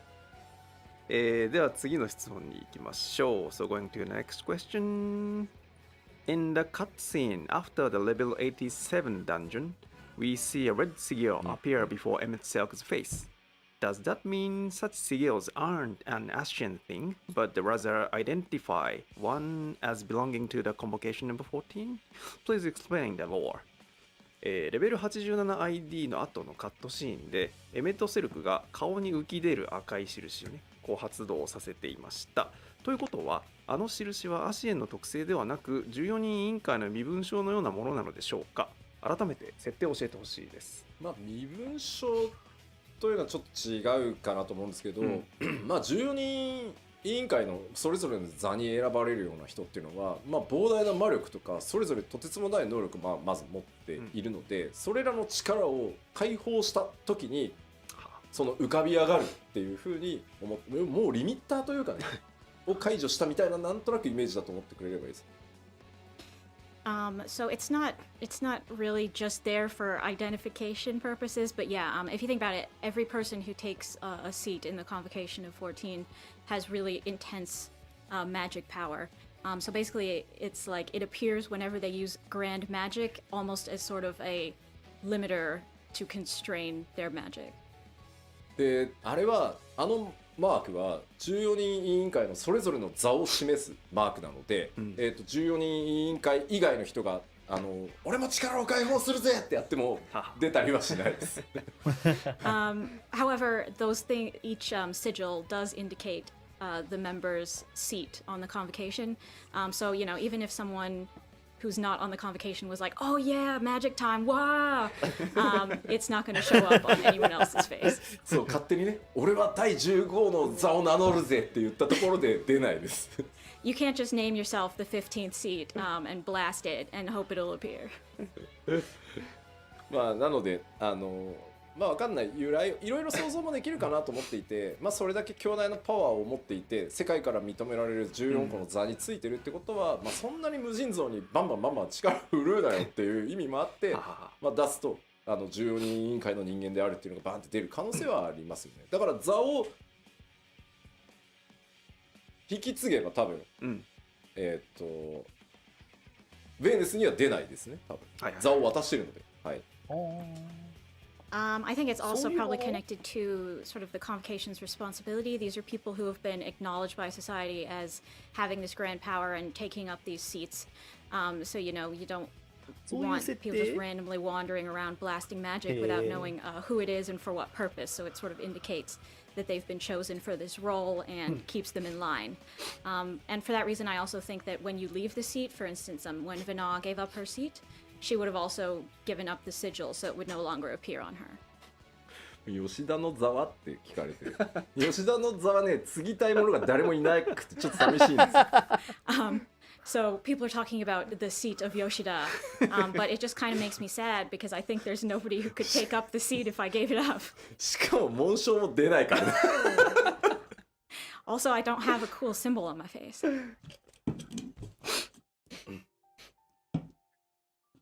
弾が出たらちゃんと距離を取れと。はい、ありがとうございます。Thank you very much、では続いて次の質問に行きます。So moving to the next question. In concluding this story, were there any threats you found difficult to wrap up or bits of lore that you secretly 吉 changed 田の or 座、神明 disregarded? を直樹、神明は別なんだ。物語を一旦完結させるにあたり回収が難しかった伏線、こっそりなかったことにされた設定やなかったことにしたい設定はありましたか？こちらもですね世界設定チーム小田さんからいただいてきました回答をね。This is also one that I had to ask the lore team, specifically Oda-san, about. 初期設定とか裏設定と呼ばれるものはその時点での想定でしかなく物語を書き進めるうちにより詳細化されるものもあれば消えてゆくものもあります。The initial setting and background lore are only plans that we draw from. So it's not unusual for the details to change or disappear as we write the story further. まあそれはね行月のフィナーレに限らず Q14 から新生へのまあ移行過程でも同じで、まあ Q14 やってた方はご存知かもしれないですけど、まあ、回収しきれなかったという意味では相棒という存在は回収しきれなかったです。まあ、ね、That's not only true of Endwalker. Like you'll probably remember if you played 1.0, there was a lot of changes between 1.0 and A Realm Reborn, and some of them we couldn't really retcon properly. For instance, in 1.0, the Warrior of Light had a partner character. Q14 知らない人に説明するとね相棒っていうキャラクターがねいたんですよ。で何者かよくわかんないんですよね。Well, we had this very temporary partner though, and like so we didn't really know who exactly it would be or anything, and so we kind of just ignored it when we went on. だからあれは共造世界の自分が来てたんだとかねいろいろいやなんかこじつけようかなと思ったんですけどもうどうにもならないんだっていう。When you're making this world, you're sort of just like I don't know what to do, and you'll just sort of sometimes ignore things that are inconvenient. まあなのでまあ時々ありますよ。付箋として使おうかなと思ってたけど、まあ使えないからもうそのままにしておこうっていうのもあるけど大部分は綺麗にいけたと思う。黒曜石サビクなんかはまだいけるかなとは思ってたりするからあれですけど。はい。黒成績じゃなかった。And so yeah, there are some things where you'll just be like, we'll just ignore that going forward. But in most cases, we do try to wrap up ただの石碑 things, にな and ら you know maybe if there are things we haven't addressed yet, we can wrap them up in the future. はい、ありがとうございます。それでは続いてですが、next question. Will we have a chance to learn the identities of the full convocation for 14? は今後14人委員会の構成員について全員の、真の名前を知る機会はありますか？黒成績ランドゥデルさんほんま好き。黒成績ですね。はい。黒成績で14人委員会のそのそうだよね。座とともにあるその真の名に関してはすでに決まってはいます。はい。So yes, we have decided the true names and identities of every convocation member. まあそれらを皆さんが知る機会があるかどうかは今後の展開次第ですねって悪い顔をして終わっておきます。Whether we tell you that in the future sort of depends on how the plot develops. Sorry to tease you. スマイル。ありがとうございます。では続いていきましょう。次の質問です。Going to the next question.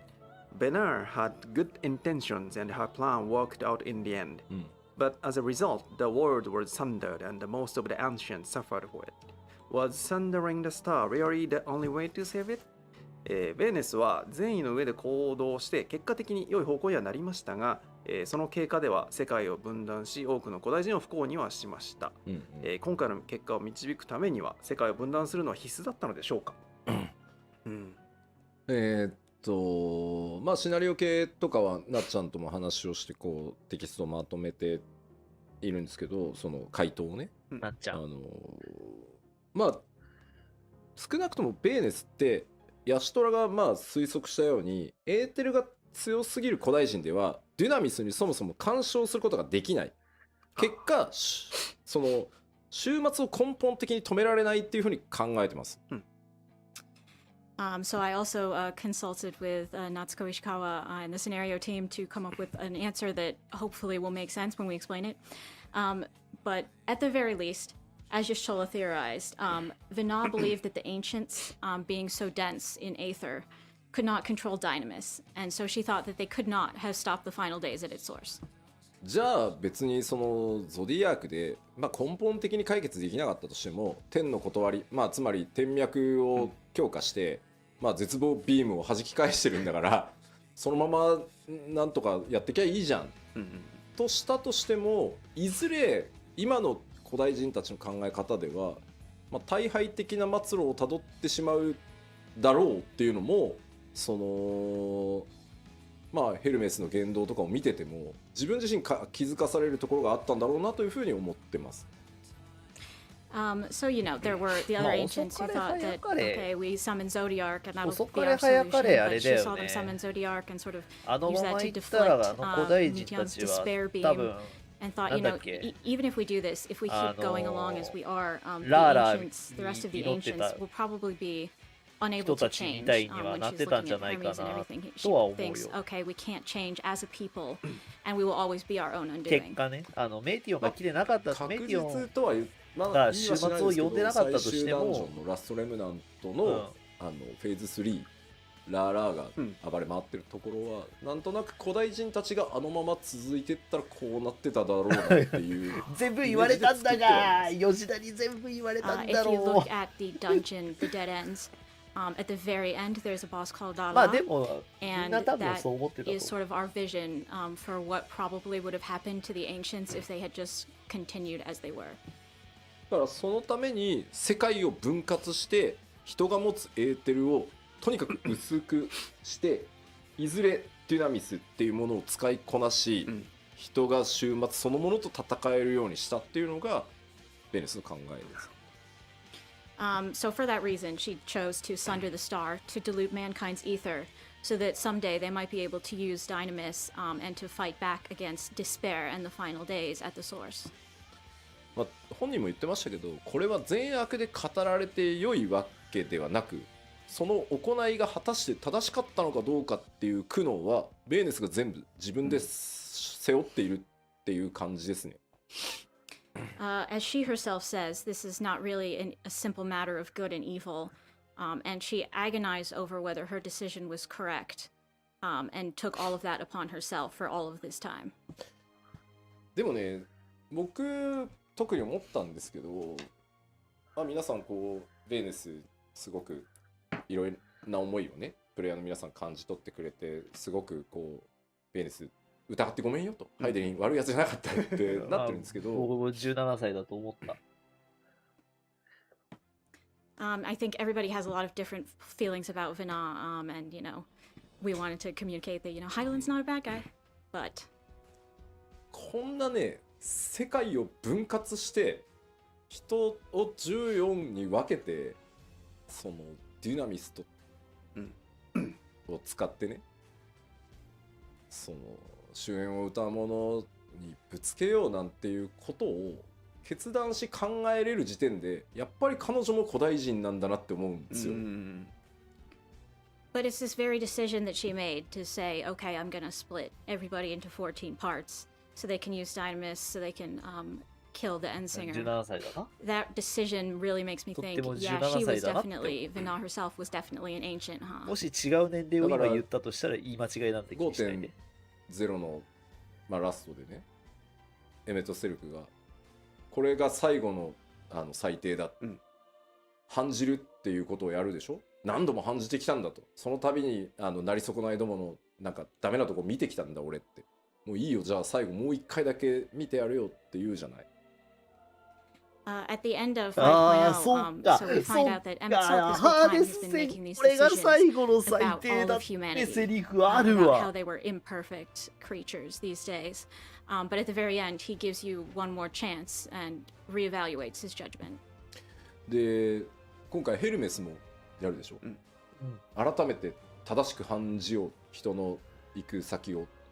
ものすごいなんか不必要なぐらい公平性にこだわるじゃない、その自分の記憶も全部消しておいて自分は人間側につくから何してんの君っていう。Hermes is also concerned with this to the degree that he erases his own memories so he can once again reevaluate humanity and everything. He's really concerned with fairness and humanity's worth.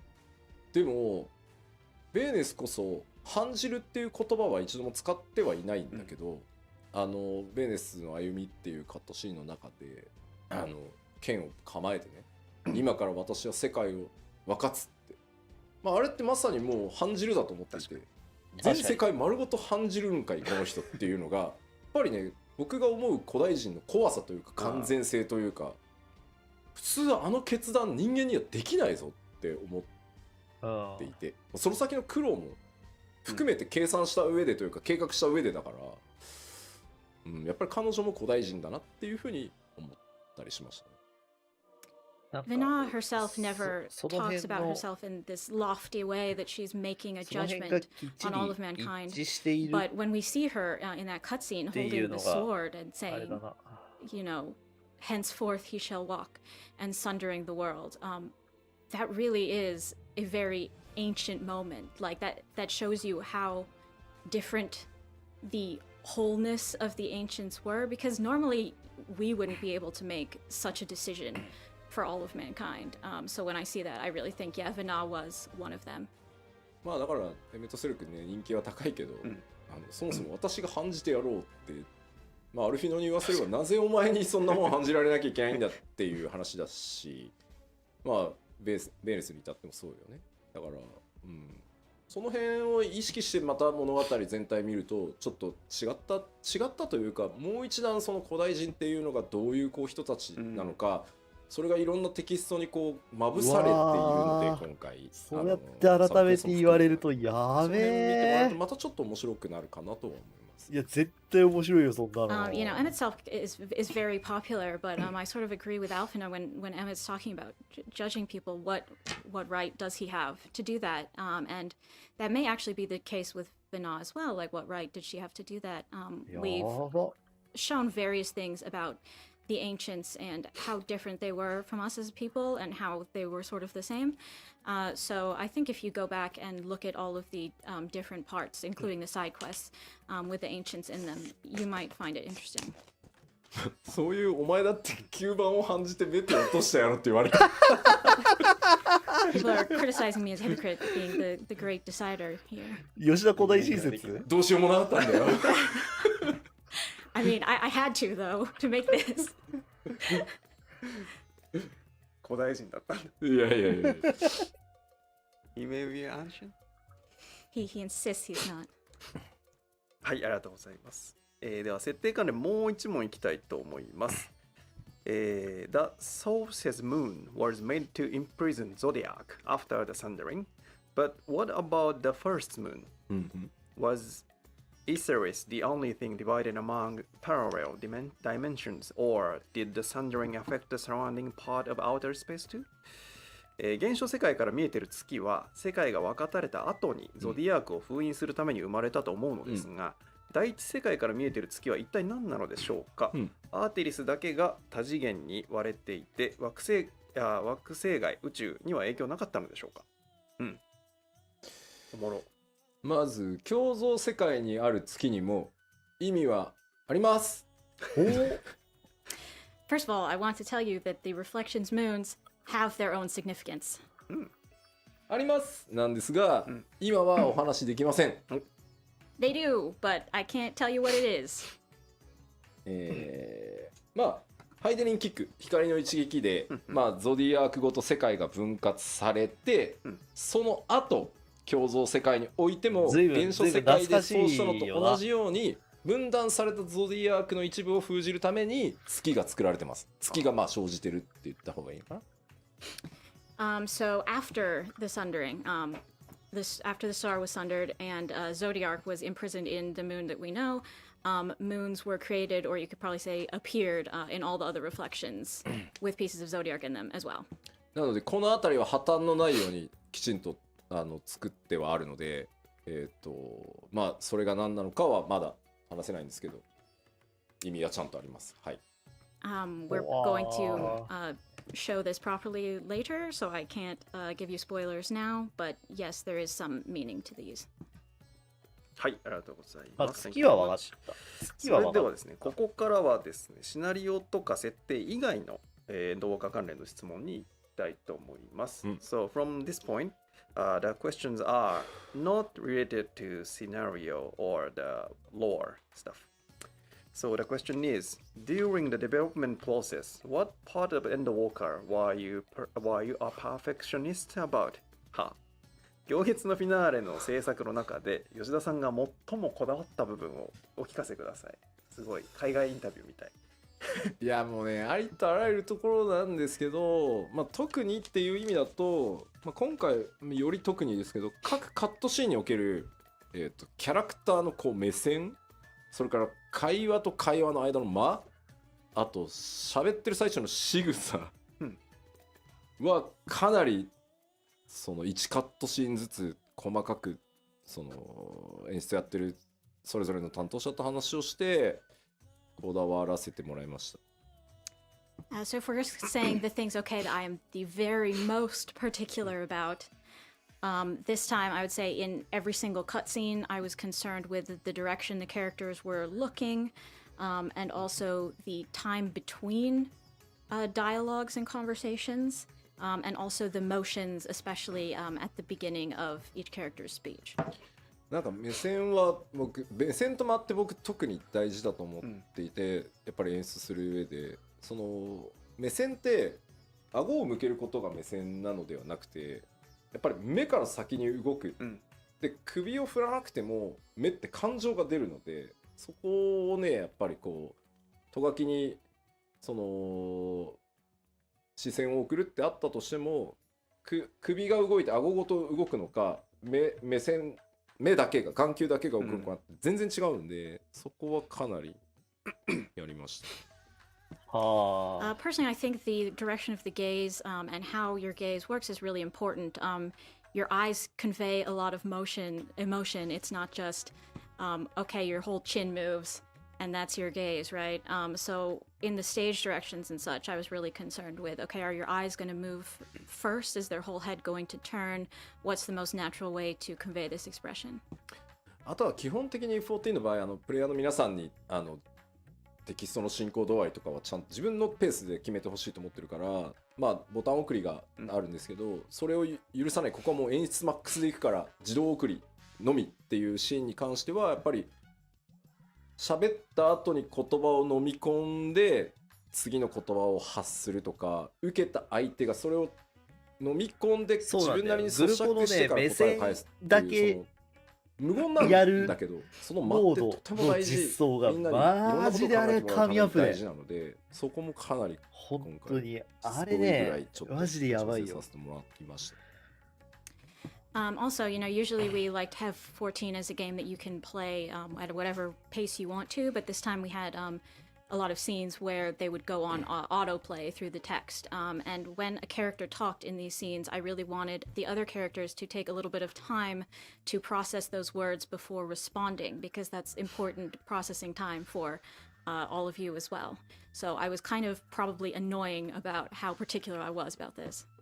あとやっぱこう伏線を回収していくときに解釈の誤解がとにかく生じないように、解釈の自由度があっていいっていうところはちゃんとそのつもりでディレクションしてるんだけど、ここは誤解されてはまずいっていうところを誤解されないように調整するっていうところはかなり徹底したところですね。I also was very particular about things not being misunderstood. And, you know, obviously, like when you have something foreshadowed or, you know, hinted at, that's fine to leave it up to people's interpretation. But, you know, there are certain interpretations we don't really want to guide people towards. So I was particular about how we were portraying those. で、まあこのあたりはやっぱり今回なっちゃんがやっぱりライティングを本当ギリギリのギリギリまでやってて、なかなかその演出までチェックしきれないっていうところもあったんで、もうここは完全に分担して、じゃあもうこっちで全部引き取るから。だから俺が一番石川夏子の中二に近いと思ってるから。Part of this was also because Natsuko, Ishikawa-san, was very busy writing the script up till the very last minute for this expansion, so she couldn't perform her checks as closely as possible. And in the respect of who could stand in for her, I'm probably the closest person, so I ended up doing it a lot and being very particular. あとやっぱ天野先生のデザインの再現っていうのは今回はもう僕今回行月のフィナーレが1回目のそのハイデリン・ゾディアーク編という1回目の14のフィナーレだからラスボスを是が非でも天野先生にしたいっていうところがあって自分で絵の発注も言ってるしだからこそ天野先生の絵を知る自分大ファンなんでやっぱ僕がディレクションしたタイトルで天野先生の絵をまあ今のその14の技術にはなるけど、で極限まで再現したいって思いがあったのでそこはもうほんとしつこいぐらいリテイクして調整してっていうのをやらせてもらったのでそこはめちゃくちゃこだわりました。はい。Also, because Endwalker was really in a sense like the first finale, the first not ending but ending that we had in 14 with the end of the Heidelin and Zodiac arc. I really wanted to have Yoshitaka Amano's art. I'm a big fan of his, and obviously he's associated with the arts in 14 and all of that. So I asked him to do the art, and then when we were reproducing those designs in game, I was super particular about getting it right.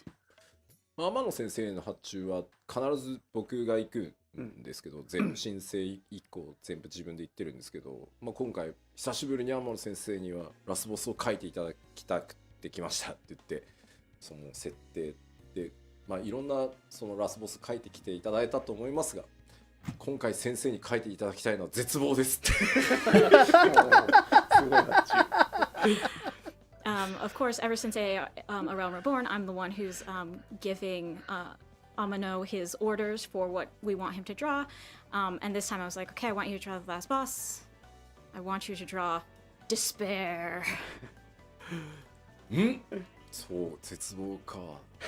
でも先生いつもそうなんだけど僕とのキーワードを2人でこう会話していくの、その例えばこういう事象が起きてそれが絶望した時頭に浮かぶもの、まあただメテオンは決まってたから鳥をイメージには入れてくださいっていう話をした上でだねこうやってやり取りしていくとね浮かんできた大丈夫いけるってね、15分20分ぐらいみっちり話せば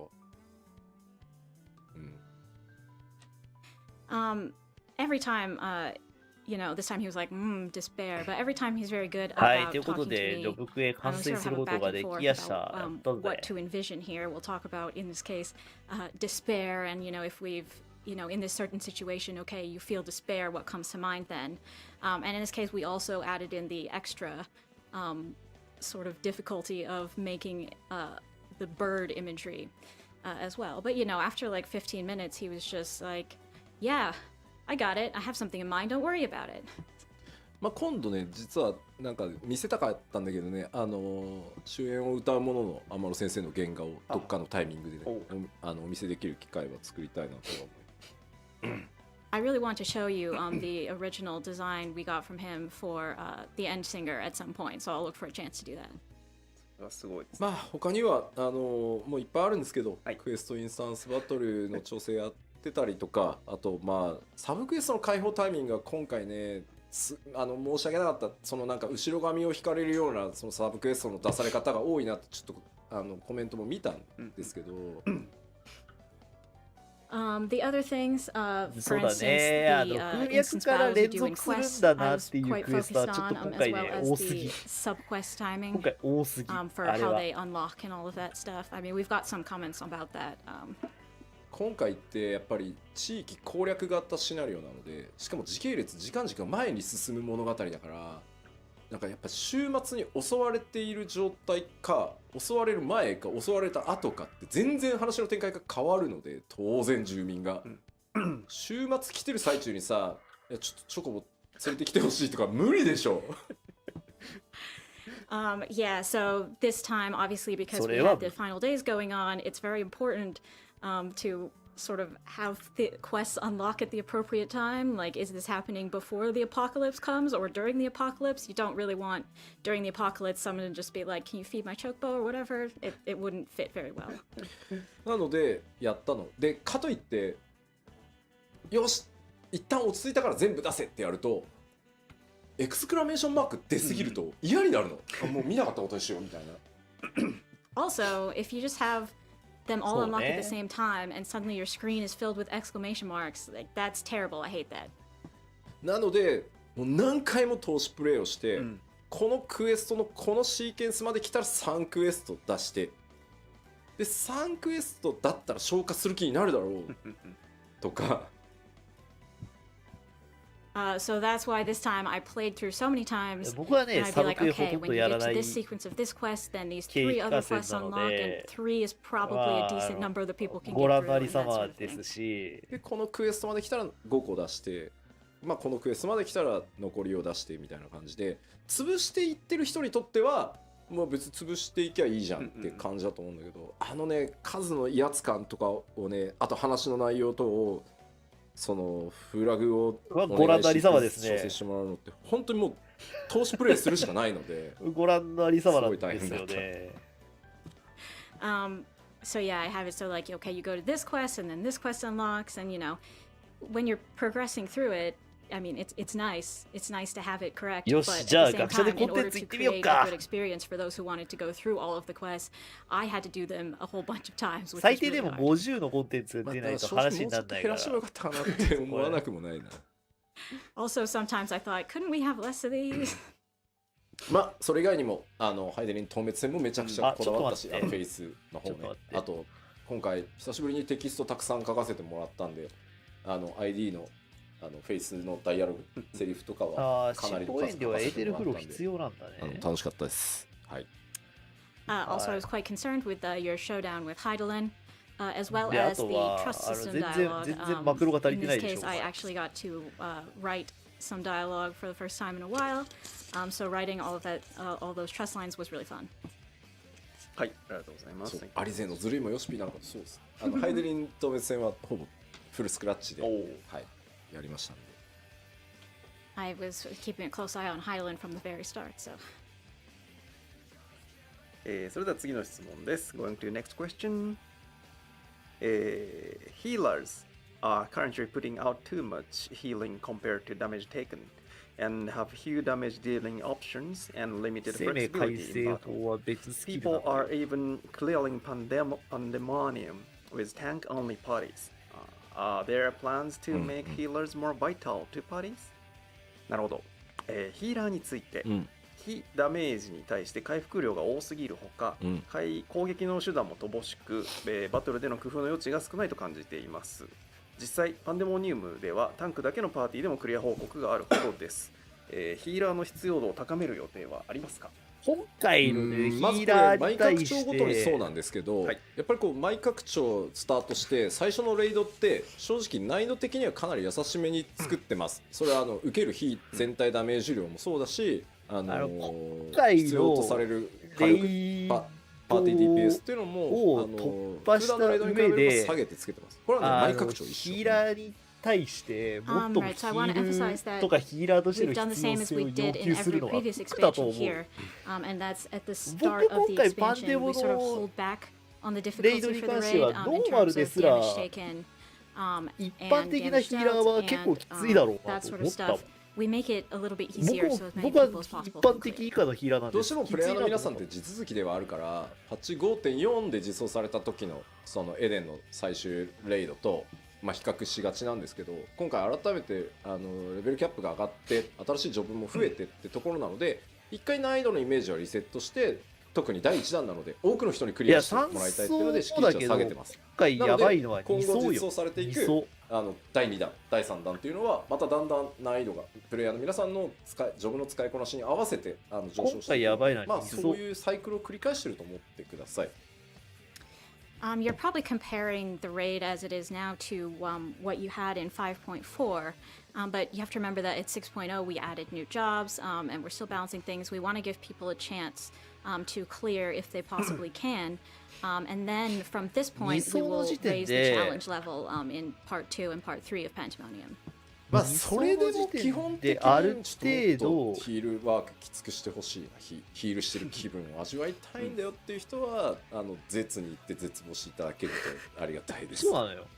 I think even at that point, if you're still unsatisfied, 2層 thinking, okay, healing is too 3 easy 層 and I want to も feel more いろい like ろ a き proper つかった healer, し、2層 definitely は try the 今回 ultimate 2層の時 content 点 and で suffer. はい、ありがとうございます。では続いてもう一問ジョブ関連ですね。軽減をある程度しっかり合わせていかない Dark と、 Nights, Living Dead, and ま Blood あ IL が上がれ Weapon ば are そんな more こともな difficult いけ to ど、 use effectively compared to other tank skills. They have よう plans to な adjust this. 全体攻他タンクに比べて撃がパッパ暗黒騎士のリビングデッドやブラッドウェポンの使い勝手がいまいち結構です。やばいよ。今後調整の予定はありますか？まあ暗黒騎士だけじゃなくてですね、パッチ 6.1 で、暗黒騎士も含めていろんなジョブに手は、入れさせていただきます。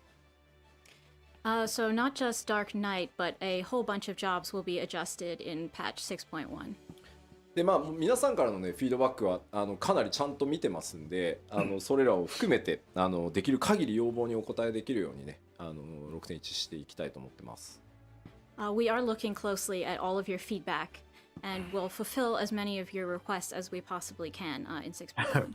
まあ今まさに質問があった申し訳ないけど暗黒騎士の今回のリレーとかに関してはもう今今回の調整変国編で出てきてヒーラーに対するまあ要何かしら求値が手は入り低いっます。はい。ていう発言は Um, 相当 we や are ばいと思う。 definitely adjusting Living Dead, so you can wait and see how it goes.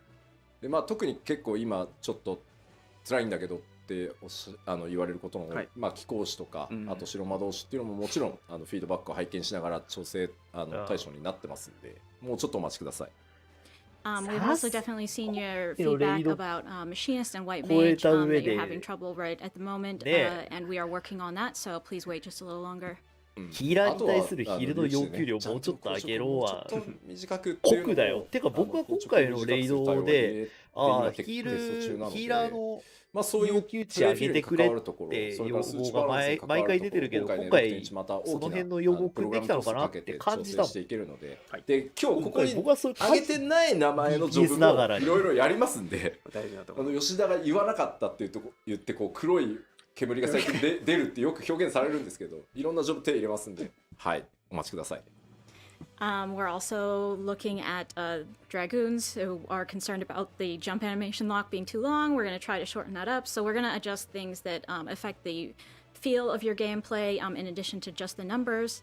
And of course, I'd like to say that even if I didn't specifically mention your job today, we're still looking at feedback and making なんだっ adjustments た for ら those 2 too. 層とか3層 So は N で please も do ダメー not ジきつ descend い on ぜ。 us in a cloud of black smoke because I'm scared. マジではいありがとうご2層ざいます3層に関してはでは次の質問 N でもです。要求値高いって前半でカバーされた気もしますが、Given that we now have Sage and Reaper, will you be increasing the number of glamour plates? リーパーと賢者が増えましたが、ミラージュプレートも増えませんか？ミラプリ関連はですね、はい各処理のアップデート、まあ、数を増やすとか、まあ、プレートだったら数を増やすとか、ミラプリを反映できるエリアを増やすとか、チェストのサイズを増やすとか、まあ、いろんな候補があってそれぞれのコスト出しが終わって、まあ、やっぱ順番にしか対応できないので、まず今回最初パッチ 6.1 では、プレートの複数枚追加を行います。Right. So there are various requests that we need to address related to the glamour system, like the number of plates, the areas that you can use them in, the size of your glamour dresser. We can really only address these slowly in a systematic way, but we are working on it, and in 6.1 we will increase the number of plates. で、何枚が増えるのが嬉しいかっていうのはちょっと個人差があるので何とも言えないですけど、それなりの枚数増やせてるんじゃないかなとは思ってます。はい。The amount of plates people wanted to increase by sort of differs by person. I can't tell you exactly how many we're adding, but I think it should be sufficient for the time being. で、まあそれを第一弾としつつ、はい、ボックスの中に幻影としてしまえる数に関しても大きく引き上げようとしていますし、それらあと着替えられる反映できる場所を増やしたいとか、それらいろいろ今やってますので、順次スケジュールが決まったら、まあとにかく 6.1 からミラージュプレート関連いろいろミラプリ関連ねアップデートしていきますよということだけお伝えしています。And yes, we are definitely increasing how many pieces you can store in your dresser and how many places you can use these plates. So when we can fit them in the schedule starting in 6.1, we will be adding more features. はい、ありがとうございます。Thank you very much. では次の質問です。Next question. Will we be able to obtain gear such as Imperial officers' armor and uniforms, Galrian Gunblades, Imperial lab coats, and Chalian forum members' uniform in the future? なるほど。今後、ガレマール帝国の帝国士官の鎧や服、帝国式ガンブレードや帝国学者のコート、またシャーレアンの議員制服などを入手できるようになりませんか。今回は簡単だったなって言われるぐらいでシャーレアンの議員制服はね、予定があるはず。So first of all, the Imperial officer uniform is something we have already decided on. まあこれまで帝国やっぱこう敵として描くことが多くて、なかなかそのガレマール帝国の内面とか人間としてのそのガレアン人っていうのを描く機会がこれまでなかったので、まあやめてたんですけど、まあ、行月のフィナーレでそういったところも描けたので、これからその 6.0 以降のパッチ報酬みたいな形で増やしていくのはまあありかな、そろそろ解禁してもいいかなとは思ってます。はい。Up until 6.0, we had mostly shown the Garleans as just these ruthless enemies. We hadn't really had an opportunity to show the normal people or other perspectives of that story. But now that we've done that, I think we could start releasing some gear that is Garlean themed. はい、ありがとうございます。Thank you very much.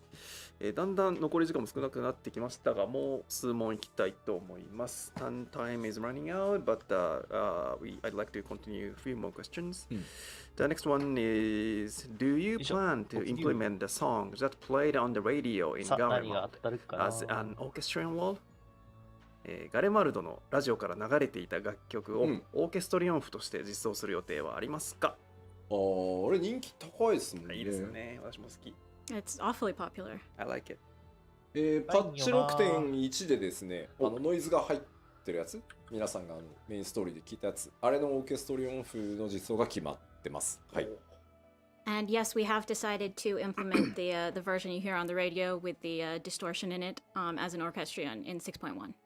なんかあれノイズが入ってないやつと入ってるバージョンがあって、まあ、どっちよっていう話だったんですけど、まあソケンがサウンドディレクターとしてゲーム体験に密接に絡んでるのはノイズ入ってる方だから、まあ、そっちでまず実装しましょうっていう判断をしてたんで、そっちが実装されます。はい。We actually have a version both with distortion and without distortion, but Soken felt that as sound director he wanted to give people something as close to the in-game experience of hearing it for the first time as possible.For the orchestrion, so we're going with the distorted version first. はい、離れるじゃなかったっけ？Thank you very much. では続いてです。Were we able to take up residence in Shalian or the lunar facilities that the operates worked so hard to make some one day? Even just apartments would be fine. レポリットが頑張って作ってくれた月の居住地やシャーレアンにはいつか住めるようになりますか？アパルトメントでもいいです。サムデーでいいんですよね。まあね。これは、こまあもうまずは石ガルドに住んでくれよ。追いつかないよ。の、なんか吉田が、 Please, 吉田がなんか急 please に just try living in Ishgard first. We cannot keep up. もうね、まあまあその今回ね 6.1 でハウジングの抽選システムもできるし、まあ全世界にさらにこうサーバーをね大幅増強していくっていうのもこの前発表させてもらったので、ハウジングに関してもやっぱりどんどんやっていきたいとは思ってるんだけど、マジで追いつかないんで。I mean, yes. So for 6.1, we've come up with the lottery system for housing. We've also announced we're increasing the overall amount of housing. So it's not like we won't do it or we don't want to do it, but maybe slow down a little bit. まあ詰めたら良いですね。If we could, that would be nice, wouldn't it? That would be nice. ありがとうございます。Thank you very much. 次の質問いきましょう。はい Next question. Will you add minions for Emmet Silk, Hades, and Xenos? エメット・セルクやハーデス、ゼノスのミニオンは実装されますか？まあここはそのまあ何度か言ってる通りやっぱり役目を終えてないキャラクターっていうところに関しては、まあ僕が全権指揮取ってるところでもあって、キャラクターのミニオンが出す出さない僕が全部判断してるんですけど、まあ行月まで来たのでまあありかなとは思ってます。はい。Yeah, I'm the one who decides who we put out as minions, and I always hold back on putting out minions of characters whose roles are not yet done in the story, but I think now that we've done Endwalker, we can consider doing those. もうゼノスあたりは本望かもね。確かくっついてくるわけでしょ。ずっと許されついてくることを許されてるわけでしょ。Is it okay to put Xenos out as a minion? He's just gonna follow you everywhere. He should be happy. はい、ありがとうございます。それでは次で本日の最後の質問にしたいと思います。So the next question will be the last question of today. And the question is, do you have any updates regarding female Rossignol? なるほど。ロスガル女性について何かアップデート情報はありますか？いや、そういえば。僕らようやく行月出したばっかなんだよ今。Finally, we're done with Endwalker. Okay. ね、グラフィックスのアップデートもやるしね。ただもちろん忘れてません。And yes, we are working on a graphic update. But no, we have not forgotten about female Hrothgar. これ撮っていいんだっけ？アートチームの方に、ロスガル女性のアートワークを何パターンも書いてもらい、その中から今、2系統に絞ってさらにデザインを進めつつ、それをどうやってその新しいキャラクタークリエーションにこうなんだろう仕様設計していくかっていうところまで今来てるので、まあもちろん実装するとなるとね、まだ時間はかかりますが、着実に進んでます。So right now we've had the art team draw a variety of styles for possible female Hrothgar designs. We've picked two of them, and we're currently thinking about how those would look and what adjustments we would have to involve in putting those into character creation. So obviously it's going to be some time before we can actually implement them as a race, but we are working and we are making progress. まあ本当にやるのっていうコメントもありますけど、やるって言ったらやりますよ。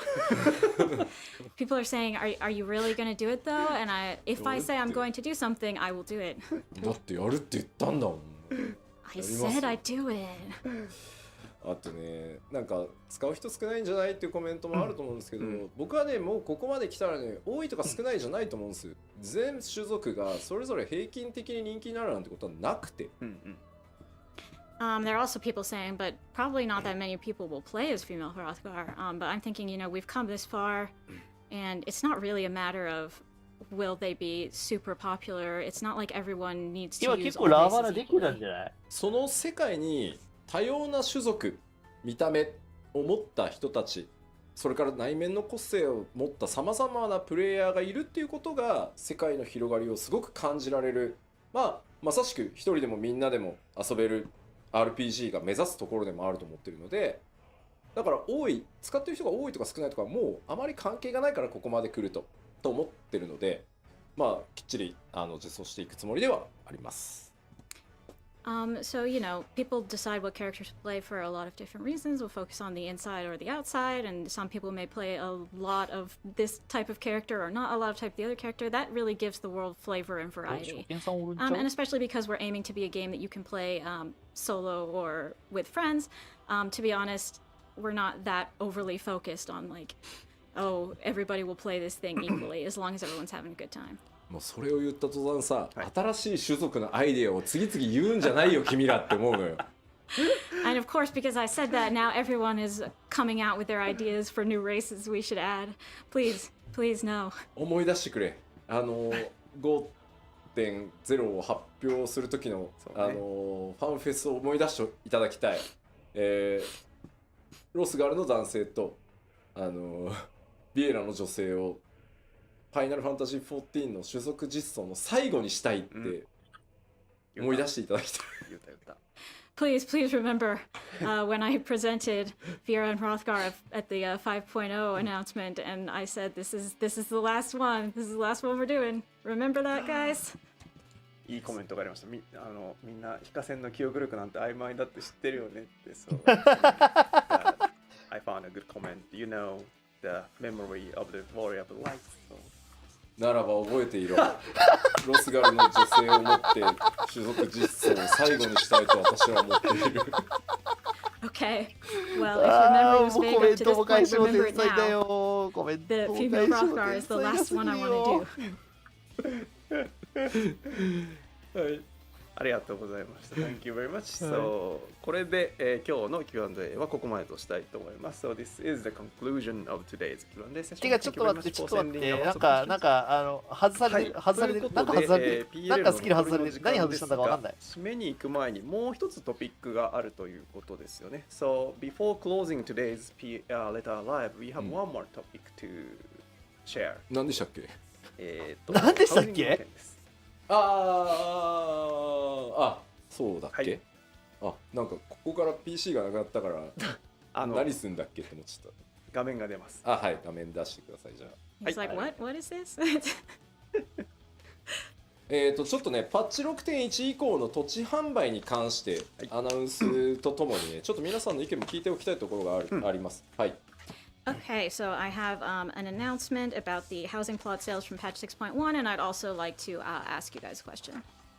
まず抽選販売についての補足です。First, let's go over some details for plot sales. どうぞ。まず1回の応募につき1プレイヤーキャラクター1回どこか1箇所のみ応募可能って言ってましたけど、今の判決は早すぎんだろ。 FC 全体で1回じゃなくて所属してるメンバー1回ずつ応募できるので、これはもう大きい FC の方が有利っていうのは確かにそうです。Okay, so for the lottery system that we announced, we did announce that each player may only enter the lottery for one plot of land during each lottery period. But when it comes to the free company, it's not like the free company entirely only gets one entry. Every single member from the free company can enter. In that sense, then yes, the free companies that are larger will get more entries if they want. これはやっぱり MMO っていうことを考えた時に非常に大きなコミュニティを一生懸命運営していて、メンバーもアクティブにたくさんいるっていう状況でFC ハウスがないっていうところがやっぱ抽選上有利に働くっていうところはそれこそが FC のそのサイズの力かなとは思ってるのでこういうルールにしてます。I mean, after all, 14 is a multiplayer game, and we want to support the community. So if you have a big, active, free company, we want you to be able to have a house. And so that's sort of the reason that large free companies are getting a little bit of an advantage here. で、ただですね、これ、なんか40人いるからめっちゃいろんな土地に応募しようぜってやったとしてもですよ、1個を買うっていう時に全員でそこに抽選申し込むっていうのはもちろん有利かな、数の有利はあるかなと思いますけど、バラバラにやると仮にバラバラに当選するとそれギル没収ですからね。1個しか当然購入できないので。But again, I mean, you're only going to end up with one house for your free company. So yes, if you all enter for the same spot, you'll probably have an advantage. However, if you all distribute yourself among different plots, I mean, you may just end up losing money that way because in the end, you're only going to get one house. あとハウス購入権利を FC メンバーに渡すって結構でかい権限を渡すことになるので、なんかポットで人集めてくればいいじゃんみたいなのは多分怖くてできないと思いますよ。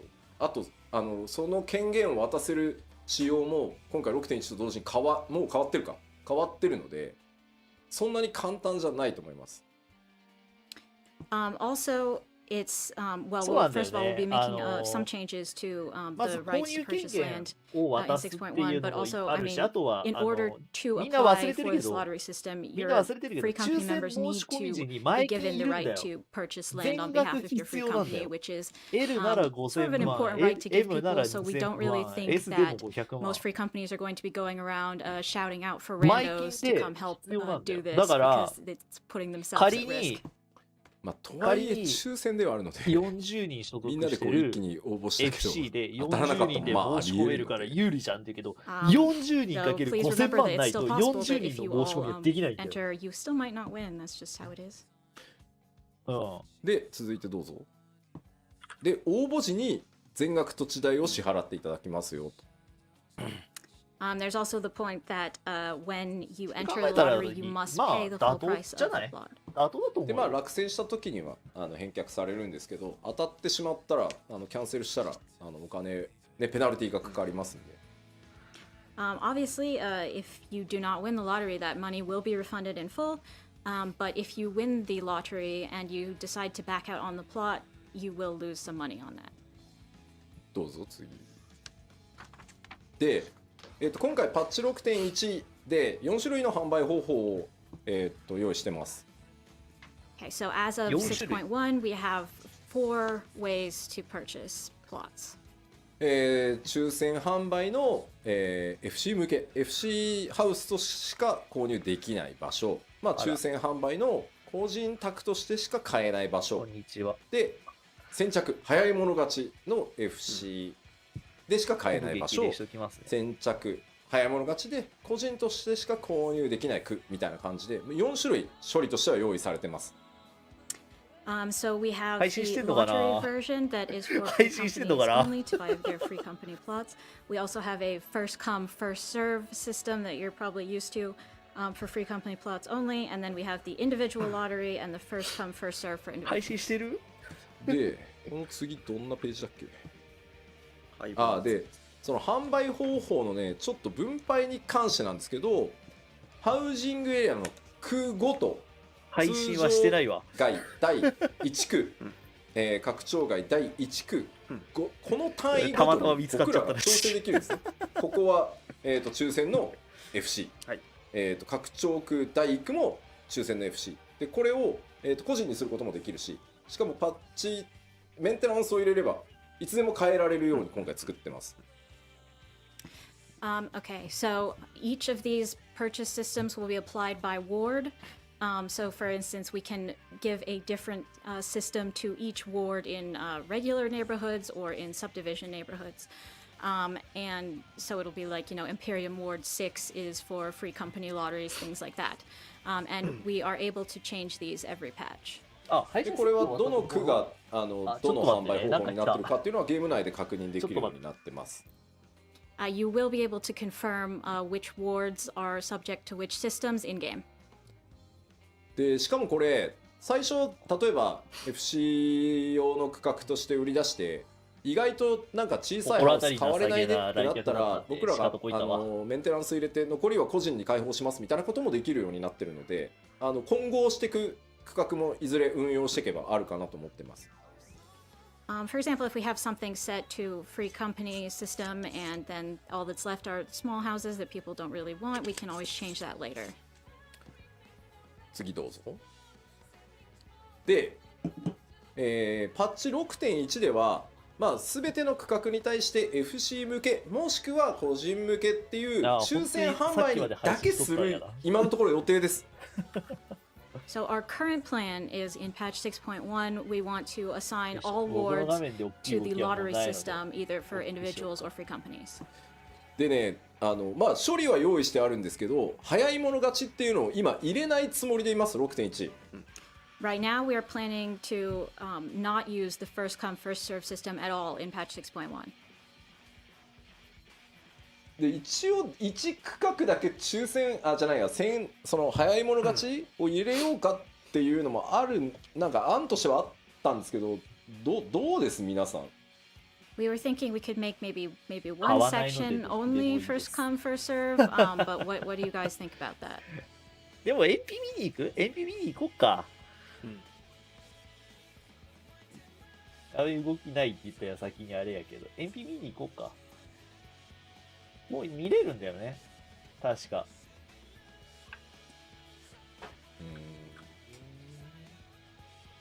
どっから行けんだっけ？どっから行けるんだっけ？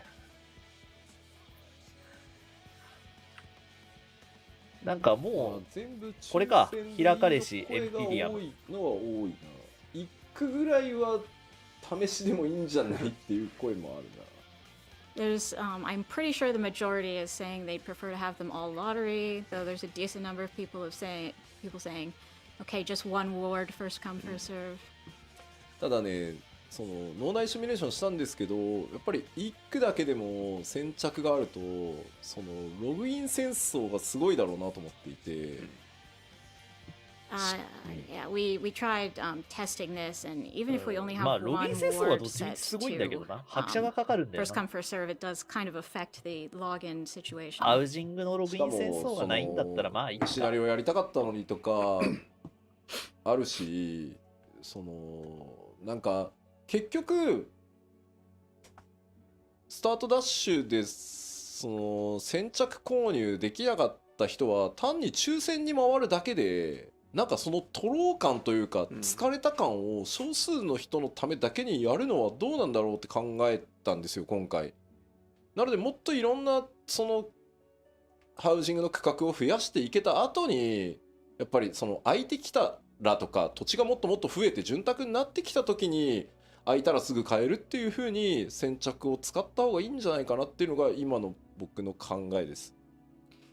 Thinking about people who want to log in to do, main scenario or other things, we don't want to increase the login queue, and I'm sort of thinking that if you all try to go for the first come, first serve, you're going to be really tired by the time you get to going over to the lottery and trying to win 街の that. 景観はいいんだ So け it ど、 might be better to just wait on first come, やっぱり first イシュ serve ガルドは until we この have 天 a 候 lot が more なってん housing だよな。 available for everybody. これ S だよね。S ハウスだよ。それならそれで良さそうだね、みんなね。そう言ってくれて。A significant number of people seem to M agree か with さっ that. きの土地 M か。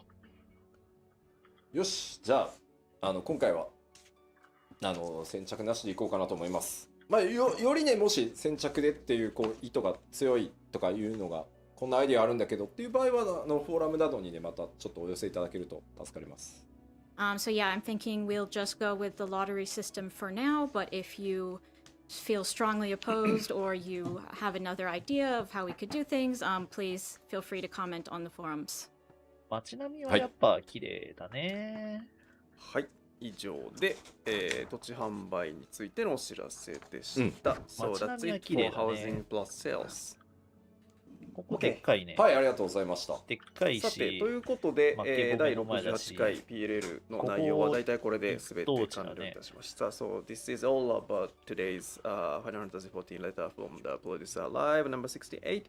And then before closing, we have こ some れ L announcements. ハウスなのかな。 So これ let's L check あれが L か。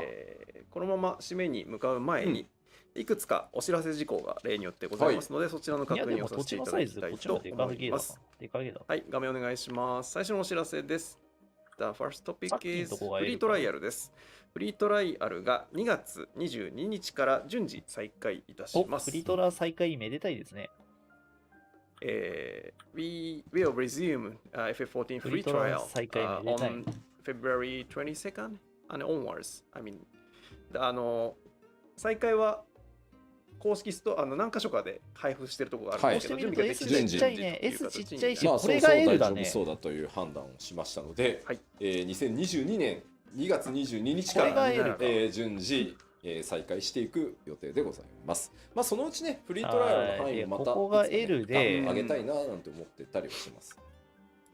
We're trying こ to こが start L slow で here, but 温 yes, 泉が近い。 February 22nd, 2022, we will resume regular free trials and expand from there. はい。はい、ありがとうございます。では次です。The next one, the next letter from the producer live.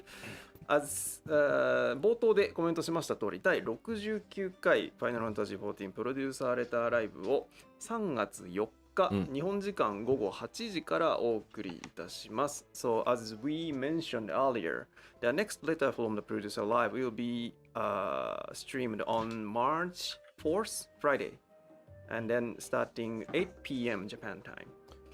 ということで、内容はパッチ 6.1 コンテンツ特集パート1ということになります。So the content will be the patch 6.1 見慣れてない影響もあると思うんだけど、でこうサーバーいわゆる14の、データセンターの拡張とかって、まあ、今年の夏から順次始めていく、まあ、その第一弾になる日本データセンターのワールドリーグループに関しては今、詳細の内容を告知できる準備をしているので、この3月4日の放送の中で皆さんにどういうスケジュールでやっていくのとか、どういうグループになるのというのをお知らせできればと思ってますので、そこまでもうちょっと今準備してますのでお待ちいただければと思います。もろもろの We'll 拠 also be 点にする covering には the 結 server 構 expansions that will be starting this summer, and talking about the first set of those, which is 動線が Japan 難し and the way い that とこ we'll ろ be がありそう。 regrouping 慣れたらそんな roles こと and ない the のかもし schedule. れないけど。ただ1個言っておくと、データセンタートラベルを入れる前にはやらないので、データセンタートラベルができる状態にはなってるので、まあもちろんね、そのリグループっていうところなので、4つ目の DC が出来上がるってことにはなるんですけど、行き来はできるし、ある意味日本 DC 全体でなんていうの固定を組むみたいなこともできるので、その辺も合わせてお伝えしていくので、どうぞ焦らずちょっとお待ちいただければと思います。Don't freak out. We have data center travel working already. So all this server stuff will be happening after that is available. はい。はい。お待ちください。それでは続いてのお知らせです。So the next announcement is the reminder of the Endwalker soundtrack. We are now taking the pre-order for this soundtrack, and then we'll be out on February 23rd, next Wednesday. So please make your pre-order if you do not do yet.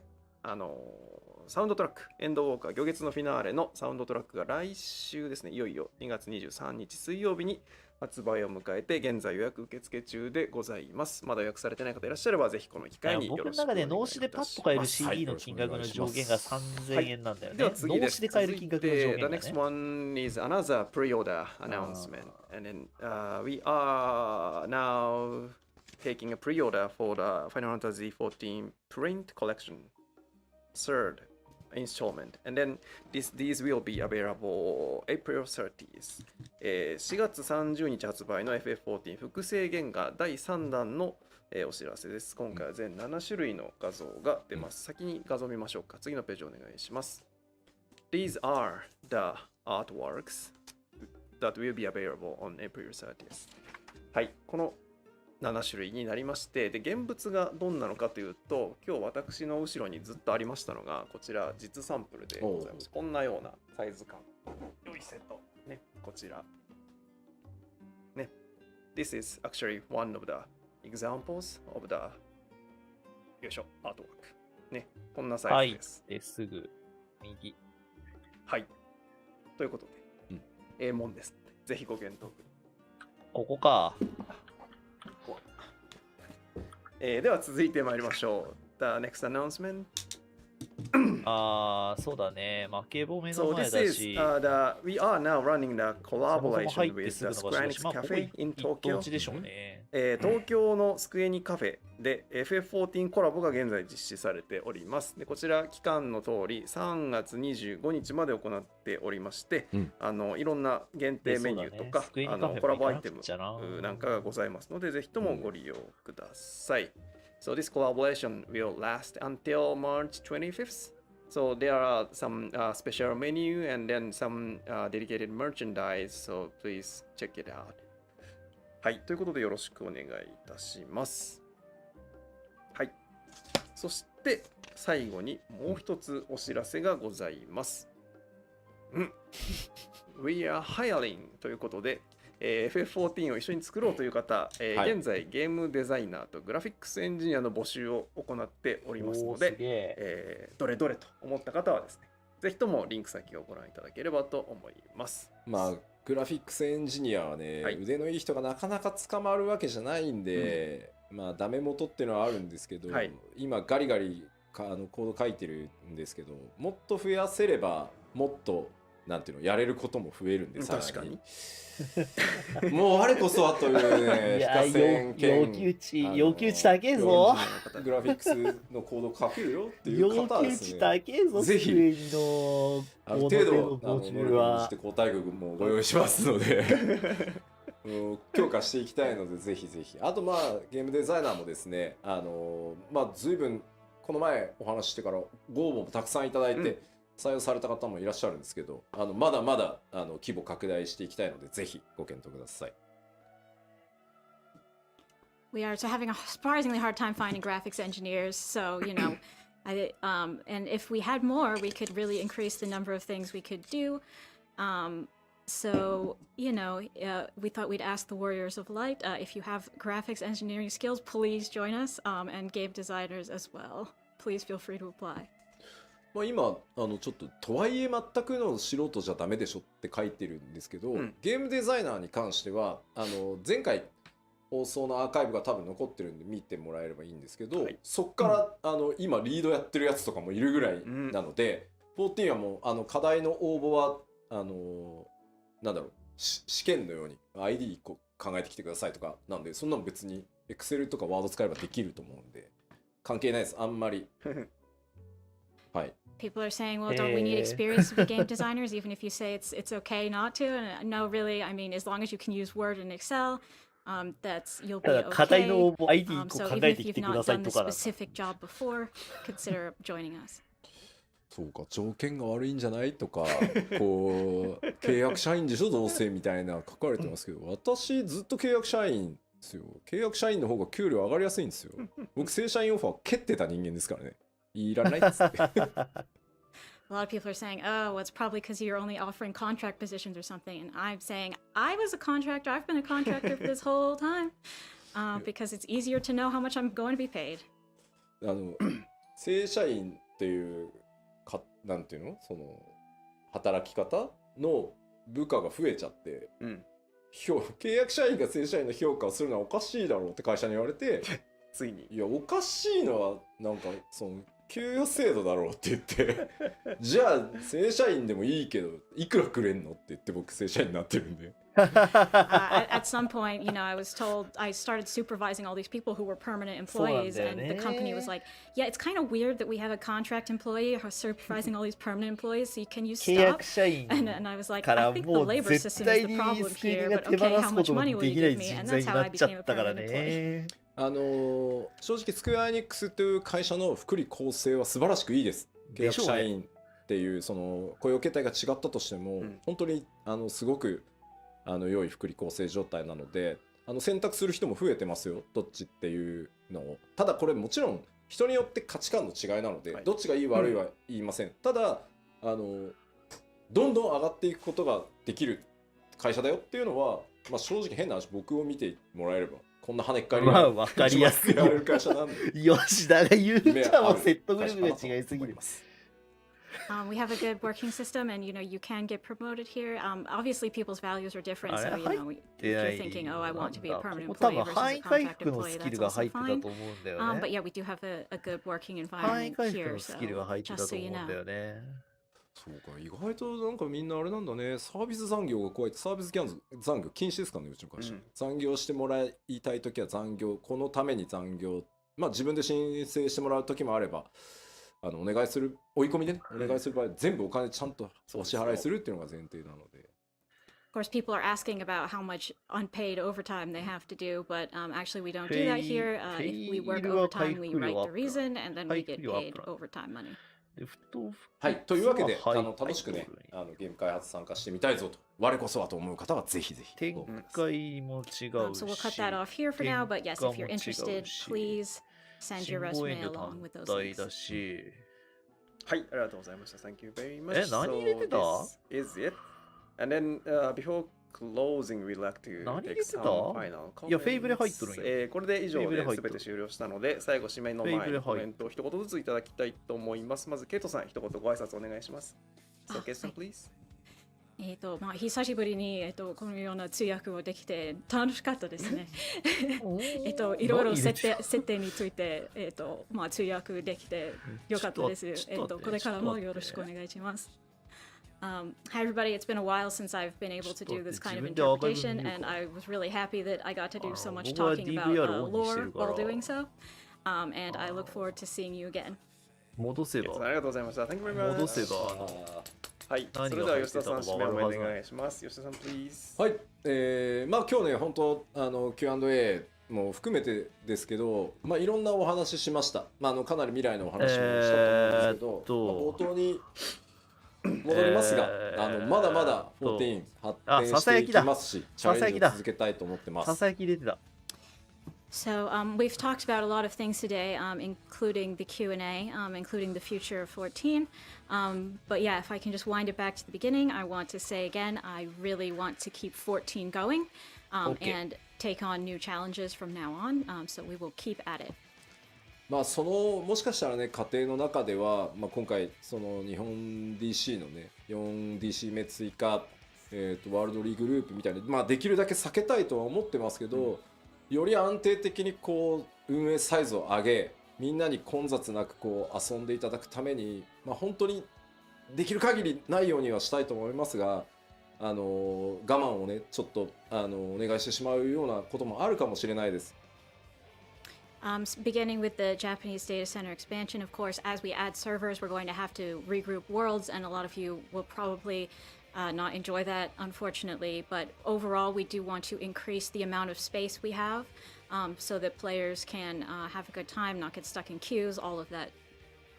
ただ、最終的には光の戦士プレイヤーの皆さんがこのゲーム遊んでてよかったなとか、このゲーム本当に楽しいなって思えるね、こう未来のために僕ら常に考え、常に努力をして開発を続けていこうと思います。And just to sum up our goals, we really want all the people who play this game to say, wow, I'm really glad I played this. I had a great time. So we'll keep aiming for that going forward. なので、改めて皆さんにお願いです。ここまでQ14 からね、11年一緒に歩み続けてくれてありがとうございます。And to all of you players, thank you so much for coming on this 11 years so far journey with us. まあ行月のフィナーレの英語タイトルはね、エンドウォーカーですけど、これからまた新しいファイナルファンタジー14の冒険の旅に一緒に歩み続けてもらえるととても嬉しいので、ぜひこれからも長い間よろしくお願いします。And I have one thing to ask of you. Obviously, this expansion was called Endwalker in English. But we're going to keep walking, we're going to keep journeying, so I hope you will join us on our adventures for as long as you possibly can. Thank you. はい、それでは今日本日長時間ありがとうございました。Thank you for watching such a long presentation. Okay, this is the conclusion of today's Final Fantasy 14 letter from the producer live, and then see you all again in 2 weeks time at the next PLL. 以上をもちまして第68回プロデュースされたライブを終了とさせていただきます。皆さん次回2週間後の69回、プロデュースされたライブでお会いしましょう。それでは失礼します。ありがとうございました。さようなら。はい、さようなら。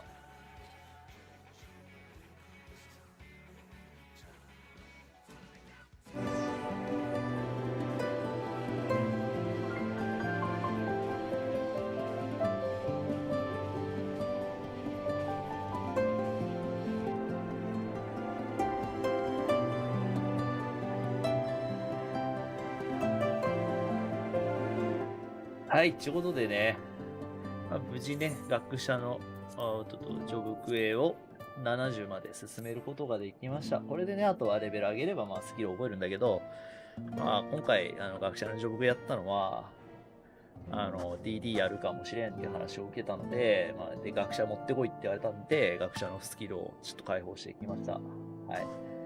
そんな感じです。で、もうね、5時間かな。いやー、なかなか、ほぼ予定通り終わったんじゃない ?PLL。ほぼ予定通り終わってるよね。4時間つって5時間だから予定通りですね。珍しく予定通り PLL 終わったので。予定通りとはって話なんだけど。僕もね、この辺で終わりにしておきましょうか。6.1 ね、楽しみやね。僕は Z は本当に、早期ではやらないです。熱心にお誘いいただけたりしたら、やるかもしれないんですが、そこまで僕の腕を見込んで、うんぬんみたいな人はいないはずなんで、Z 挑戦するレベルの人で。さすがにそこまでね、実力者みたいな認識のされ方はされないはずなんで、多分やらないと思います。誘われたらやるけどね。誘われないからやらないと思います。はい。配信にも日常生活にも支障が出ると思いますので。ということで、本日はお付き合いいただきまして誠にありがとうございました。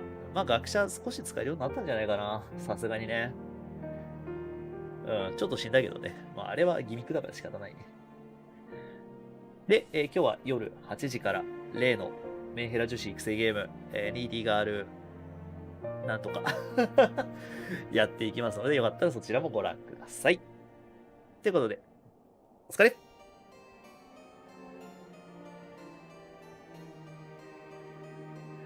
ご視聴いただき誠にありがとうございました。チャンネル登録、Twitter、フォローよかったらよろしくお願いいたします。